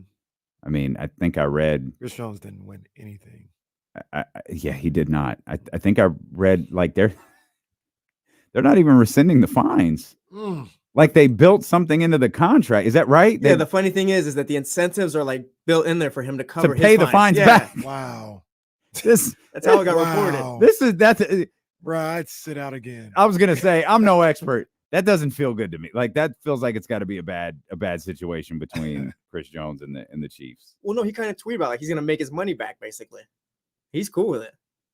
If he likes it, we love it. Is he representing himself? Who like negotiated that? The mob. Look. Okay, well, all right. The Sopranos you sit next to. Who were we just reading about that was in the mob? Nick Bosa. Oh, Bosa's family. That's right. That's right. Big fish. Big fish. Big tuna. That's right. Fat Danny. Oh, for good. Don't want no problems. Don't want no problems. Don't want no problems. That story in 20 years of Nick Bosa's family sending someone to John Lynch's house to get the deal done is going to be wild. What if I told you Michael Corleone played a part in getting the Nick Bosa deal? It was a horse in John Lynch's bed. Horse's head. Then it flashes to LeBron James. I love that movie. What's your favorite line, LeBron? All of them. LeBron could have easily just been like, I like the beginning where the horse's head was in the bed. No, it's just that's so many to choose from. He said he watched it over and over and over again. No, it's even worse. He says he watched it every day. Who watches The Godfather every day? Well, it's like Joe Mazzulla saying he watches The Town every day. Yeah, that's disturbing. That's super weird. No, Celtics coach is a psycho, but I'm with Joe. Yeah, that's super weird. Who watches any movie every day? LeBron James. That's who. Weirdo behavior. Do you think LeBron James has seen The Godfather all the way through one time? Yes. Godfather 2. Yes. Godfather 3. No. I watched this re-release of Godfather 3. They made like a big deal out of it. Like it's going to make so much more sense now because we edited this the way the Mario Puzo, we edited this the way we wanted to. The Coppola edited. It wasn't. It was like Ready to Die remastered. It was, well, yeah, they put Who Shot Ya on there. Yeah, it's basically the same thing. The quality's going to sound so. No, it sounds the same. Puff. They just put Who Shot Ya. You just took on my there. $13 all over again. Speaking of Puff. Woo! 9:00 tonight. Diddy's new album dropped. Get in your bag. I'm trying to convince Complex. Get in your bag. Stay in your bag. I'm trying to convince Complex to let us play the single that they're dropping tonight. The album drops tonight. Yeah. The single drops tonight too. Yeah. I'm trying to convince him to let us play it in the 4:00 hour. He needs to let that happen. And he hasn't conceded to that yet. And y'all need to. Well, it's fine. Y'all gonna want to tap in. Look, it's fine. I don't care. I'm a one-man wolf pack. I'm a one-man wolf pack. I like the guy on it. So we'll fill it in. We can tell. I mean, it's out there. It's the weekend. It's French Montana and 21 Savage. What's not out there is that French Montana's versus ass. Stop it. I'm not gonna say it ruins the. If you edited French Montana's verse out, it would be fine. Stop it. French is bro. It's trash. French is fine. It's not. He's not Esco. I don't know. I'm not calling him Esco Montana. Complex didn't say we couldn't play it on this show. Like you got to define things with D'Lo and Casey here. We have two shows. His verse is trash. Nah, French is fine. It's okay. I'm not saying French Montana is No, I'm trash. talking about his verse is fine. No, it's not. It's It not sucks, fire, dude. it's not It's anything, terrible. it's fine. It's terrible. French Montana is like when 21 you saved the whole record. 21 was fine. French Montana is like when you got to bring your little brother come hang out with you and your friends. The best part good of the description. best part of the song was The Weeknd. Yeah, the best part of the song was the drums. Yeah. When the drums hit and I thought it was Phil Collins, I was like, "Hey, yo!" The Weeknd on the chorus. I mean that's the song. This album, 21 was cool. French 21 was was dope. French was trash, and I thought Diddy closed it out well. But you're right. The Weeknd has Diddy this. too, yeah, Diddy had. I was like, Diddy's not even on the record, and then he pops up at the end and closes it out. It's hot. It's hot. The song is hot. Man. Even Collectively, with, you put even it all with 21 Savage, together, it's fire. Even with French Montana's verse in it, it's still hot. Yeah, it's a hot track. Don't be disrespectful. I'm trying to get Complex to let us play it in the 4:00 hour. Mm. It technically doesn't drop till tonight. It got sent to us yesterday. They didn't send it to us for no reason. That's what they used to do back in the day. Like, yo, I got that new Jay-Z coming out tonight at midnight. And you play the single. What's that line? It's easier to ask for forgiveness than permission. Yeah, this is. I'm not gonna do that. Yeah, on the, yeah. we may never see a Puffy track again. Yeah, like I'll do that with like Stacy or Aaron. I'm not gonna do that with Puff. Do that with Sweetie. Yeah, we'll do that with Sweetie. Yeah, no, not gonna do that at all. Any other games, any other stories, anything else in week 2 that's really got your attention outside Raiders, 49ers, and some of these AFC teams that could be? Man, it's a compelling week, man. I think every game's got a little bit of intrigue, man. I want to see Green Bay and Atlanta. Seahawks and Detroit. Got that matchup against the Lions. You know, that's a good one. the Dolphins and the Patriots on Sunday night. I Mm. think that's a good matchup as well. So every game except for Colts and Texans.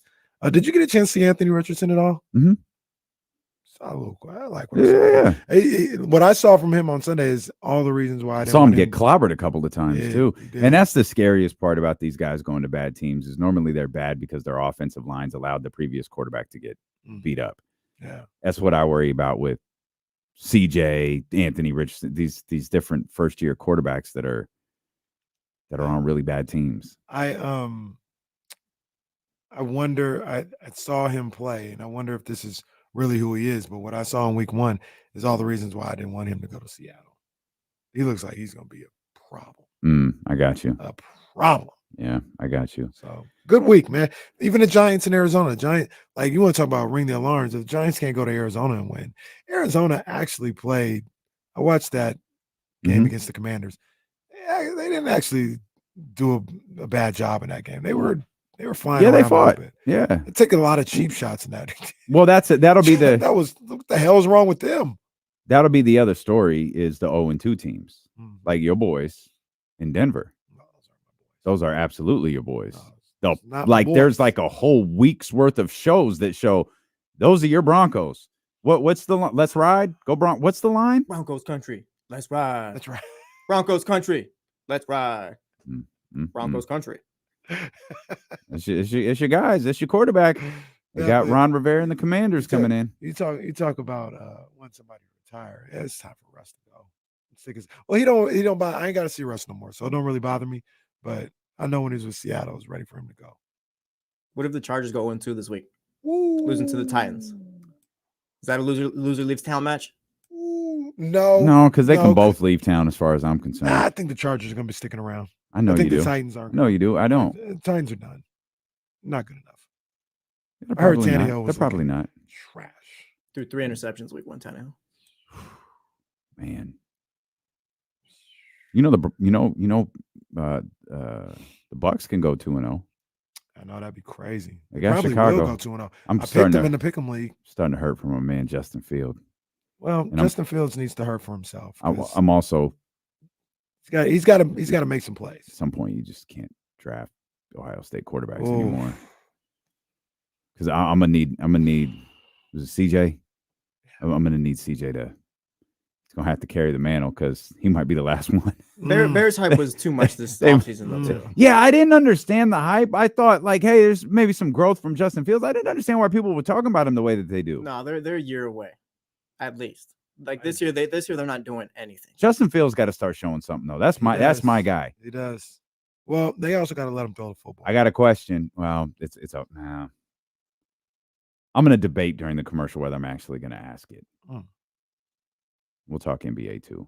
Now with 6-909-1320, Steeler and KC brought to you by Sky River. We'll give you the details on our live show next Thursday as well when we return here on Sacramento Sports Leader, ESPN 1320. It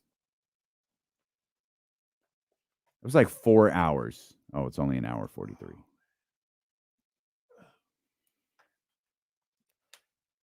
People were hella hyping heels based off the preseason. Yeah, I guess. Yeah, I didn't really get the Bears hype at all.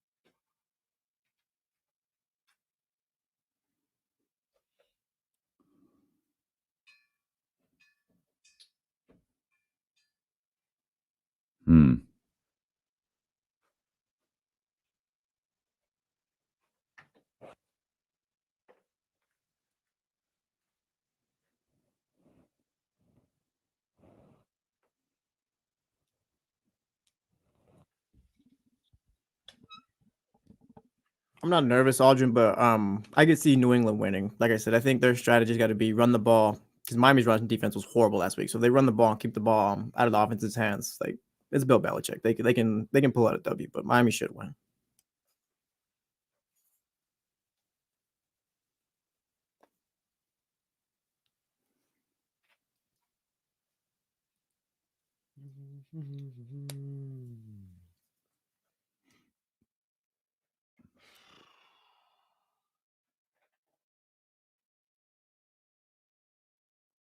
Whose world is this? It's mine. It's mine. It's mine. Oh man. Yeah, it's probably gonna be a few days before. The last episode I left off on was when they fired Westhead. Saw that.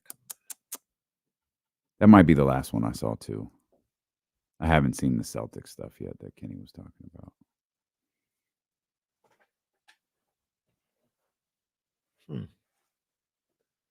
That's interesting. Why is Kimberly standing directly behind Jesse typing on the phone?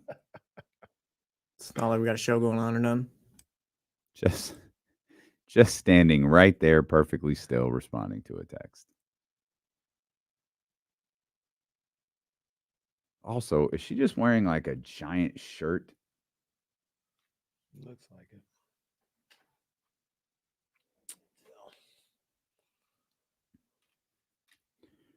Whose world is this? It's mine. It's mine. It's mine. I love Sonos speakers. I absolutely love them. I'm saying that just because they sent me like their 10th email of the day. Buy our new speaker. All right, man. Leave me alone. Jesus Christ, ain't that the truth? I have never wanted to flip over a table and computer as bad as I did this morning at like infuriating, bro. Just absolutely infuriating.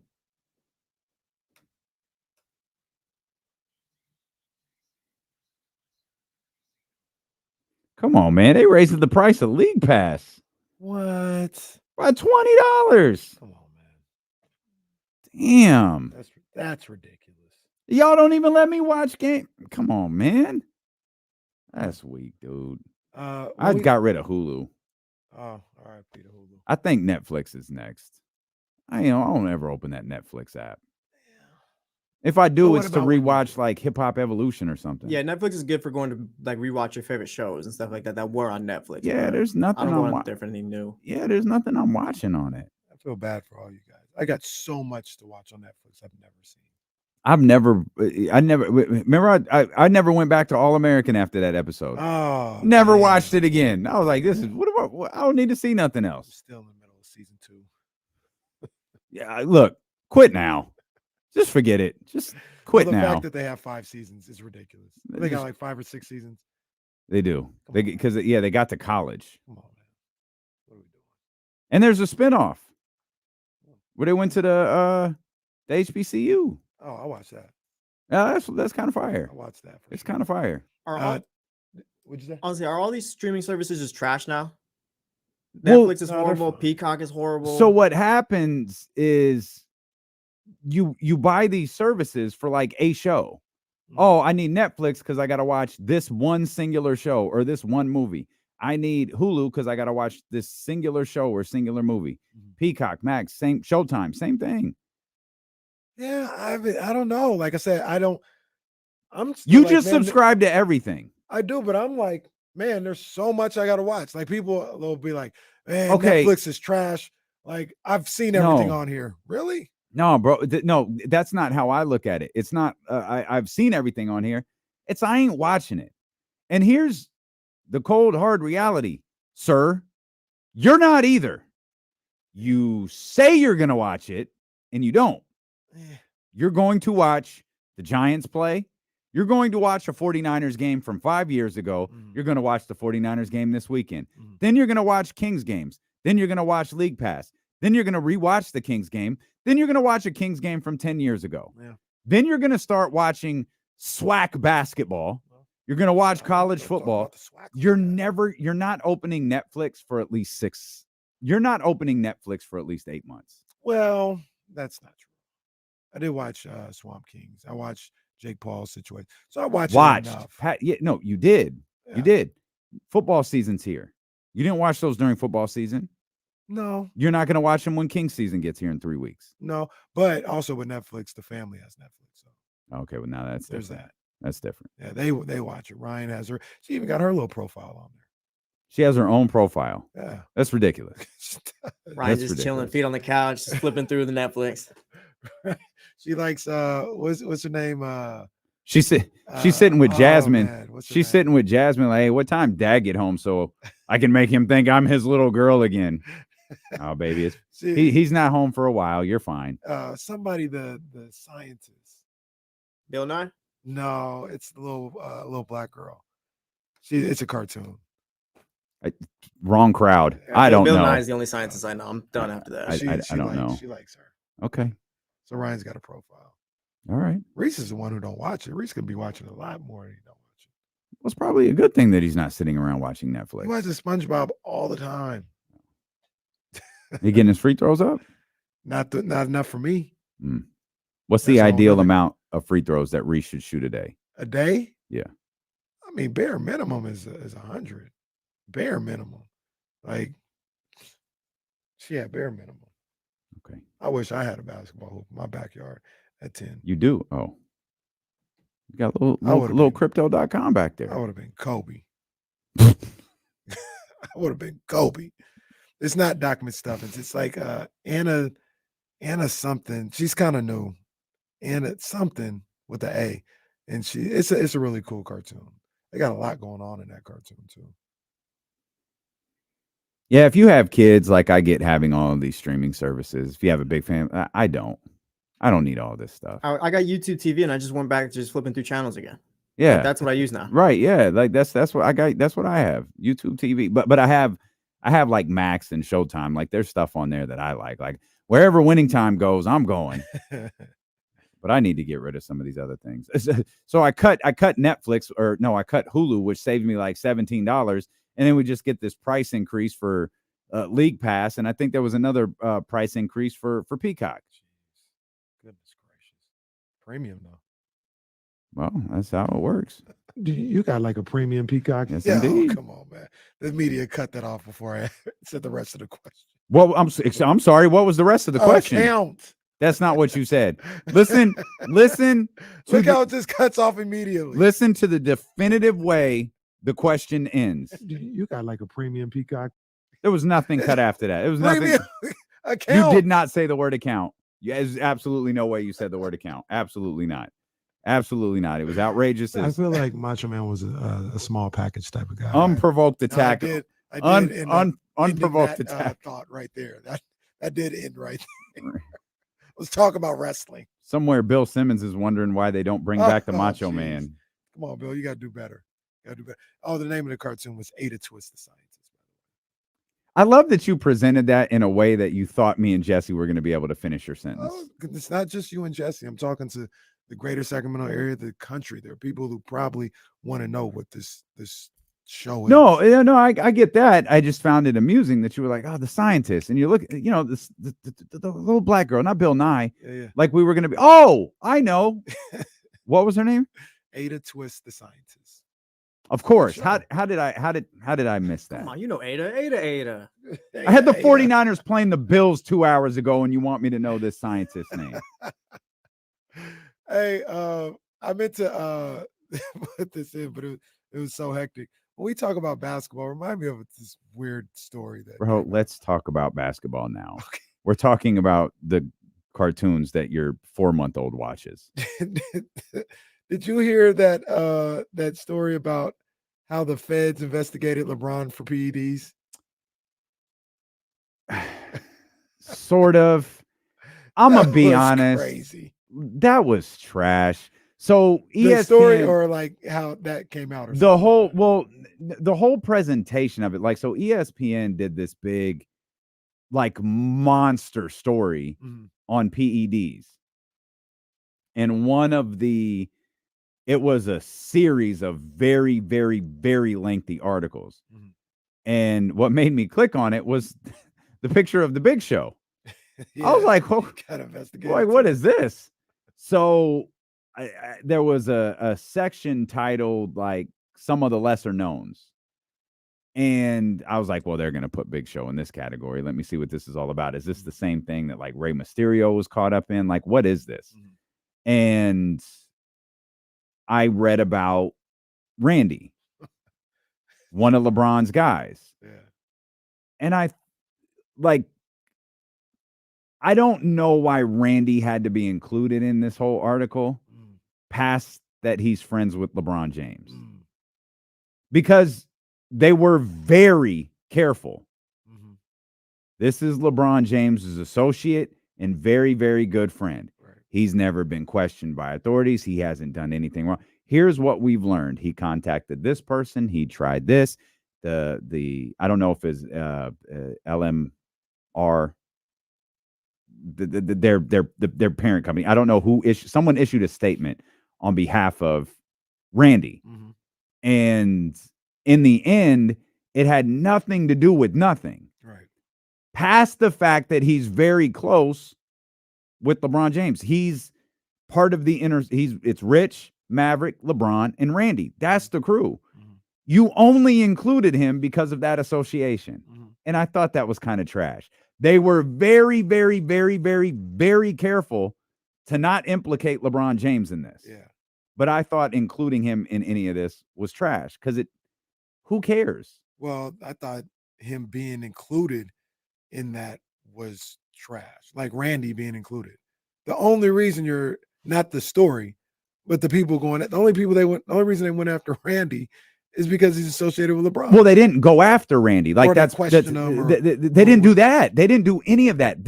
His name is only referenced in the article. That's it. No one. Why was he referencing the article? Because he was tied to the trainer that was selling PEDs to the Big Show and some of these other people. He had there's like a Florida tie-in. So this dates back to LeBron in Miami. So it's some sort of Florida tie-in. Yeah, because this was like 2013. Right. Yeah.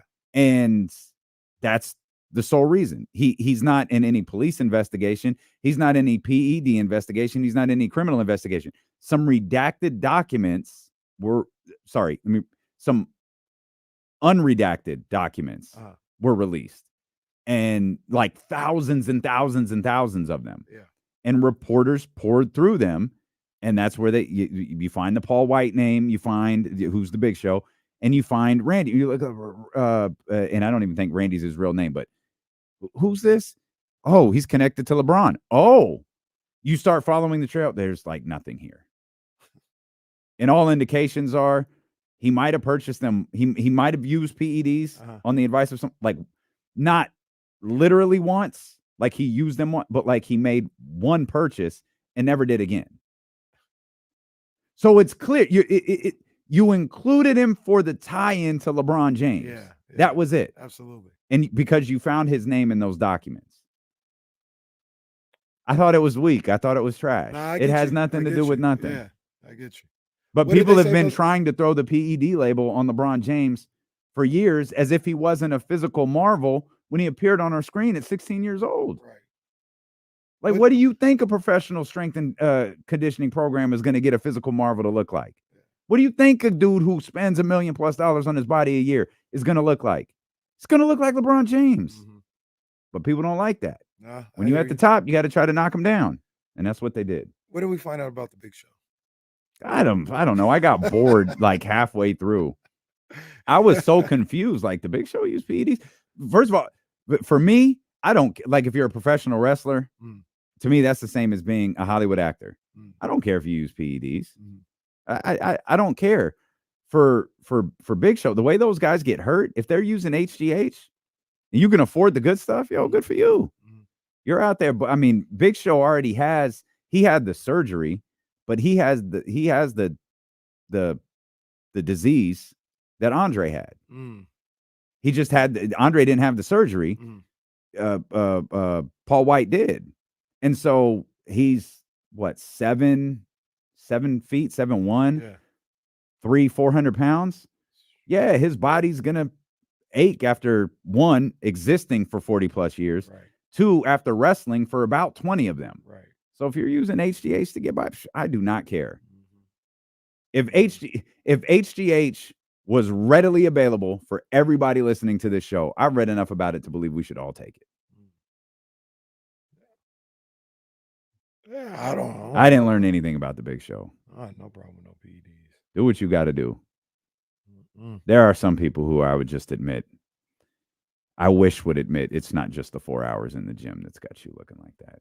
I ain't gonna say nobody's. I know, man. Don't do that. Isn't, I'm not. Isn't this like the second time this month? He's kind of man. He's kind of. No, I ain't. First of all, I ain't say nothing about nobody. By the way, can we since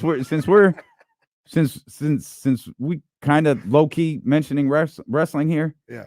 Can I throw something out there? Because I don't know that this is out there yet. Yeah, did you? I think we're on the same page. Let me just take a quick peek. Oh, did you see your girl Jade? What about Jade? They think your girl Jay's coming over. They think your girl Jay's going to WWE. Let me put Raw back on my scheduled recording list. So I'm checking my email because I saw Jade come back the other day.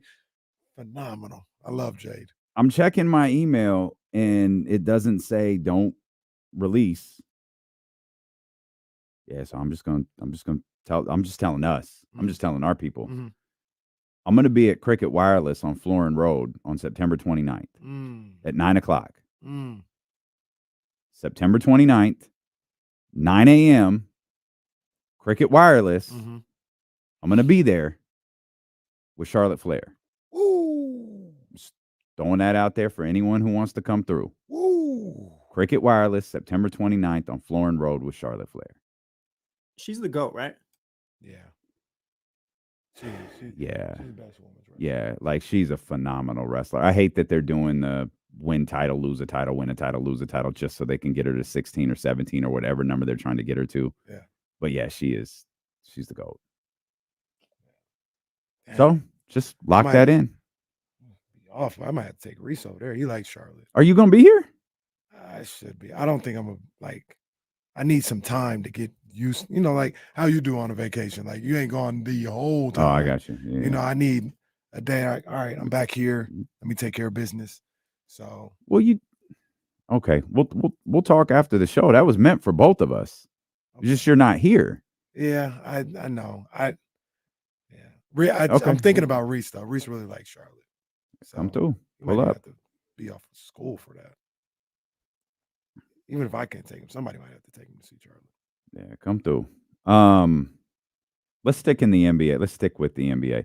But that's where the LeBron James stuff ended, right? There was nothing else past Randy Bean. I only saw some vague stuff on it. I didn't even see. I read the whole. I wanted to read the entire thing. Then I realized, Jesus, this is a book. It's a legitimate book. It's a super. But I did read the one specific section that included Randy and some of these other guys.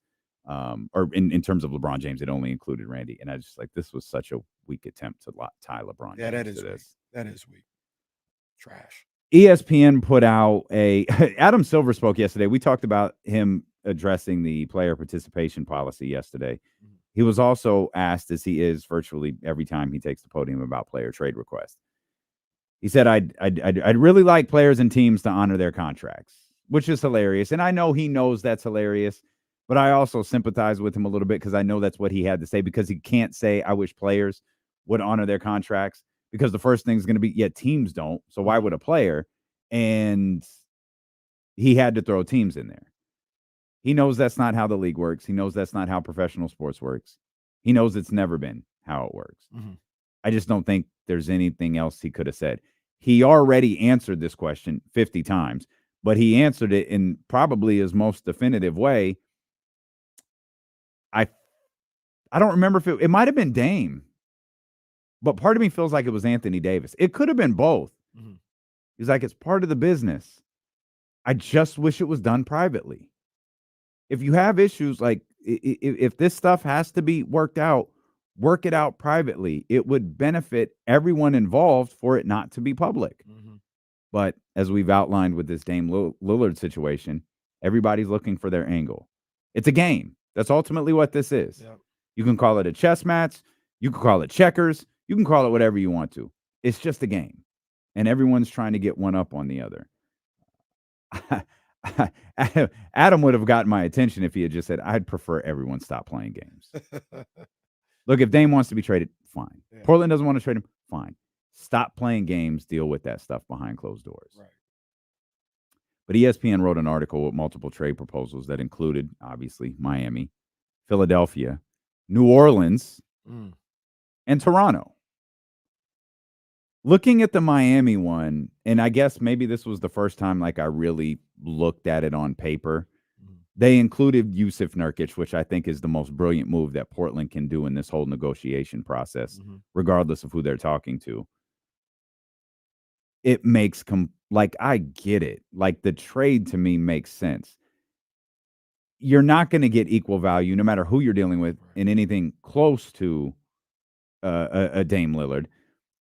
New Orleans did include Zion. I'll put that out there. The New Orleans deal did include Zion. I think the Toronto deal included OG, which both of them probably make more sense for Portland than Tyler Hero does. I think both of those guys make more sense for Portland than Tyler Hero does. But I don't know how realistic either of those deals are. The Philadelphia deal was a 3-team trade that somehow sent James Harden to the Clippers. Looking at Miami's deal, though, it's not that bad. It's probably now that's ESPN's idea. I don't know how close that is to any discussion they've had with multiple draft picks, and there could be there very well could be a discussion where Miami's like, we're not taking Nurkic back. They'd be ridiculous in that respect. Let Nurkic be the reason the deal doesn't happen? Right. Sure. They'd be ridiculous in that respect. But I'm with you. I mean, you talk about Blazers getting Tyler Hero, Kyle Lowry. Which they probably want to reroute, which might be a concern of theirs too. Is like, how are we going to trade Tyler Hero? Because that's part of their problem is that position right now. I don't think the question is Tyler Hero at this point. I think the question is Tyler Hero's fit with the Portland Trailblazers. Well, and then if I'm Portland, because once again, you don't care what happens anyway, you can start putting fillers out there for Tyler Hero, Anthony Simons, and see what deals you get best for that after December 15th. It's if they included Jaime Jaquez, that deal is fine. Which would basically make it 3 first-round draft picks. Yeah. Right? Because you got 2027 and 2029 in here, plus Jaime Jaquez, who was a first-round draft. Right. And my thing about it is, like Portland, like you keep saying, I think they have an unrealistic outlook on what they think they can get. Like you're not going to get, I know Trista talks about all the time, Mike, you ain't getting Michael Bridges. It's not happening. Right. Yeah. Like I don't know. I hope they're not holding on to, no, we need a Michael Bridges or Michael Bridges type. It's not happening. Damn near anybody that was on Team USA, you're not getting in a Dame Lillard deal. So get that out your mind. It's not happening. You take your Tyler Heroes, you take your first round picks, and you figure it out that way. But this whole deal with Dame, we need another young star player in return. Tyler Hero's the best you're getting. So, okay, pause in a different, and I don't mean pause in the funny way. I mean, pause that for a second. What's the best I'm getting? What is that? No, pause that thought, because did you look at the Pelicans deal? Yeah, and Zion's in there. Yeah, it's Zion, Dyson Daniels, Kira Lewis, Larry Nance Jr. There's no draft picks involved in this, and it's the same. The Pelicans would get Dame and Yusuf Nurkic in this deal. From a Portland perspective, that's the best immediate deal, right? Again, this is make-believe. This is not real. But is that the best right now, 2023, 2024, maybe 2025 deal? Because you don't know what you can get for Tyler Hero, and you probably don't want him on your team. Or if it's Anthony, maybe you do want Tyler Hero. It's the argument I used to make about Buddy and Bogey with the matching the offer. The second you match the offer, one of them loses their value. Whichever one hits the market completely loses their value. That's probably the case the second, if there isn't an immediate trade set up for Tyler Hero, the second Tyler Hero becomes a Portland Trailblazer in this situation, one of them loses all of their value. Right. I agree 100%. Because it's like you need to get rid of one of them. Yeah. We don't need to trade for him. We want to. You need to do this. That's the Right. difference. The thing that I think about with the Zion Williamson thing, because Zion is a better player than Tyler Hero, is now you're creating another logjam. Like Portland needs to get off like a couple people. Then the logjam, I'm talking about like what you gonna do with Jeremy Grant? You just paid him half the franchise's salary cap to stay around and be your 3-4, 4-3, whatever the case may be. Zion played a 4. You're gonna move Jeremy Grant to the 3? All right. Well, then you're gonna move Shaden Sharp where to the 2?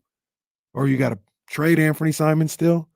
Like you still got a lot of work to do in that situation. So I think Zion's a better player.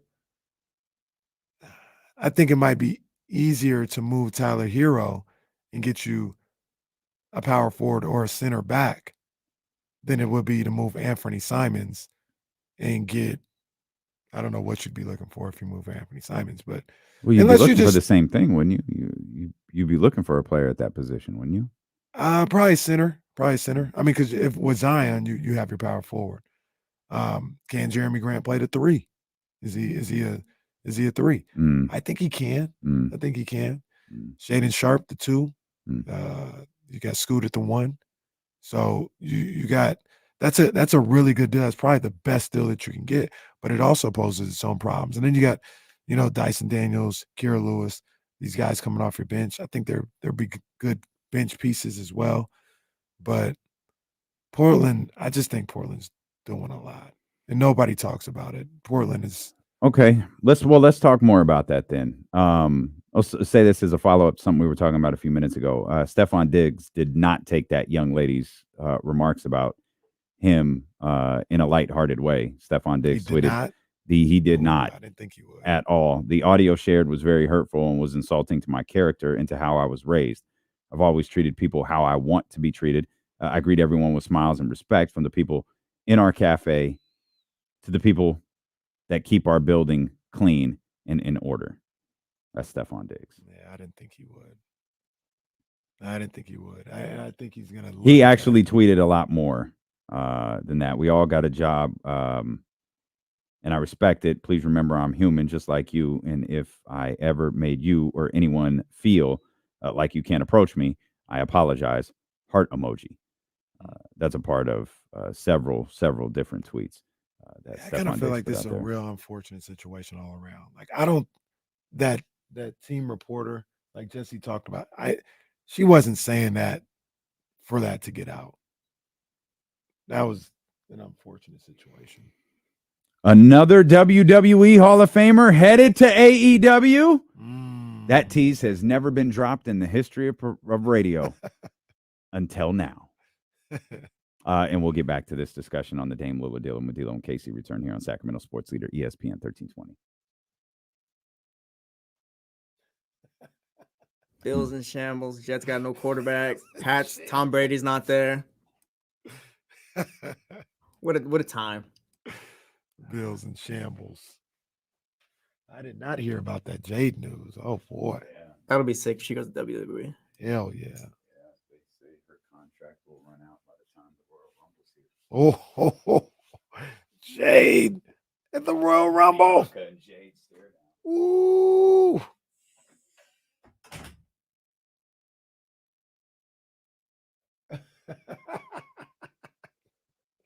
Toss her around like a rag doll.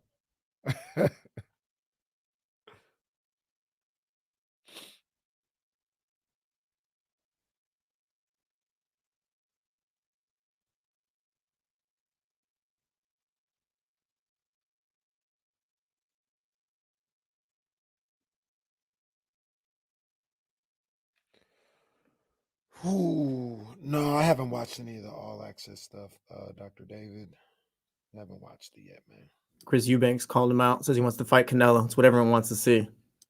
Oh. Everyone knows he's retiring, so everyone's trying to get that payday. Chris Eubanks, settle down. Settle down.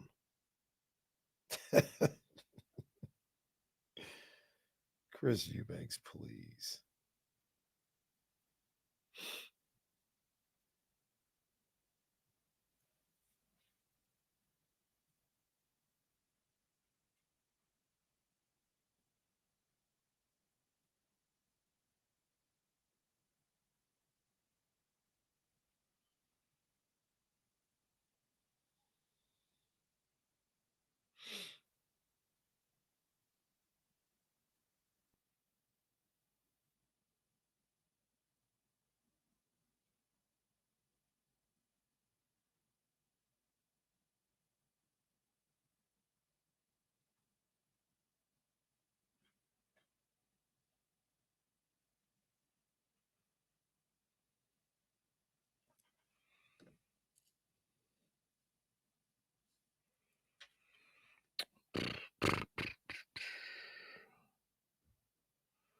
Yeah, Keith Thurman.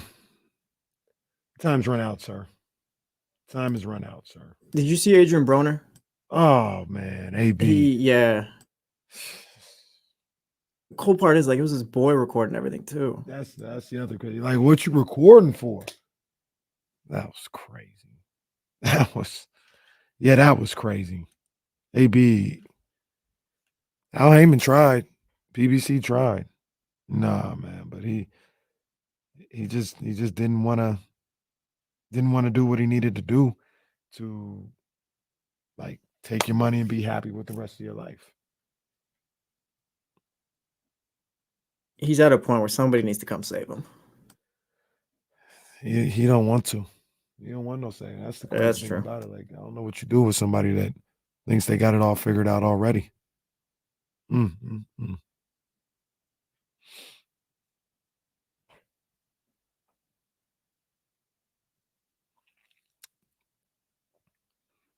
Oh, here we go.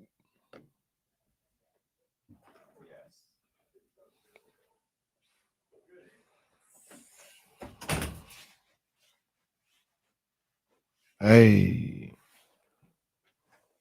here we go. That's like a little DC go-go type feel right there. That joint right there, man. So Thursday, huh? Someone just stopped me in the hallway Uh-huh.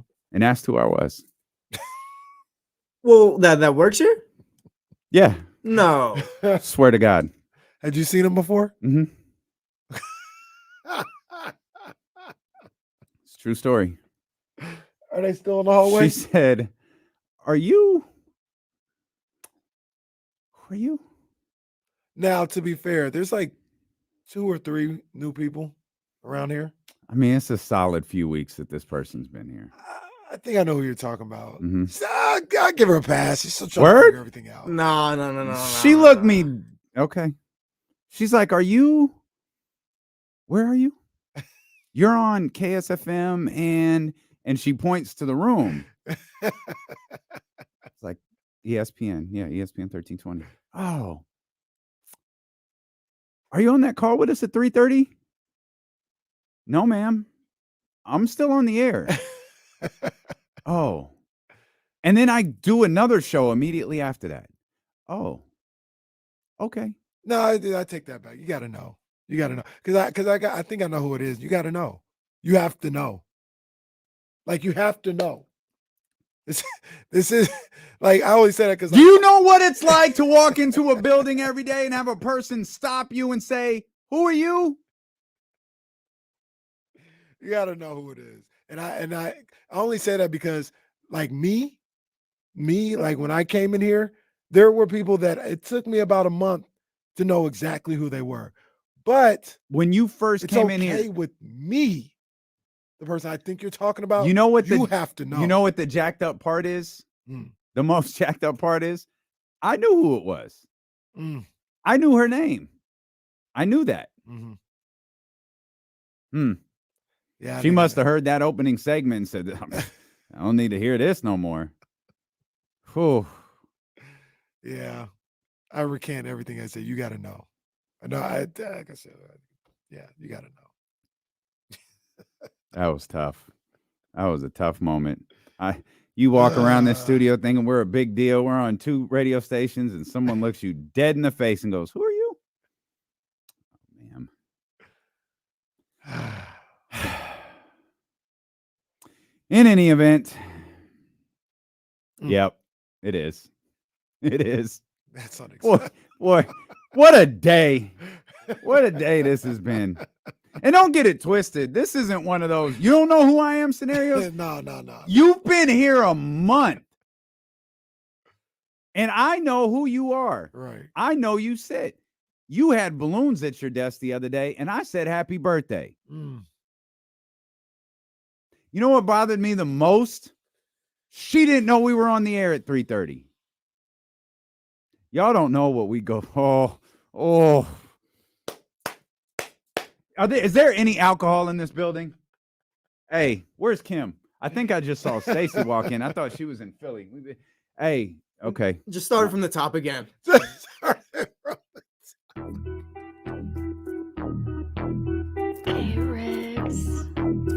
Yeah. We got him screaming D-Lo, KC, D-Lo. Hey, come on. Hey, it's your number one spot. Yeah. Top two went first, huh? Well, not in the hallways. Hey, you know. Yeah. Hey. Come on, man. That vibe check's gone straight to hell, but you know what it is. You know what it is, baby. We in here. Welcome into the Thursday, September 14th episode of D-Lo and KC. I'm Damian Burley. The ultimate needle mover in God mode himself. He's Kenny Caraway. Yes, sir. Acknowledge me. You know Tiffany Haddish isn't funny. But what about Kevin Hart? Kevin Hart's all right. Niners open up their home schedule this Sunday. It's the 49ers and the Rams. It's the Raiders and the Bills. Niners wearing their red jerseys on Sunday. You told me that last night, and I think you noticed. So that's when it went over my head. I was like, okay. And you're cackling, and I looked at you. They only do that at home. They only do it at home. That's funny. Now that's a Rams call. I think the Rams decide. The home team decides. They decide what jersey they're gonna go with their whites. Okay. I don't know why. Still funny. Yeah. Still funny. No. As Dr. David said. So Dame Lillard, huh? Yep. Dame Lillard. Well, we just on an island out here. We here, man. We riding. We on an island like Dame Lillard. And poor Yusuf Nurkic. Yusuf is like, why the hell am I involved in this? Y'all leave me alone. Because you make a lot of money, sir. Kyron asked a great point. Is Damon really a needle mover if no one knows who he is? It's a solid point. We do get no sold at the meeting sometimes. Oh, dude. Bruh, it's so funny. It's so funny. Aaron will blow past any D-Lo and KC announcement. Hey, Kevin from the Wake Up Call went to a rally this weekend. Yeah! Woo! D-Lo and KC are doing the afternoon show on KSFM. Anyways, back to Kevin on the Wake Up Call. The best part is he'll look at Complex. Are you like, you want to talk about it? Go ahead. Tell everyone about your boys, Complex. Tell everyone about your bright idea. The funny part is, it was Aaron's idea. Aaron no-sells us. It's wild. It's crazy. Aaron loves us and completely no-sells us in front of the whole staff. Yeah, whatever. Oh, by the way, D-Lo and Casey are doing another show. Top-rated sports show in the market again. Oh, by the way, they're 4-6 is beating the competition for the third straight quarter. Anyways. Big whoop, huh? Hey, back to this reel that Molly made. Back to this reel that Megan that Molly made of Lotto. Well, let me go watch that again. Well, there's nothing wrong with watching the Lotto meme. Can you imagine if remember when Nitro used to come back on again at 11 p.m.? Mm-hmm. What if that beat the regular Raw? That'd be crazy. That's crazy. Yeah. They used to do decent numbers. I could be wrong. I think that show does better. I think that show did better than Raw does now. the old The replay in Nitro. the second Nitro does better than Raw does now. Yeah, Raw trash. I'm just the thought of the replays beating the live is crazy. That's insane. It's crazy. You should really rethink your strategy if you're getting beat by reruns. How are you going to announce a show and then break the show up like a day later? How are you going to do that? Hey, we got a new show here at this time slot. And then they've never, ever been in that time slot. Really unfortunate someone pissed you guys off today. Everybody getting it today. We were getting back on the ball until Damian went and got his juice and got. I just went to get my juice. I was minding my own business. I just went to get my juice. This young lady walks by and who are you? Oh, like she didn't want to ask because I feel like she wanted to ask, are you D'Lo or Casey? And she couldn't remember the show. And then hit me with a, who are you? See, at that point, you just say, "Hey, how you doing?" Go to the other people and be like, "Hey, who are they?" You don't say that. Exactly. There's a way. If you don't know, the guy was about to go into a studio. You could have waited the 10 seconds, went over to Joe, said, "Joe, who's that again, bro?" That's it. I'm gonna clip this.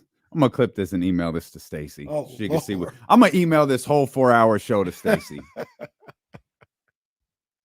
Take this to Philadelphia with you. Oh man.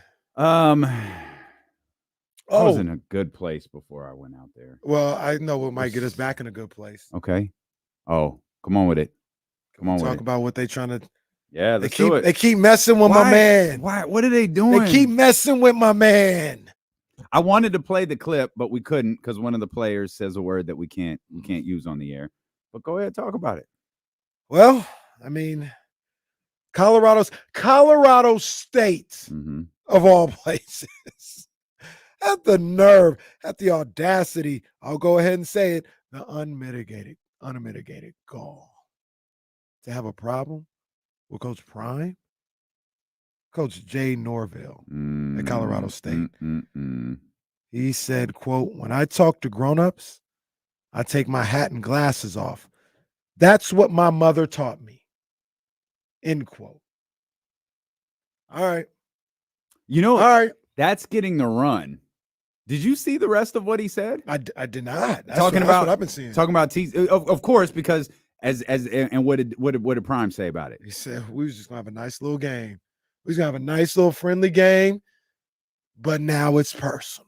You know what else he said that's completely flown under the radar because of that remark? He talked about Nebraska and TCU, how well they played, and how they beat Colorado in a lot of facets of the game.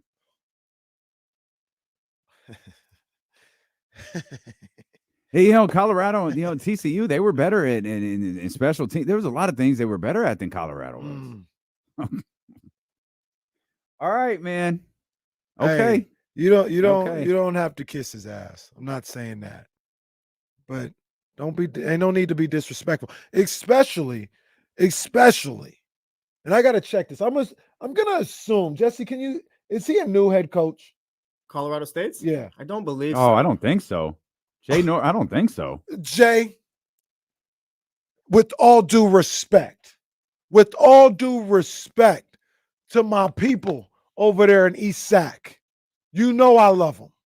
I love my people in East Sac. He'd been a head coach for a while. He got to Colorado State last year.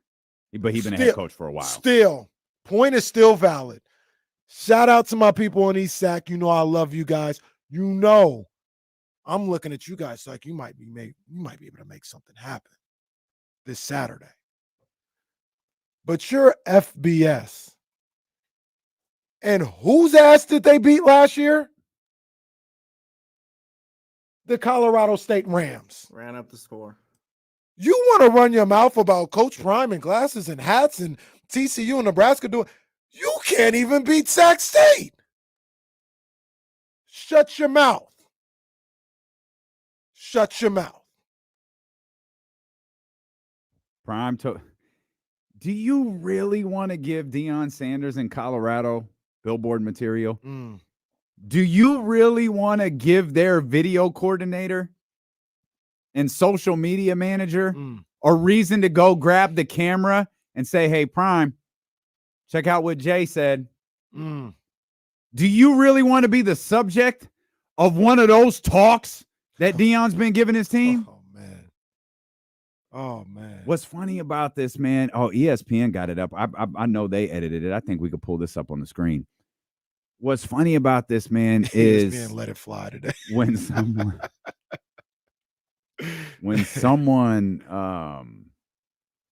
different, when someone who kind of approaches the process a little bit differently steps onto the stage, the old heads don't know how to act. And they get insecure because they don't do it that way. Right. They see the relationship that Prime has with his players. They ain't got that. They don't do it the way that he does it. And they get jealous over it. And you know the other thing about that, and I saw Ryan Clark, he had a great outlook on it or whatever. He said essentially the same thing that you just said, right? And they don't like that. The other thing that maybe a Jay Norvell doesn't like is you can't do it like Prime. Even if you wanted to. Not everybody can come in and do it like Prime because that's Deion Sanders. He, like, for lack of a better, he don't need this.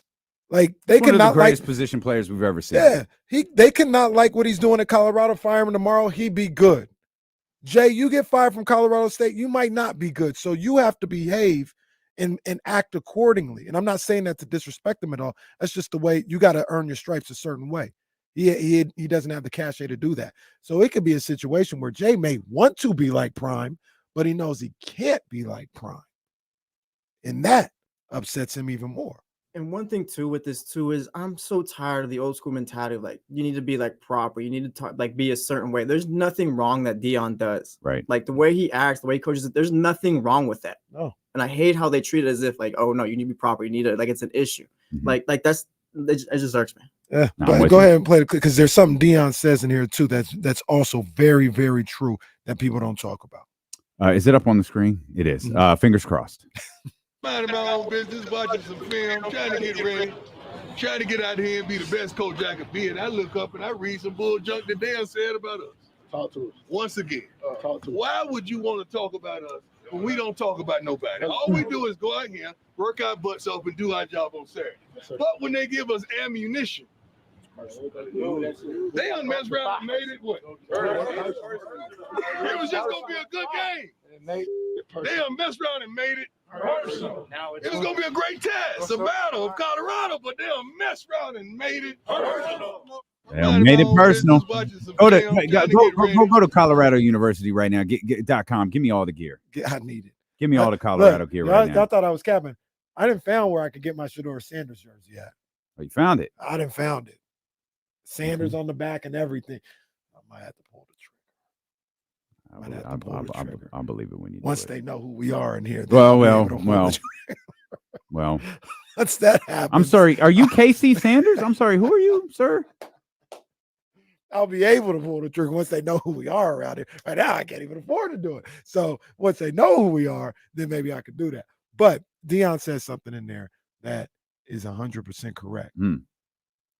Yes, they, have a good time. Yes, they have a certain flair to themselves.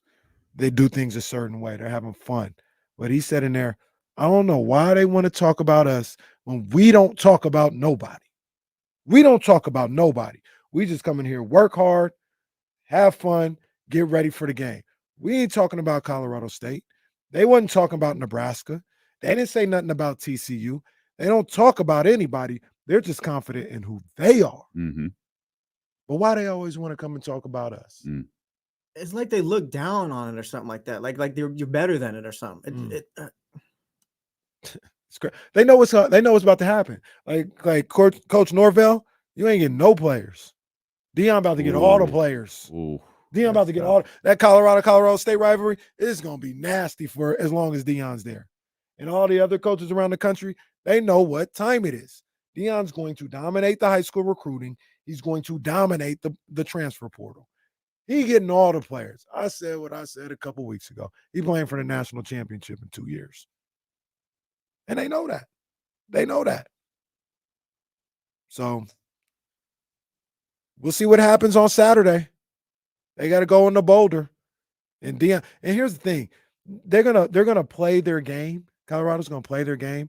And if they're better, they're better. If they're winning, they're winning. But if they get control of that game and say they're up 25, they're not going to stop. They may have stopped before. They may have let off the gas a little bit before. Mm-hmm. They're going to try and make it a 50-point win. Mm-hmm. Oh, yeah. Do that. Like, that's what's going to happen now. Like, they made it get, we're up 35. Let's run the clock out. Yep. Nope. Shador, go throw for 500 now. Yep. I don't like the jersey. There's something about the black joint? Yeah, there's something about the number that bothers me. It's like in italics or something. I don't know. It looks weird to me. But it's got that 21 and the Sanders on the back. It looks good. I also like the white. I like what Deion had on in that video we just ran. The hoodie. Also, speaking of charismatic superstar college coaches, third confirmed guest, Coach David Patrick coming through. DP. Already confirmed, Coach David Patrick coming through. Sky River Casino 1 week from today. He'll be with us, I believe, in the 2 o'clock hour. Chris Haynes confirmed. Check that. David Patrick will be with us in the 1 o'clock hour. Chris Haynes will be with us in the 2 o'clock hour. Our man Marcus Smith of the Sacramento Bee is going to be with us at 12:45. This is shaping up to be a very, very, very good live broadcast at Sky River Casino 1 week from today. I got another one. I'll talk to you about it off air. I got another one that we got to. I just want to run it by you. See what you. I also think we're going to get Coach Thompson on the phone tomorrow. Coach can't make the live broadcast. Coach Thompson can't make the broadcast. They got practice, but they'll be on the bus headed to Stanford tomorrow, and hit us up like, hey, can we talk a little bit tomorrow? Like, Coach, say less. You don't got to ask, Coach. I'm not even going to put Coach in that position to answer this question. I'm just going to say it myself. The more I think about it, I think they can get them boys. I think they can get Stanford. Oof. I really want to go to that game. I think no cap. I want to go to that game. I can't, but no cap. I want to go. Yeah, that's gonna be fire. Sac State gonna be in the building. Like fan wise, I think they definitely gonna be in the building at Stanford. They 100%, absolutely. They might. Well, I think it's Stanford's home opener, so they'll probably have a good crowd there. But there's gonna be a lot of Sac State people there. A lot. Gonna be green all through there. Hit us up if you go in there. I want to know what you think. I think Sac State could get that game. Yeah, these dudes really out here antagonizing Deion Sanders. They want him to fail so bad. They more worried about Deion's failure than their own success. They so focused on what he's doing. Like, you really talking about this man wearing glasses and a hat? You called into question the way that man is raised. Now, you heard on that video, or you might have heard on that video, that man say bull junk. That's how he talks. He doesn't cuss. That's how he talks. But you want to, you low-key question the way he was raised. Y'all see that KFC commercial that dropped during the Colorado game last weekend? His entire family is in it. Y'all you questioning the way that man was raised. Not the way he's playing football. Not the way he's coaching football. You're questioning that man about wearing glasses and a hat when he speaks to people, and you say you take them off because your parents raised you better than that? Sound crazy. Sound crazy. Ain't nobody worried about that's I'll be crazy. watching that meeting after the game. I'll be watching that midfield meeting. That's crazy. Like that. You know me. I keep my glasses and hat on as much as possible. That mean my mom ain't raised me right? Y'all ain't seen me without glasses. What are you talking about, Norvell? The hell are you talking about? Ain't nobody hearing all that. I'll tell Jay Norvell this. If you mean what you say, stand on it. Stand on it. That's your prerogative. But if you didn't mean it that way, you need to come out and say you didn't mean it that way. You need it because people taking it, Coach Prime taking some type of way. People are feeling some type of way. If you didn't mean it that way, say, hey, man, we're not going to back down, but I don't mean no disrespect to nobody. If that's how it came out, I apologize for that. But if that's how you feel, stand on it. We'll see what happens. Like, we'll see what happens with them players. I need Colorado by 35, man. That's it? At least. Okay. Yeah. Ooh, I got caught up in something. I got a little confused. She said. Well, I was looking at the video that we played. If you notice on the screen here, the video says courtesy of Well Off Media. Oh yeah. And so I pulled up Well Off Media. Yeah, that's we are all money in. All money in, baby. You know what hoodie I want to get? You know what hoodie I want to get? Which one you want? Yeah, I'll put it up on the screen so everybody. Man, it's can all see money in, baby. Yeah, I didn't It's know. all money in. I didn't know. I was reading an article about the woman who handles all of his business affairs this morning. I rock with Deion, man. I rock with Deion. That's my guy. That's Deion been my guy. I've been loving Deion for. What do you think if we get the Chatty House? One of them We Coming hoodies. Woo! Yes, sir. I don't think the Chatty House is emotionally mature enough to rock a hoodie like that. But you know, there's a lot of stuff on this website, man.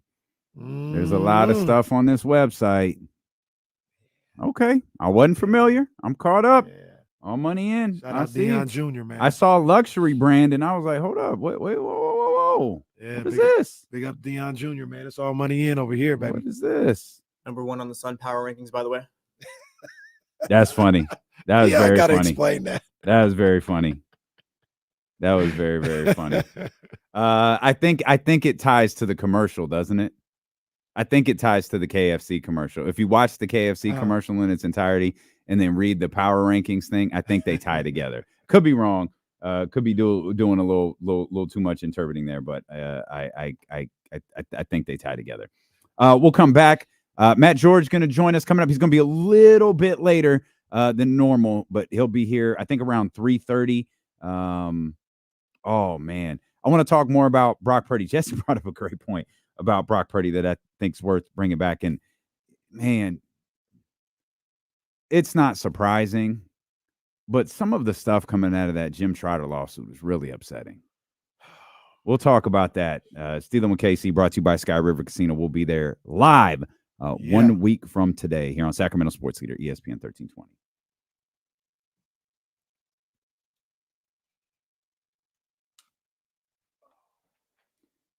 Sorry, guys. I'm gonna hit Charlie back real quick and let him know we are. Where the hell did that message from Charlie go? Charlie, there he is.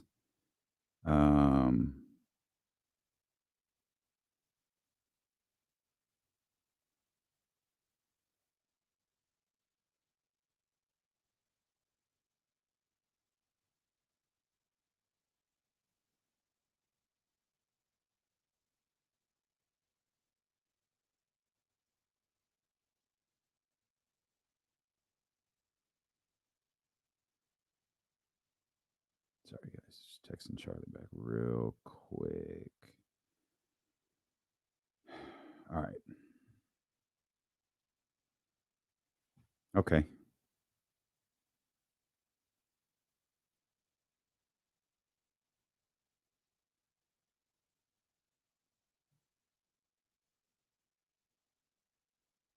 Say that again? Yeah, that's what I thought too.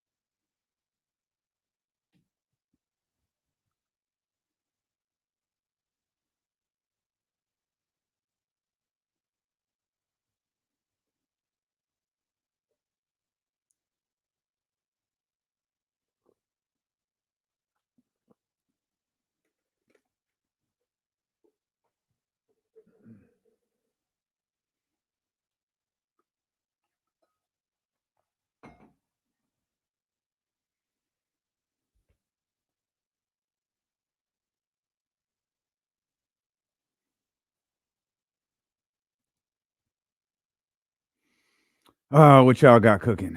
What's Michigan doing in here? I keep seeing Michigan's name pop up.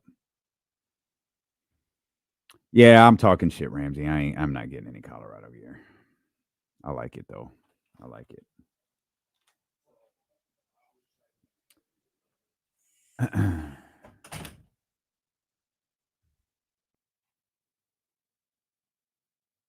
It's only a matter of time, Roddy. You know that. It's only a matter of time. Yeah, man. I became a Deion fan at. I think we talked about this yesterday. I don't need to rehash it all, but it wasn't FSU for me. It was the Falcons. It was the Falcons. Yeah, for sure. For sure.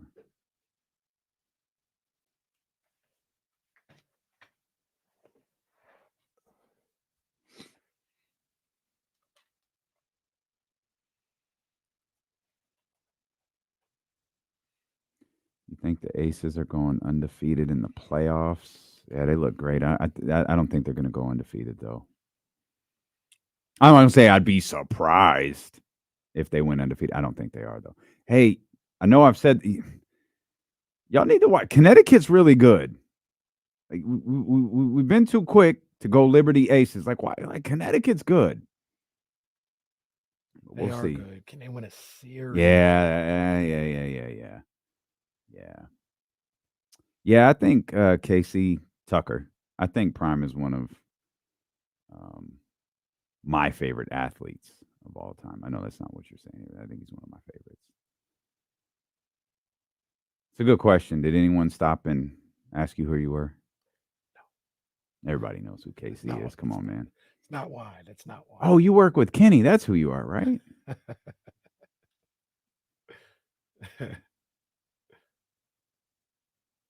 Oh, I'd absolutely rock some Sabrina ones, no doubt. Those are nice.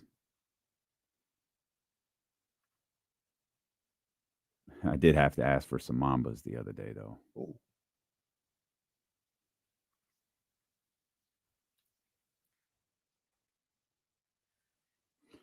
We'll bring this conversation to the air here real quick. The WNBA playoffs got underway last night. Sun beat the Lynx by 30. Aces beat the Sky by 28. Aldrin J asked if the Aces are going to go undefeated through the playoffs. I don't think that they are, and I know everybody's gearing up for Aces and Liberty and all that. Y'all need to stop sleeping on the Sun. Connecticut Sun's a good ball club. They are. They were really, really good this year, only overshadowed by how great the Liberty were and how great the Aces were. But you posed a great question. It's perfectly fair. Can they win a series? That's the one. That's the tough one. Can they win a series against one of those two teams? And I don't know. It's hard to imagine them losing. It's hard to imagine the Aces or Liberty losing a series to anyone other than the Aces or Liberty. Like it's tough to see. And look, no disrespect to the Connecticut Sun.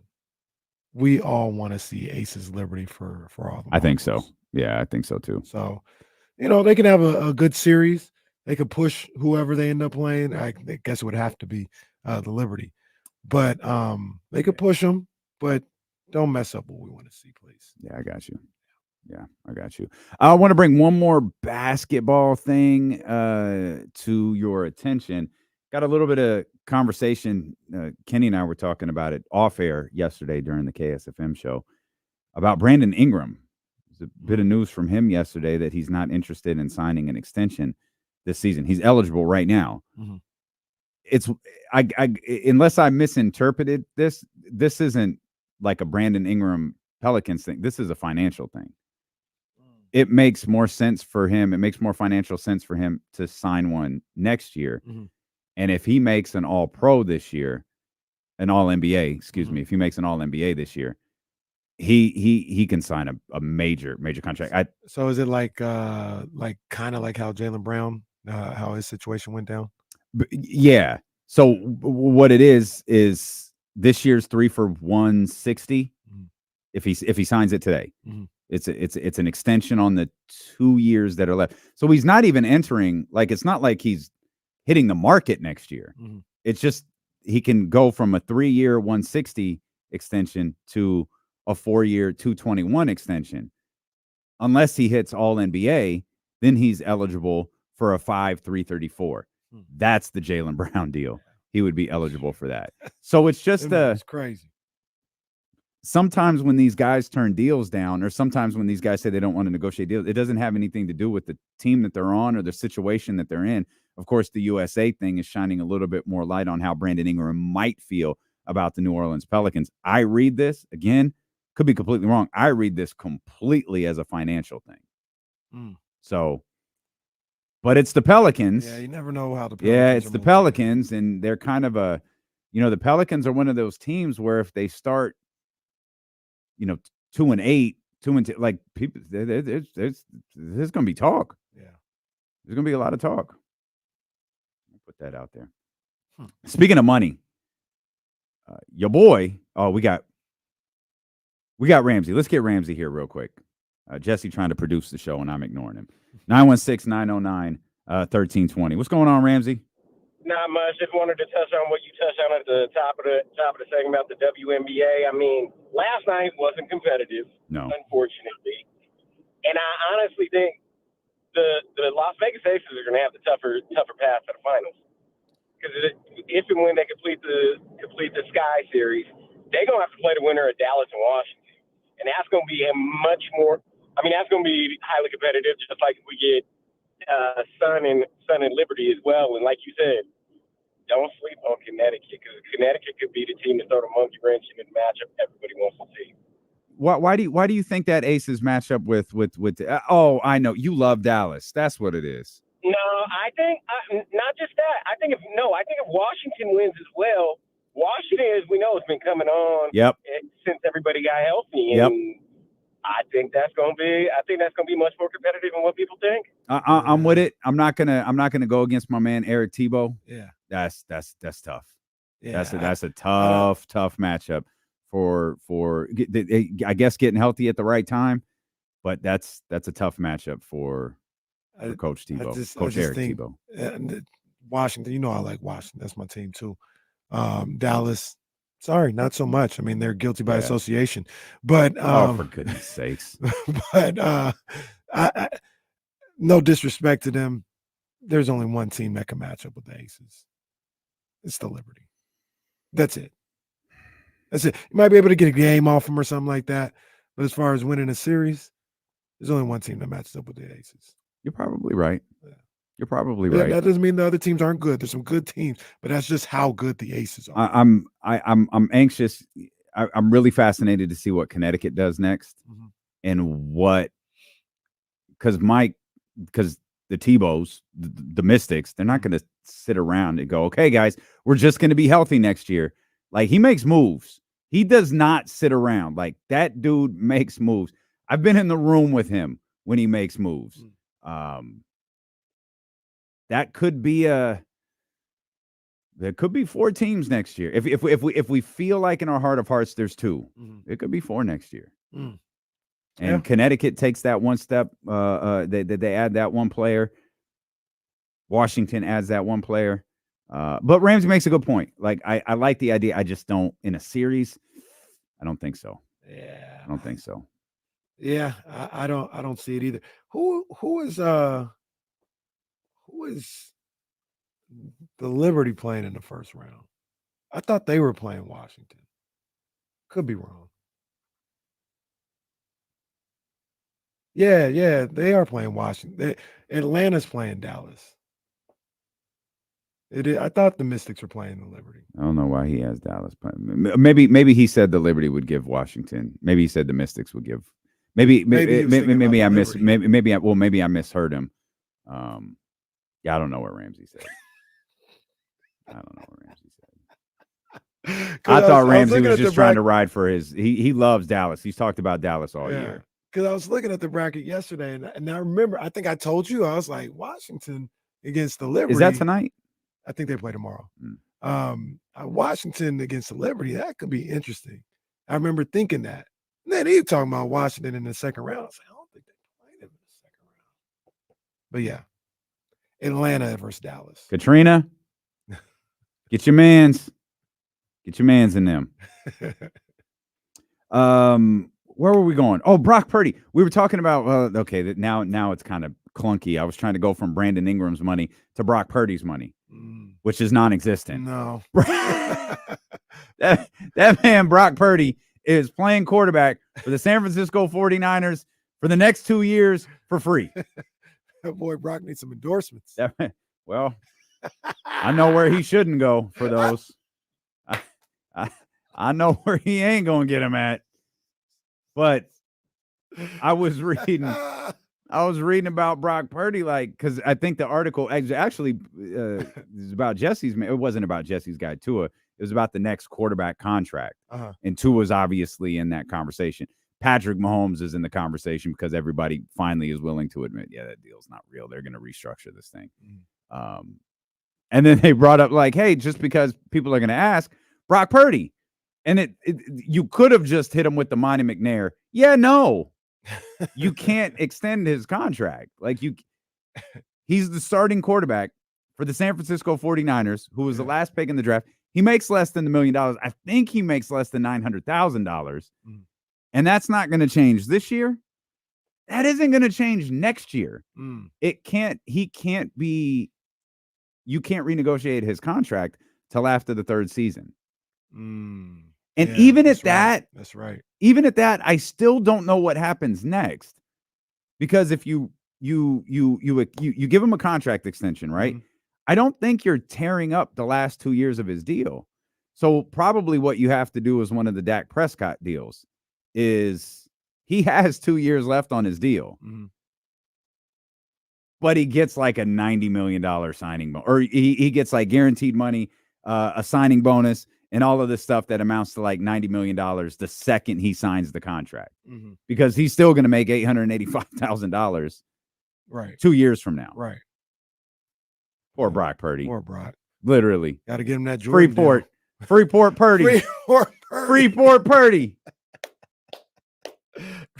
Man out there getting chased around by Aaron Donald for $800,000. Freeport Purdy. Oh, Hang in there, bro. Hang in there. It's pretty wild. Jesse brought this up before the show.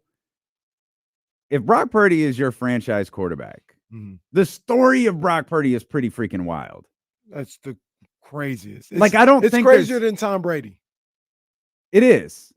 I know. I completely agree. Well, I agree, because you draft your perceived to be franchise quarterback the year prior.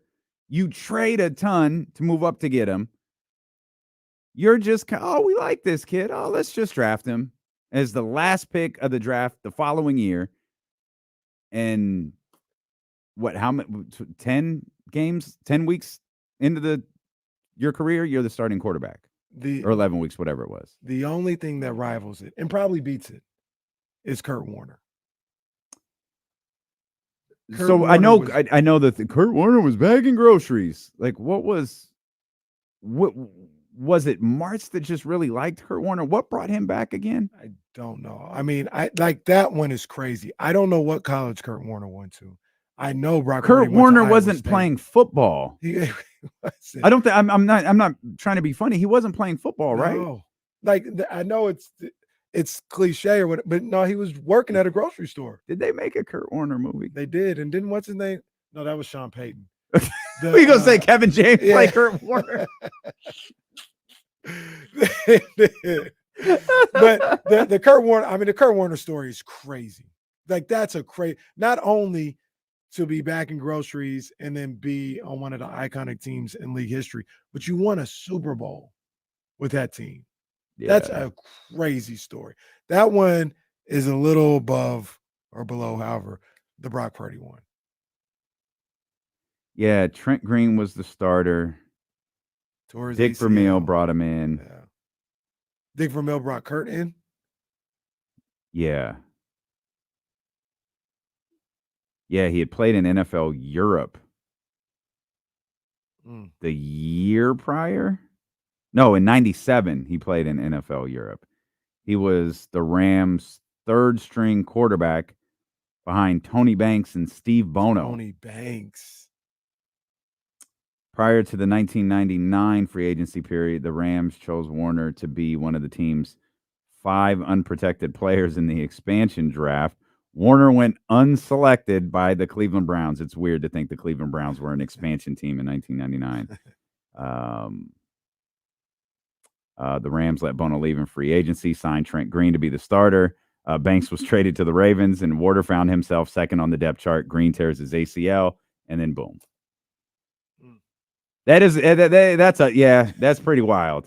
That's up there. Crazy. Does it have where he went to college? Because I mean, that's one of the caveats for me.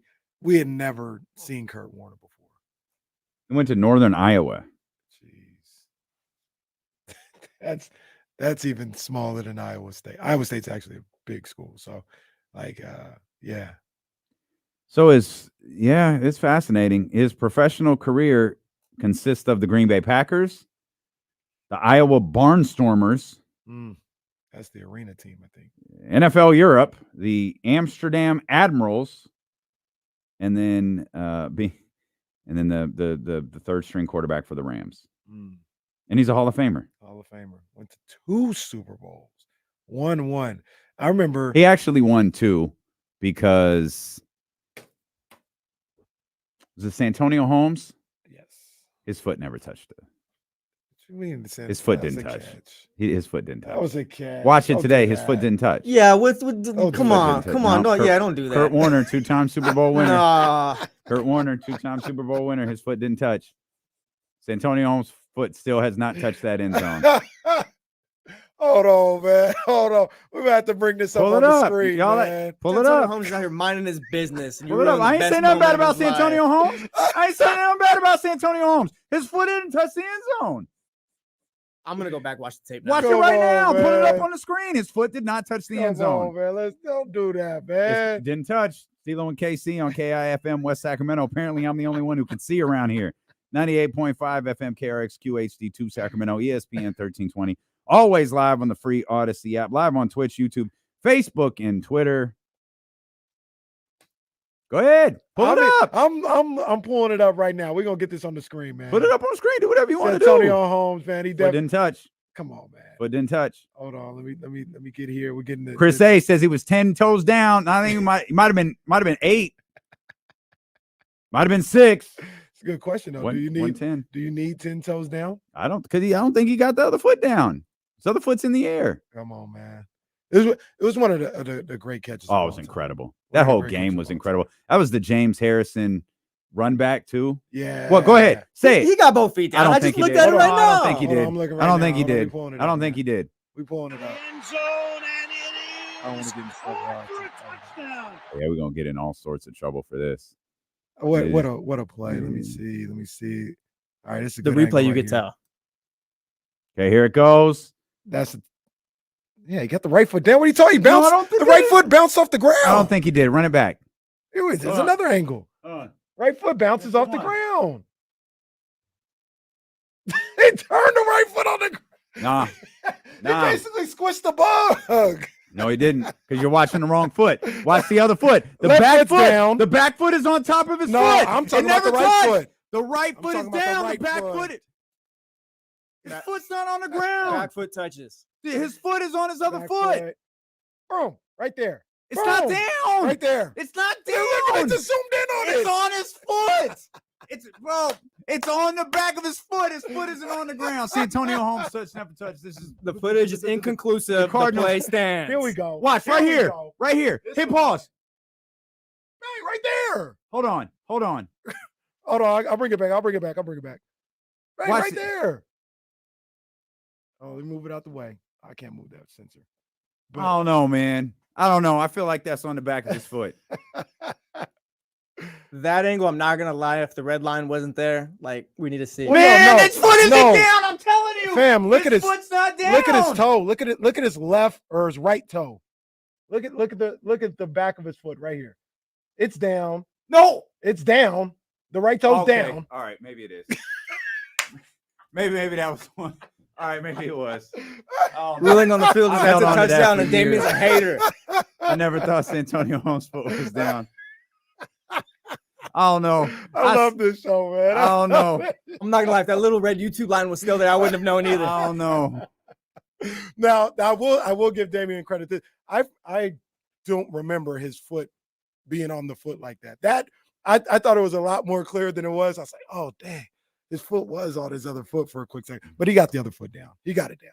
Either way, that was a hell of a catch. Unbelievable. Well, that was a hell of a catch. That was a hell of a throw. I mean, my gosh, yeah, that was a hell of a throw. But yeah, that was a hell of a throw. Wow, you want to talk about a dime? What was more impressive, the throw or the catch? I think it's the catch. Catch. Yeah, the catch was crazy how he kept both feet in. Yeah. Yeah, it's weird how we like decipher because I always refer to Aaron Rodgers' throw against the Cowboys, the one down the field. Like, I just feel like in those situations, there's one spot you could put the ball, and that's it. It's going to get picked. It's going to stay. But there's like 50 things that could happen if you don't put in this exact spot. Ben Roethlisberger did the same thing Aaron Rodgers did, praising Santonio Holmes. Both of them.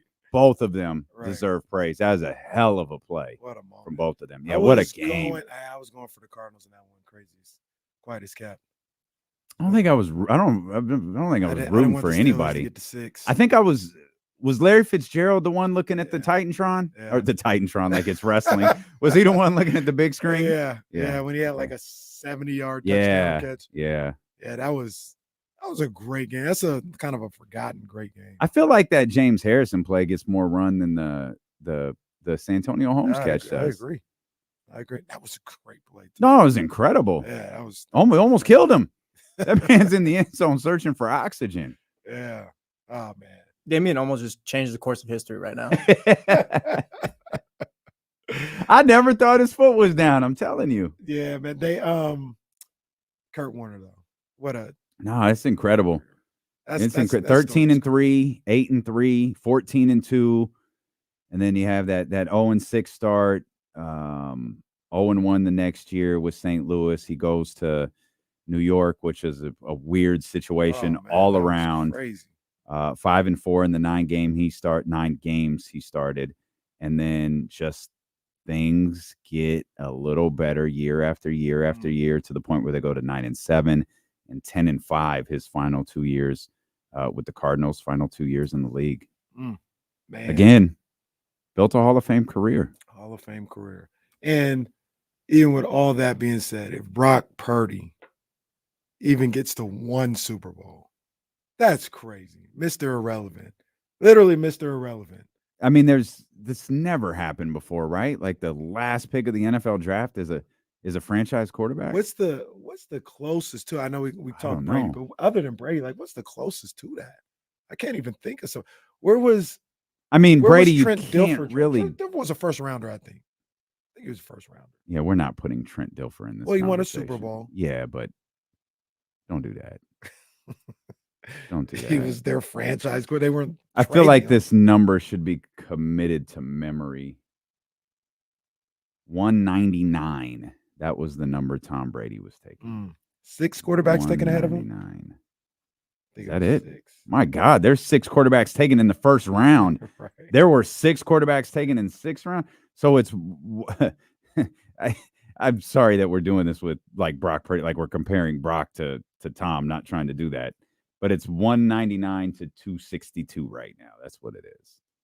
That's where he was drafted, 262. Brock was 262. The only quarterbacks that kind of like hold weight to this are all old school. Like Roger Staubach was a 10th round pick. Bart Starr was 10th round. But other than that, a lot of the guys, like there's like Brad Johnson in this article I'm reading. So I'm sorry, just to be clear, you said 10th round? Yeah, 10th round. Well, look, and Brad Johnson, I'll give him a little shine right here. He's drafted in the 9th round. Who? Brad Johnson. Oh, Minnesota, but won the Super Bowl with the Buccaneers. He's drafted in the 9th round. Okay. 227 overall. What year did they get rid of those? Well, this is I don't know, and this is crazy because he was drafted in the 9th round, 227 overall. Didn't you say Brock was like 260 something? 262. How's that work? Where's that math? Less teams. Out? Would you say Brad was 9th round? I'm sorry. What number? 227.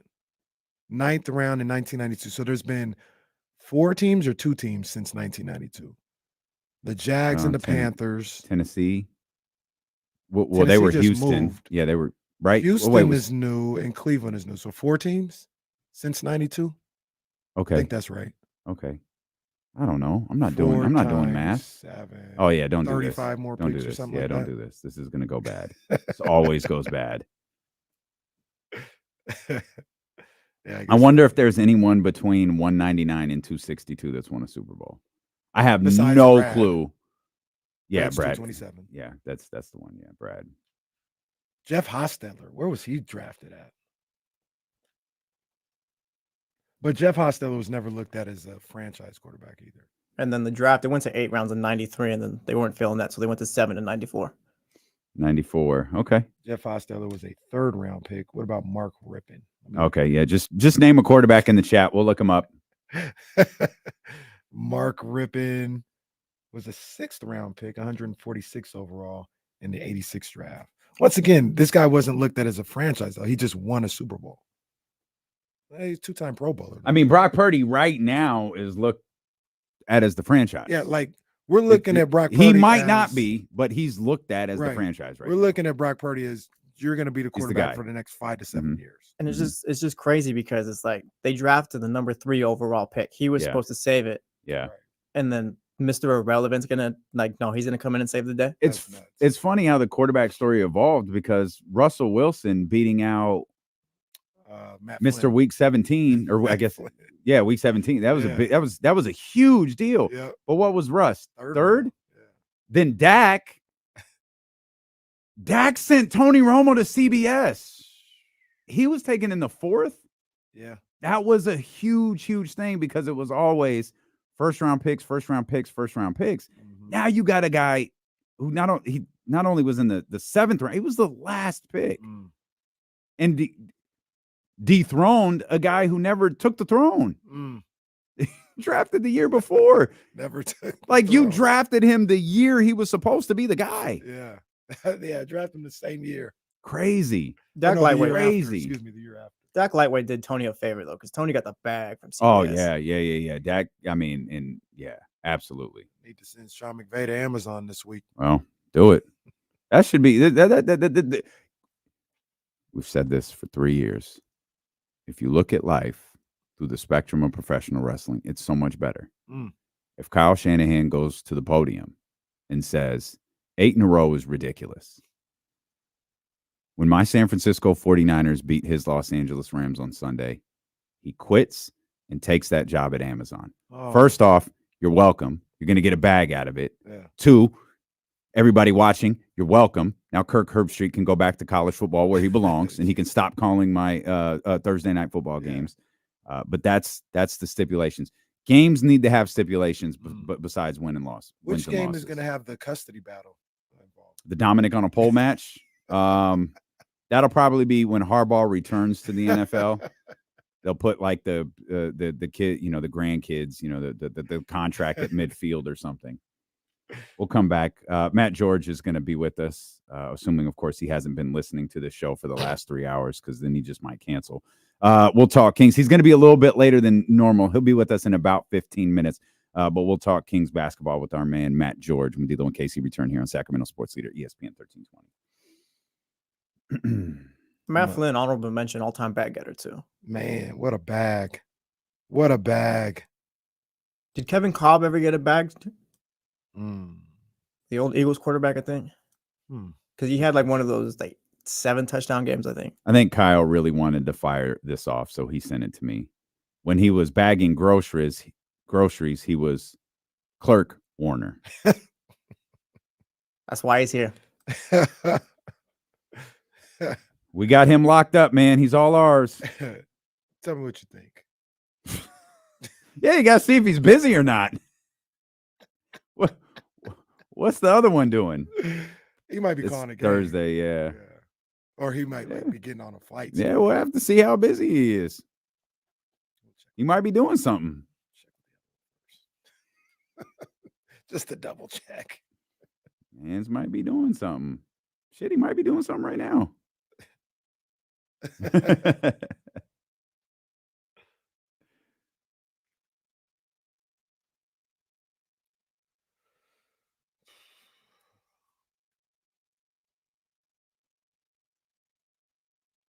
Chris said Bradford's a Mount Rushmore back getter. Oh yeah, absolutely. Him, Bradley Beal, Tobias Harris. Yeah, that's a good call, Sean. Chase Daniel made a nice little career out of being a backup quarterback.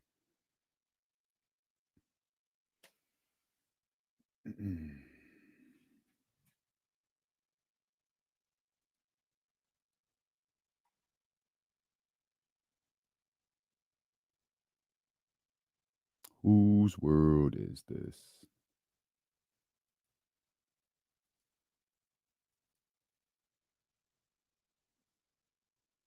We've got the dopest show on FM. Straight up. And we're still figuring out, and I think we got the dopest show over there. Straight up. Yo, we're playing Nas today. Come on, man. We just play shit sometimes.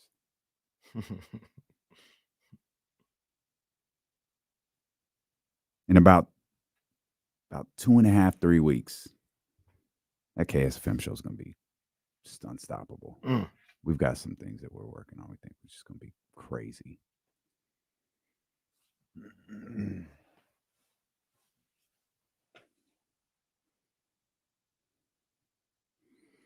I'm getting notices, man. If y'all ordered shirts, they on the way. They are on the way.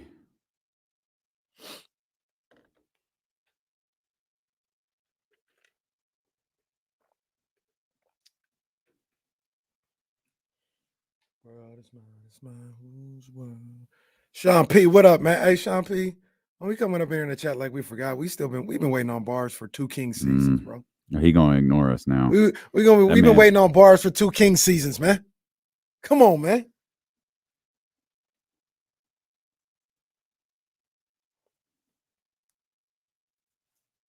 Sean P texting me about his wedding. Sean P coming up to me at the airport. He ain't saying, hey, man, sorry I missed them bars. Sorry I missed them bars. Where they at, though?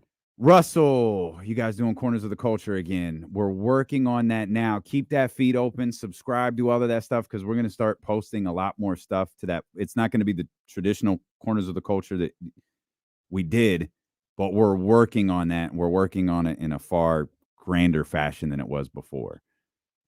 But yes, it will not be gone forever, man. I promise. But we're posting a lot of our KSFM stuff to that feed. Have you heard the clip of Jay Norvell?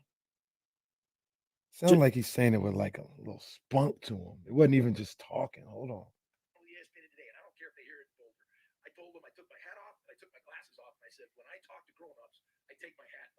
You sound like an idiot, bro. You sound like an idiot.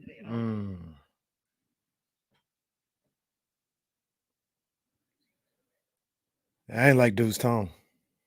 I'll tell you like that. It's worse hearing it as opposed to the quote. Well, I'm confident Deion heard it.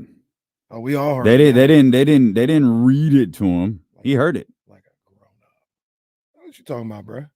Why would you do that? Like, talking about? Like your team's gonna get waxed on Saturday. Why would you give them any more ammo? Beat they ass. That's wild. Get him, Deion. Like if I'm a player on Colorado State, I'm looking at the coach when we're down by 46 in fourth quarter. Like what was your problem? Yeah, you're gonna have players revolt. They gonna go to Coach Ryan. Look, in season transfer. Hey, and I don't mean this as no disrespect. Once again, these are my people. You know what I'm saying? But I'm just keeping it real for radio. Sac State beat your ass last year. You shouldn't even be having a weekly show. Oh, well. Like, shut up. Well, Sac State beat don't nobody want to hear what you got to say. Beat them not by 10, not by 20, beat them by 30. Come on, man.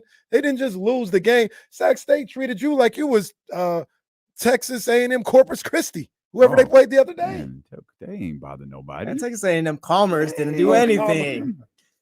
We have no beef with you guys. Like Corpus Christi, like, man, what happened to those guys? They beat y'all like y'all was one of them schools that don't have a logo on the schedule. That's how Sac State beat Colorado State. And you want to talk about somebody? What you talking about? Crazy. Real quick before we get to Matt George and everything, I know Jesse probably saw. Did you see Tyreek Hill go meet up with the little kid? That was awesome. Yeah, that was pretty cool. So there was this kid. It looked like in a projects in Miami or whatever, right? But these kids are old school. They're like in the little courtyard playing football, and probably like 8 or 9. And the kid that had the Tyreek Hill jersey on, nobody could stop him. Like he was shaking, juking everybody super fast, like they was going crazy. And yesterday, Tyreek Hill pulled up to the apartments and took picture with him and raced with him and gave him a jersey and stuff like that. That's awesome. That was pretty cool. Yeah, when he gets there, you see all the little kids just hella happy, just running at him, giving him hugs and stuff like that. It was pretty awesome. I can't imagine being like that young and a kid, like my favorite athlete pulling up on me like that. Like that would be crazy. That's great. And even in that situation, right? Like I said, I think these kids it looked like they was in the projects, right? Tyreek Hill and the Miami Dolphins it's in your city, but it seems so far from reality that you would even come in the same circles as a guy like that. And not only did you, but he came to your place. He came to your residence and dropped by and say what's up. So I thought that was pretty cool. That reminds me of a story. First off, happy birthday to my godson Jackson. Happy birthday to House Party. What up, big dog? Happy birthday, man. No, you can't use my house to celebrate your birthday, man. But happy birthday. It reminds me of the time me and Io were at a Kings game. And he was young, 4 or 5. I'd have to, I guess that matches up. And he met Ron Artest. And then his name was Ron Artest. Yeah. And Ron was great. It might not even been a Kings game, come to think about it. It might have been a Monarchs game. And Ron was calling it, if anyone remembers that, when Ron did Monarchs broadcast. And he walks up to JT and he greets him and he talks to him for about 15 seconds. And Jack's just like looking up, and you could see he's confused. And he's like looking, and Ron's talking to him, and he's as sweet as can be. And he, all right, buddy, I got to get back to work. And he goes back out, and Jack looks, I don't understand what he just said. Couldn't understand a word Ron Artest said to him, but he had a full-on conversation with Ron Artest when he was about 5 years old. One of my favorite moments ever, because Jack looks up and he might not know that that's Ron, but he knows like this is someone important. He's got purple on. He's really tall, and he's just looking up at him, and his demeanor changes, like go to like pure confusion. Couldn't hear a word Ron, couldn't make out a single word Ron was saying to him. Shout out Ron, man. One of the nicest people I've ever taken. Didn't understand nothing. Oh man. Didn't understand nothing. Oh man. That's hilarious. Shout out Happy to JT birthday, too. Man. Happy birthday, House Party. If you're hearing this story, your dad messed up a chance for you to meet LeBron James, but we don't talk about that. Yeah, I heard that story. we don't talk about that. Oh man, tremendous. Has Reese met any? Has Reese? He met TD, right? He met TD. I don't know. He met King Combs. Oh, that's right. He did meet King Combs here. I forget. Who else did he meet? I don't know. Not too many people. Not yet. Okay. Yeah, not yet. Okay. Yeah. He be acting all sheepish. He get hella shy. He did that when King Combs was here. Yeah, he gets hella shy. He did the whole time, the whole night before. It's like, oh man, about to meet King Combs. Like he was hyped. Then he got to it. Him and Jack are a lot alike. Like when Jack was younger, super non-confrontational, chill, quiet, like very laid back. So I guess I can look forward to Reese destroying my house in 15 years. Yeah, go ask Not even Uncle 15 years, 8 Uncle years. D-Lo if you can have your party there. Dad, all the houses on the compound are taken up. I'm going to Uncle D's. Maybe you go to Matt George's house. Well, Matt George got a very nice house. He lives not too far from me as we welcome in our good friend Matt George over at the ABC 10 studio. Matt, what's happening, buddy? What up? I just literally tabbed in right as you're talking about people living. Are you talking about me?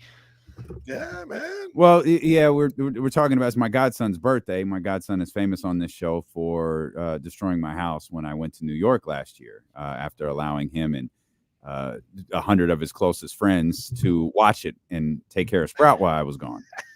And 100 of his closest. So we just said next time we're going to send him to Matt George's house because he doesn't live too far away from me, so he can destroy yours. Well, hold on. I already have a toddler destroying my house, so we're at full capacity at the moment. But I'm happy to come over and watch your house for you and bring 100 of my friends next time. Okay, well, I feel like the house would be in far better condition if you and your friends from William Jessup came over to my house. I'd be far more comfortable with that. What does that mean? What does that mean? You're gonna have breadcrumbs and wine all over your house. That's I'm about to say, actually, they probably put all your liquor away in a storage. It's gonna be gone. They put all my liquor away. All right. You're gonna have a scavenger hunt of Bibles somewhere. You don't ever. You're gonna find every version.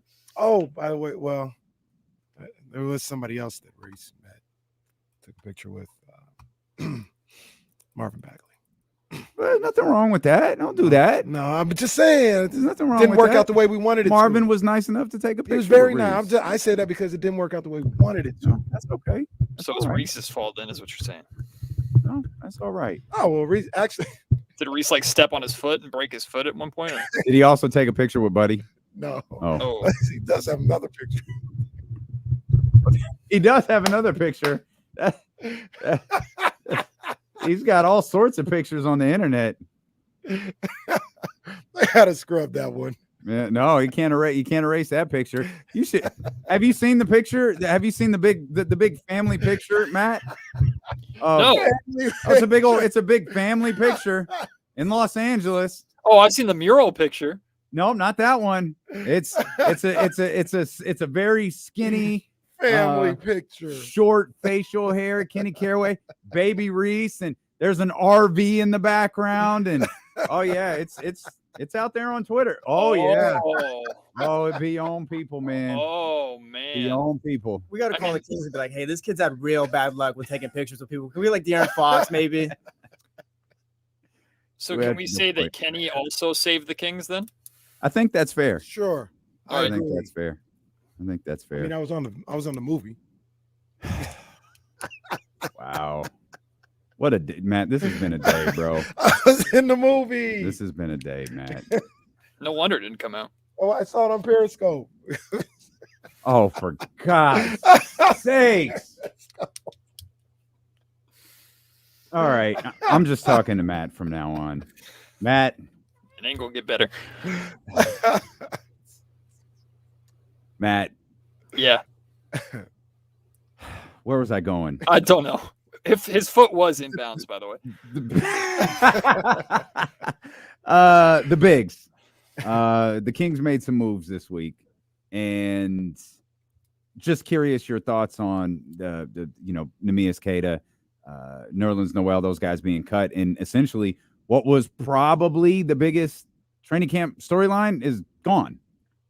Yeah, I would say so. The biggest positional battle certainly is done and over with. But I mean, I think it's the right decision from the sense that I don't think Mike Brown has time to waste on that. We're talking about guy that's a player that is going to probably play behind even Trey Lyles for the backup 5 spot. It's going to be an inconsistent spot. And then the guy backing up even that in this case, which is what I believe Alex Len is going to be. So as soon as the Kings sign JaVale McGee, you not only have a guy that can hold down that position and do what you need from that spot, you also have a guy with unbelievable playoff and NBA Finals experience to kind of add to your locker room too. So at that point, to me, it's a done deal. Sorry, Queta. Sorry, Noel. Kind of ship has sailed. McGee wasn't available. Then he was, and things move fast in the NBA. So, the focus for the training camp for this training camp for the Sacramento Kings and Mike Brown specifically is using what little time you have to build upon the foundation that you laid for yourself last season. It's a lot easier to do with a core of players who are primary returning and sprinkle in 1 or 2 guys, the main guys being Chris Duarte and Sasha Vezenkov. Those are the ones they're going to focus heavily on for incorporating them into the Kings system. And then with guys like JaVale McGee, he's been everywhere. He's played in so many different places. He knows what his role is and knows how to fit in. You can it's easier to insert him in than it would be a Noel or a Queta or even an Alex Len to some extent. So I think Mike Brown's complete focus in this training camp is improving and getting better. And he's not going to want to hold anybody back for any kind of positional battles to waste a day or 2 or 3 or a week to figure out who his 3rd and 4th string centers are going to be. Yeah, I'm with it. You got the decision. We already know what it is. No need in stringing those guys along. No need in going through. I don't want to call it a charade, but like you got the team. You got the team, right? So you have your backup centers, and Kata and Noel. There would be so much that have to go on for you to get to that point. Why not, buy you out of your contract and give you an opportunity to catch on with somewhere else where you can be a little higher in the depth chart, possibly. Yeah, I'm glad the Kings did right by the two of them, particularly Kata, and I think Kata will land somewhere, whether it's on a two-way deal or otherwise. But also, like, and that's cool, and I like that. I think it was Shams that was the one that kind of put it out there, like, yeah, this is like an element of it too, is the Kings want them to find another opportunity elsewhere. But let's also not pretend like that's the primary reason why. The Kings got their guys and realized this is just a waste of everybody's time if we continue this. Let's just roll with the guys that we believe we're going to have on our roster. I think Mike Brown, the fact that JaVale McGee chose the Sacramento Kings over the Golden State Warriors reportedly speaks volumes about, again, how important Mike Brown is to this team, how important Mike Brown is to this culture, and how important Mike Brown was to the Golden State Warriors a handful of seasons ago. That JaVale said, nah, I'm going to go to Sacramento and I'm going to play for Mike instead of go back where I won championships. So Mike and the Kings are on a very, very clear timeline. They have very clear goals, and Mike already practices and uses more practice days than any other coach in the league. He's not going to want to waste the precious time that he has in training camp on anything but getting this team to the level that they want to be at. And what do you think that's going to take? We talk a lot about like off-season moves and acquisitions, and Sasha, development of Keegan Murray. Now there's moves with kind of solidifying JaVale and Alex Lynn, and those are all great. Those are all paper. Those are paper moves and sports talk conversations. What do they need to do when camp gets underway in 3 weeks to take that next step and win Game 7, so to speak? Well, one of the things I'm excited to watch in training camp or follow in training camp, and we're probably not going to see too much of it because they only let the media in at the very, very tail end. Sometimes we get scrimmages, and usually during those times, immediately what we pay attention to is like rotations and who's playing together and who's not. Like, well, a lot of times we're going to see the starting five together taking on the bench five or guys 6 through 10, whoever that may be.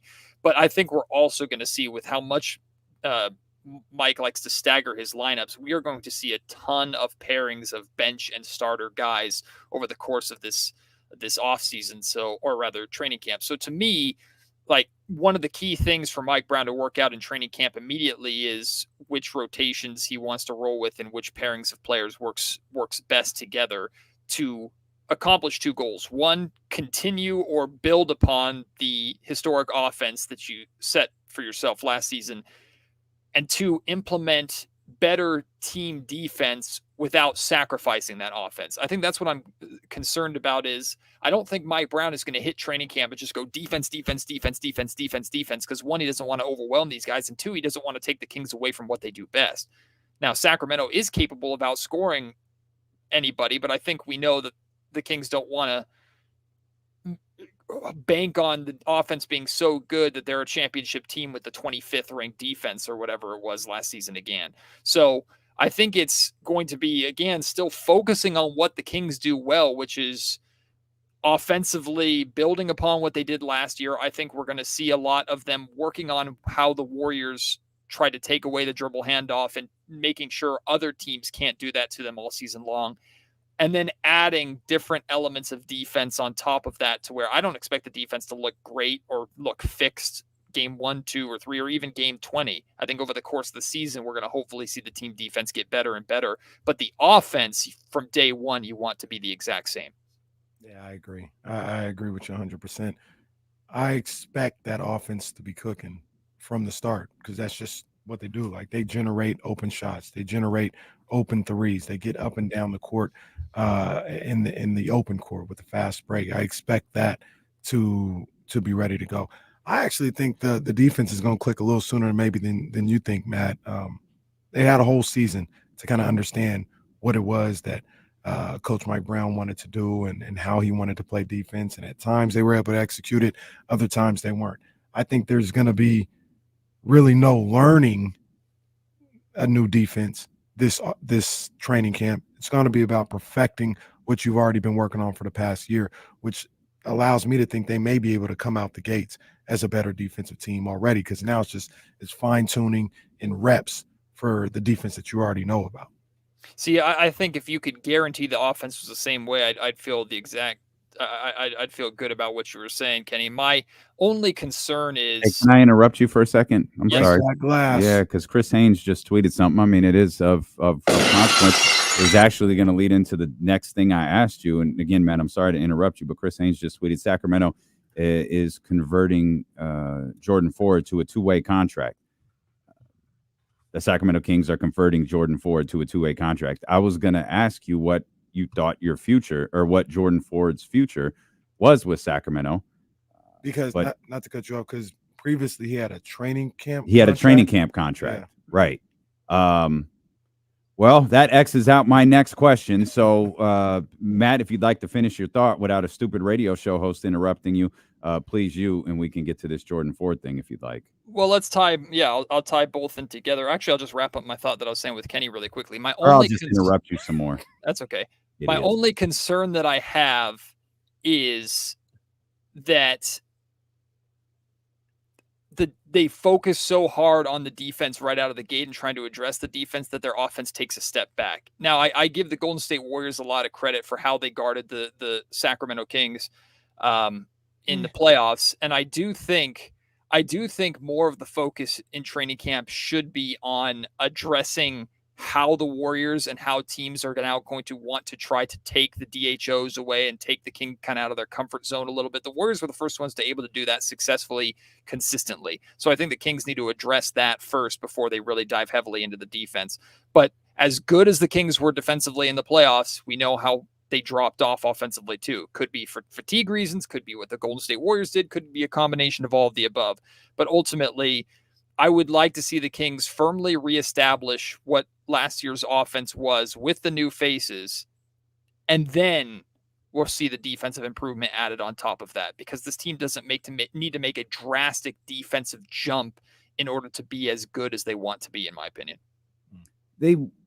I think one thing that got so many Kings fans kind of on edge is probably the wrong word, but maybe gave them optimism, but at the same time gave them disappointment. They showed signs of playing defense last year. They showed signs of playing really good defense for stretches last year. Not stretches of games, but stretches during games. Yeah. And I think it's left a lot of people to wonder, like, can they do that more? And if they did, what would that look like to what you and Matt were just talking about? What would that look like to one of the most dynamic offenses in the league? And I don't know what the answer is to that, but I know it was something that drove Kings fans crazy last year. It was like, oh, I mean, everyone will point to the Cleveland game. Of course, that's extraordinary. But like, they had stretches where they played really good defense, and you can almost see it on the floor, Matt. You could see them wrap up on the defensive side. Yeah, when they really wanted to buy in, and I thought it was led at the top when De'Aaron Fox got into that fourth quarter defensive mode. He took on whoever. Like a memory that's like screenshot into my brain is when the Kings beat the Warriors during the regular season in Sacramento. It was Fox that was chasing Steph Curry around to where Steph Curry got a good look at a corner three that would have been a big shot, and Fox ends up swatting that out of bounds. Like that was like a extra effort. Okay, De'Aaron Fox is going to be the guy now to do it. And Fox pointed it out consistently over the course of last season, and he was 100% right. Like, Fox was the one taking on the top defensive assignment typically down the stretch against opposing guards. Those guards weren't the ones guarding him. So he was the one taking on that challenge. And I think what Mike is looking for, and he talked about this at the end of last season too, is can they get that effort from Fox for an entire half instead of the fourth quarter, or an entire game instead of a half? And does that impact what he does as fourth quarter clutch scoring? Does that impact how rested he is offensive on the defensive end? Pull back some of his minutes a little bit because Davion Mitchell is being more impactful, to where, okay, Davion, I feel comfortable holding Fox back to 34 instead of 37 or 38 so that you can get those 3 or 4 extra minutes, hold down the fort, and Fox is a little more rested to be that guy for the entire game. Like, these are just all things that I think the Kings are going to have to figure out and work out, and they're all connected to one another. Once one starts working, the other starts working, in my opinion. So it's just kind of a spider web of of aspects to the Kings improving as a team. Yeah. Hey, like I've always said, make that somebody else's job to run around and guard Steph Curry and all this other stuff. De'Aaron, like you just mentioned, and De'Aaron pointed out, they're not guarding him. Like, find somebody else that's gonna guard Steph Curry or guard Ja Morant or anything like that. You conserve your energy, and maybe when it's winning time in that fourth quarter, a lot of those guys still don't start guarding De'Aaron Fox. But now, Fox, you'll take over that assignment if need be. But you may have a situation like we had in Game 2 where Davion's out there, and Davion's helping close that game out. And he'll be the one to guard Steph, guard Ja Morant, guard Dame Lillard, or whatever the case may be. And Fox, you worry about playing help side defense, team defense, and orchestrating the offense. Yeah, that could be the route. Again, if Davion's going to be that guy, though, I think they need to know and have a good feeling that offensively they're not taking a step back by having him out there on the floor compared to if it's Malik Monk and De'Aaron Fox that you want to have closing the game as a backcourt. Plus, like, there are going to be games where Kevin Huerter says, I'm so hot from 3-point range, you can't take me out of this game. It's a good problem to have. But again, like, I think more often than not, it's going to be De'Aaron Fox that's going to be asked to be that main primary defender or top defender, at least in amongst the backcourt and on the perimeter, because De'Aaron needs to be out on the floor to close games. That's a given. He's the consistent one that's always going to be out there to close games. Then you're combining that with a Monk if he's playing well, a Huerter if he's shooting well, a Davion Mitchell if he's good on both ends of the floor, to where now you have this dynamic defensive duo to where maybe Fox gets a night off. So it's just these pairings, it's these combinations, and guys understanding that while they need to be consistent, maybe more of their focus is going to be different depending upon who's on the floor together. I think Fox can focus more offensively when Davion's out there with him. But if Monk's out there with him, Fox has to take more of that defensive load. Jordan Ford, I think, was a guy we were rooting for quite a bit, not only because of he's a Folsom guy, he's a local guy. Played really well during the summer. And it was like, this guy might have earned something here in Sacramento. And based on what we just learned from our friend Chris Haynes, who will be live with us next week, Thursday, Sky River Casino. Clearly the Kings saw something in him that they liked as well. How do you think Jordan Ford, and I get his two-way contract, how do you think he fits into all of this? I think it makes tremendous sense. I've been calling for Jordan Ford to get the last two-way spot for the last 2 months. I mean, it just makes sense. Someone who has spent at least the last year in your system. The Stockton Kings played very similar to the Sacramento Kings. They were closely connected. Mike Brown and the Kings coaching staff were very much in communication with former Stockton Kings head coach Bobby Jackson, who's now in Philadelphia with Nick Nurse's staff. But like, on top of that, for what you're asking from your third string point guard, which is essentially what Jordan Ford is, kind of the same thing you were asking from Matthew Dellavedova, except where Dellavedova brought experience and kind of an extension of the coaching staff, which was essential to this group coming together and beginning together last season. Now Jordan Ford brings the energy, the pace, the ball handling. I think Jordan Ford, for in break glass in case of emergency, third point guard necessity, Jordan Ford can do and run the Kings the way that they need their point guard to run them. Now, I still think, as of right now, on the depth chart, like, even though Davion Mitchell played a lot more off ball last season, I think if the Kings need a third point guard right away, they'll trust Davion more than they'll trust Jordan Ford right away. But that's fine. I mean, the two-way contract is built to where Jordan's going to get his in Stockton, where we know he belongs and know he can ball out there. And when he's called up to the main roster for, 50 games that he can be a part of the main roster or suited up for the main roster, that's 50 games where you have someone that you know can do the job. And that's really all you're asking for out of that position. And it's not just doing the job. It's not just treading water. I mean, I think Jordan Ford does enough and brings you enough to where, like, he can get hot from three-point range if he wants to. He can distribute if he wants to. Like, you're getting a spark from someone. The way that Jordan Ford plays, it's just energy and spark and hustle. And that's exactly what you could want out of that position. I agree. I like him as a point guard, man. And he really, we talked about it yesterday, Damian. He took advantage and made the most of his opportunity being on that summer league squad. He had an opportunity to turn heads and catch people's attention. And he did that in a major way with his scoring ability, the way he ran a team.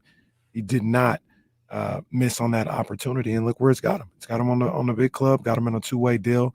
And I really am impressed with his game. I like his game a lot. I'm I think this is a great role for him right now, being, a third point guard or something like that, and learn and see if your game can get even better, man. But for him as a ball player and being a native of this city, I'm really happy to see this. It's a great thing. Yeah, it definitely is. And Lindsey Harding needs some hoopers. So you got Jordan Ford now, who can help down in Stockton, and then obviously whatever his role is here in Sacramento. Obviously, he'll be a part of training camp, and things will kind of go from there. How do you think things shake out with any remaining roster spots that the Kings have? Because correct me, I think you just said this, Matt. That was the last two-way spot, right? Correct. So there are 3 two-way spots: are Keon, Jordan, and then I'm blanking on his name. The other second-round pick that the Kings had. It's terrible that I'm forgetting his name. Watson. Yeah. Yes. So those spots are locked up. And there's no main roster spots to be had, right? Kobe Jones. I thought there was one more. Is there one? There might be one. I honestly have to look it up. I'm so confused with the players that they've I expect added. you to know all of this by heart, Matt. Immediately, right now, off the top of your head, fresh out of a work meeting into this show, I expect you to know it all by heart. That's why James Ham is hosting the Insiders, and I'm not. Let's see. If there's any, there's only one left. Yeah. But I'm pretty sure they're full. Assuming everybody who's coming into training camp is going to essentially make the squad. I think it's right. full. Like if it's not completely full, it's like one. And that's what people are saying. They're at 14 now, so it's almost full. This is going to be a training camp where we're just praying every day no one gets injured, and we get to the first game. We get to that first matchup in Utah. That's all anyone's going to be looking forward to. Which I'll say this: we haven't experienced it yet, Matt. This will be all of our first times going through this. That'll be a refreshing change than worrying about who the hell the 14th, 15th, and 16th guy or whatever. Worrying about who the guy sitting at the end of the bench wearing street clothes are going to be. Yeah, talking about, like, I was having a conversation the other day with a couple different guests on Locked On Kings, but like how we started talking about how much does the regular season matter, and it's like, what a stupid conversation to have for a franchise and organization that had like 16 straight losing seasons. But what I meant by having that conversation was, I think the regular season is still very, very important to a team like the Sacramento Kings, who's still trying to build and grow and establish themselves, versus a team like the Golden State Warriors or Los Angeles Lakers like last year, even the Miami Heat like last year, the Phoenix Suns of this year. Like, these are teams that, as long as they make it, they know they have a shot. And I think the Kings have a legitimate shot if they make it as well. But the regular season is going to be time for Sacramento to really work out and figure out the little things that I just do not think this team is that far off from being where they want to be, which is a 50-plus win team. Of course, they won 48 last season. My podcast episode today was asking if the Kings were still somehow an under-the-radar team, and I think they are, because despite being a third seed last season, despite not catching anybody by surprise anymore and being considered an established playoff team, there are a lot of people that are just straight up writing the Sacramento Kings off because of what other teams did, not because of anything Sacramento did. Like, everyone's like, oh, I can't blame Monty McNair and the Kings for running that group back. They've barely spent any time together. But the Suns have Bradley Beal. But the Dallas Mavericks now have a full season of Kyrie. But the Golden State Golden Girls now have Chris Paul. Like, it's like, okay. Like, sorry, that's what they are. They're old. So it's girls. To me, thank you for being a friend. Goodness gracious. To me, like, the Kings are in a very, very prime position to where use the regular season, play your style of basketball, play your brand of basketball. You have plenty of time to figure out the little kinks and things like that. And even if it doesn't work this season, that's okay. It doesn't have to work this season to where you're a championship caliber squad. Next year, the expectations will be that high. But the expectation this year is to remain what you are and make minor improvements. And I think for that squad, that's not a tough ask at all. Eddie Mack from South Sac asked, hey, can you guys talk about what role Chris Duarte will play? That's a great question, Matt, because I feel like I regularly ignore Chris Duarte. I don't know why. I was listing all of the things the Kings did this offseason and didn't mention him whatsoever. See, I probably have too high of expectations for Chris Duarte. I do think out of the 10, I think Mike Brown's going to have a 10-man rotation. Out of the 10, Duarte is number 10. I believe. But Duarte is essentially a 3-and-D wing. That is what you're asking from Chris. He's going to come and he can handle the ball a little bit, although in my opinion, if you want someone who's going to do more ball handling, I think Colby Jones might be a better option, even though he's a rookie, and we'll see how quickly he takes him to kind of pick up the game and pick up the King style. But Chris Duarte is someone who, and Chris talked a lot about it when he spoke in Las Vegas during Summer League, his little introductory media kind of press conference scrum that he did. The first thing he brought up when he was asked what he brings to the Kings is he talked about his shooting. Like, I think a lot of us were thinking, oh, defense, versatility. Chris Duarte is a solid defender. He has the good defensive length, and he is an older player despite being in his third season now. So he's older, very similar to Deion Mitchell. So we expect him to be maybe a little further along in the physicality of the defensive side of the ball. But what I expect from Chris Duarte is someone who's going to space the floor, knock down the open shots that a lot of guys are going to get simply from playing with Fox and Sabonis and the other weapons on this roster. And then defensively have the length to be able to guard multiple positions on the perimeter. That's Chris Duarte's job. And if he can do that, then he's absolutely a rotational guy. If he can't do that, then there's a guy named, again, Colby Jones, that I think is knocking right on the door at the number 11 spot going, hey, I can shoot. I can handle the ball. I can play defense. I'm an older prospect too. Put me in. Give me a shot. I think Duarte is ahead of Colby Jones and Kessler Edwards when the season starts. Kessler too. See, What do you think about that? I put Kessler at the bottom of the three. I personally do. Oh. And I don't. Why are y'all going against my people? I mean, Y'all told all these jokes about how they're my guys. Now all of a sudden you got them buried at the bottom of the depth chart. Well, hold on. I mean, somebody got to play. Can't play them all. I mean, the second the Kings went out and got Chris Duarte, one, I think they're hoping that he can become what he was before he got hurt and when he was playing with Sabonis back in Indiana. That's a big thing. And we know the Sabonis effect for so many different players. So it's a legit reason to think like Duarte got worse because Domantas Sabonis left. So I think there's that aspect of it. But the second you bring in Chris Duarte, again, a 3-and-D wing, and then you draft a player like Colby Jones, who can be like a 3-and-D wing with maybe a little more ball handling and floor management and floor general and playmaking.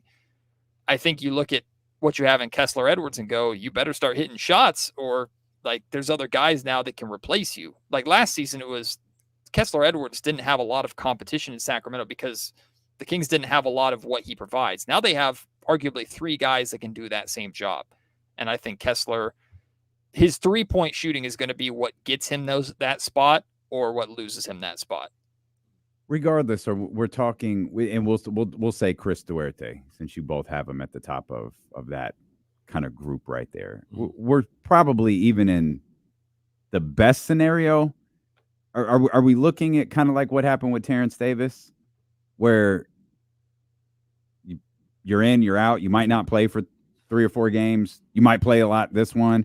If you're really working in this one on the defensive end or offensively or whatever, winds up being Chris Duarte's specialty that day, then you're getting a lengthier stay on the floor. But could it be pretty sporadic, regardless of what individual winds up winning Mike Brown's heart? Are we talking about something pretty sporadic? Yeah, I think so. And I think it all has to do with the staggering of Mike Brown's rotations and, again, the pairings that he's comfortable putting on the floor together. Like if you're drawing out a depth chart, which a lot of people like to do, which is your starting 5 and then you do a slash and then the backup at each position. Like Duarte is the next 3. So it's Harrison Barnes and then Chris Duarte. But that's why I have Chris Duarte as the 10th guy of the rotation, because Monk is playing over him. Deion Mitchell is playing over him. And then Sasha Vezenkov and Trey Lyles both have to play. So your 9, I think, is set in stone. And that 10th spot, Chris Duarte has the edge to me. But that 10th spot could be JaVale McGee sometimes. That 10th spot could be Kessler Edwards. It could be Colby Jones. Like that number 10 spot is where Mike Brown, I don't think, is going to have any problem going, I'm not getting what I need from tonight. He looks down at his bench and he might call Colby. He might call JaVale. It just might be because how many times did Mike do that last season? Y'all aren't doing this for me. You give me a shot. Jesse has informed me that the show is over. Thank you for tuning in today. Appreciate it. Matt, thank you as always. If you want more D'Lo and KC, we'll run it back, or we'll head over to 102.5. Whatever your prerogative is. ESPN 1320. Vamos gigantes. Well, that was a shit show. Jesus Christ almighty, that was rough. Matt, you saved us. What did I do? I didn't do anything. Oh, the show was a circus. Was A it? circus. It was fun. Yeah. It was a fun circus. I mean, the clowns. Juggling clowns. That's There's what nothing. that was me today. I was a juggling clown. There's Yeah. nothing fun about clowns, by the way. I don't Clowns are disagree not with- fun. I don't disagree with that at Who all. brings a clown to a birthday party? The food is good at Pancake Circus, but I don't know why it's Pancake Circus. Only clown I acknowledge is Doink. That's it. Not even Dink. Big fan of Not even- Pennywise. Not even well. Big Pennywise guy, personally. I've never seen either one of those. I was about to hit somebody with a bat when they were trying to. All these kids were trying to do this stuff at the schools with Pennywise. I was like, let that. Oh Pennywise yeah, come you'd to have gotten school. fucked up. Yeah. Let him You come up to this school and see what happens. That was This was nuts. when I was an adult, though. I was the campus supervisor at. was that was the second it though, right? Yeah. Yeah. This was like 5 years ago. 6 Yeah. years ago. I was like, yeah, come up to this school, see what happens. All right, guys, we're gonna shut down. Thank you for listening today. As our man Sakirina Bagley says, hit the thumbs up before heading out. Yeah. And we'll be back here. Man, if this was a Thursday show, what in the world is what's gonna be tomorrow? Hopefully, we're talking about an Eagles loss. Jody's call from yesterday would have been on to. That's a good call. That's a good call. Appreciate you guys. Thank you.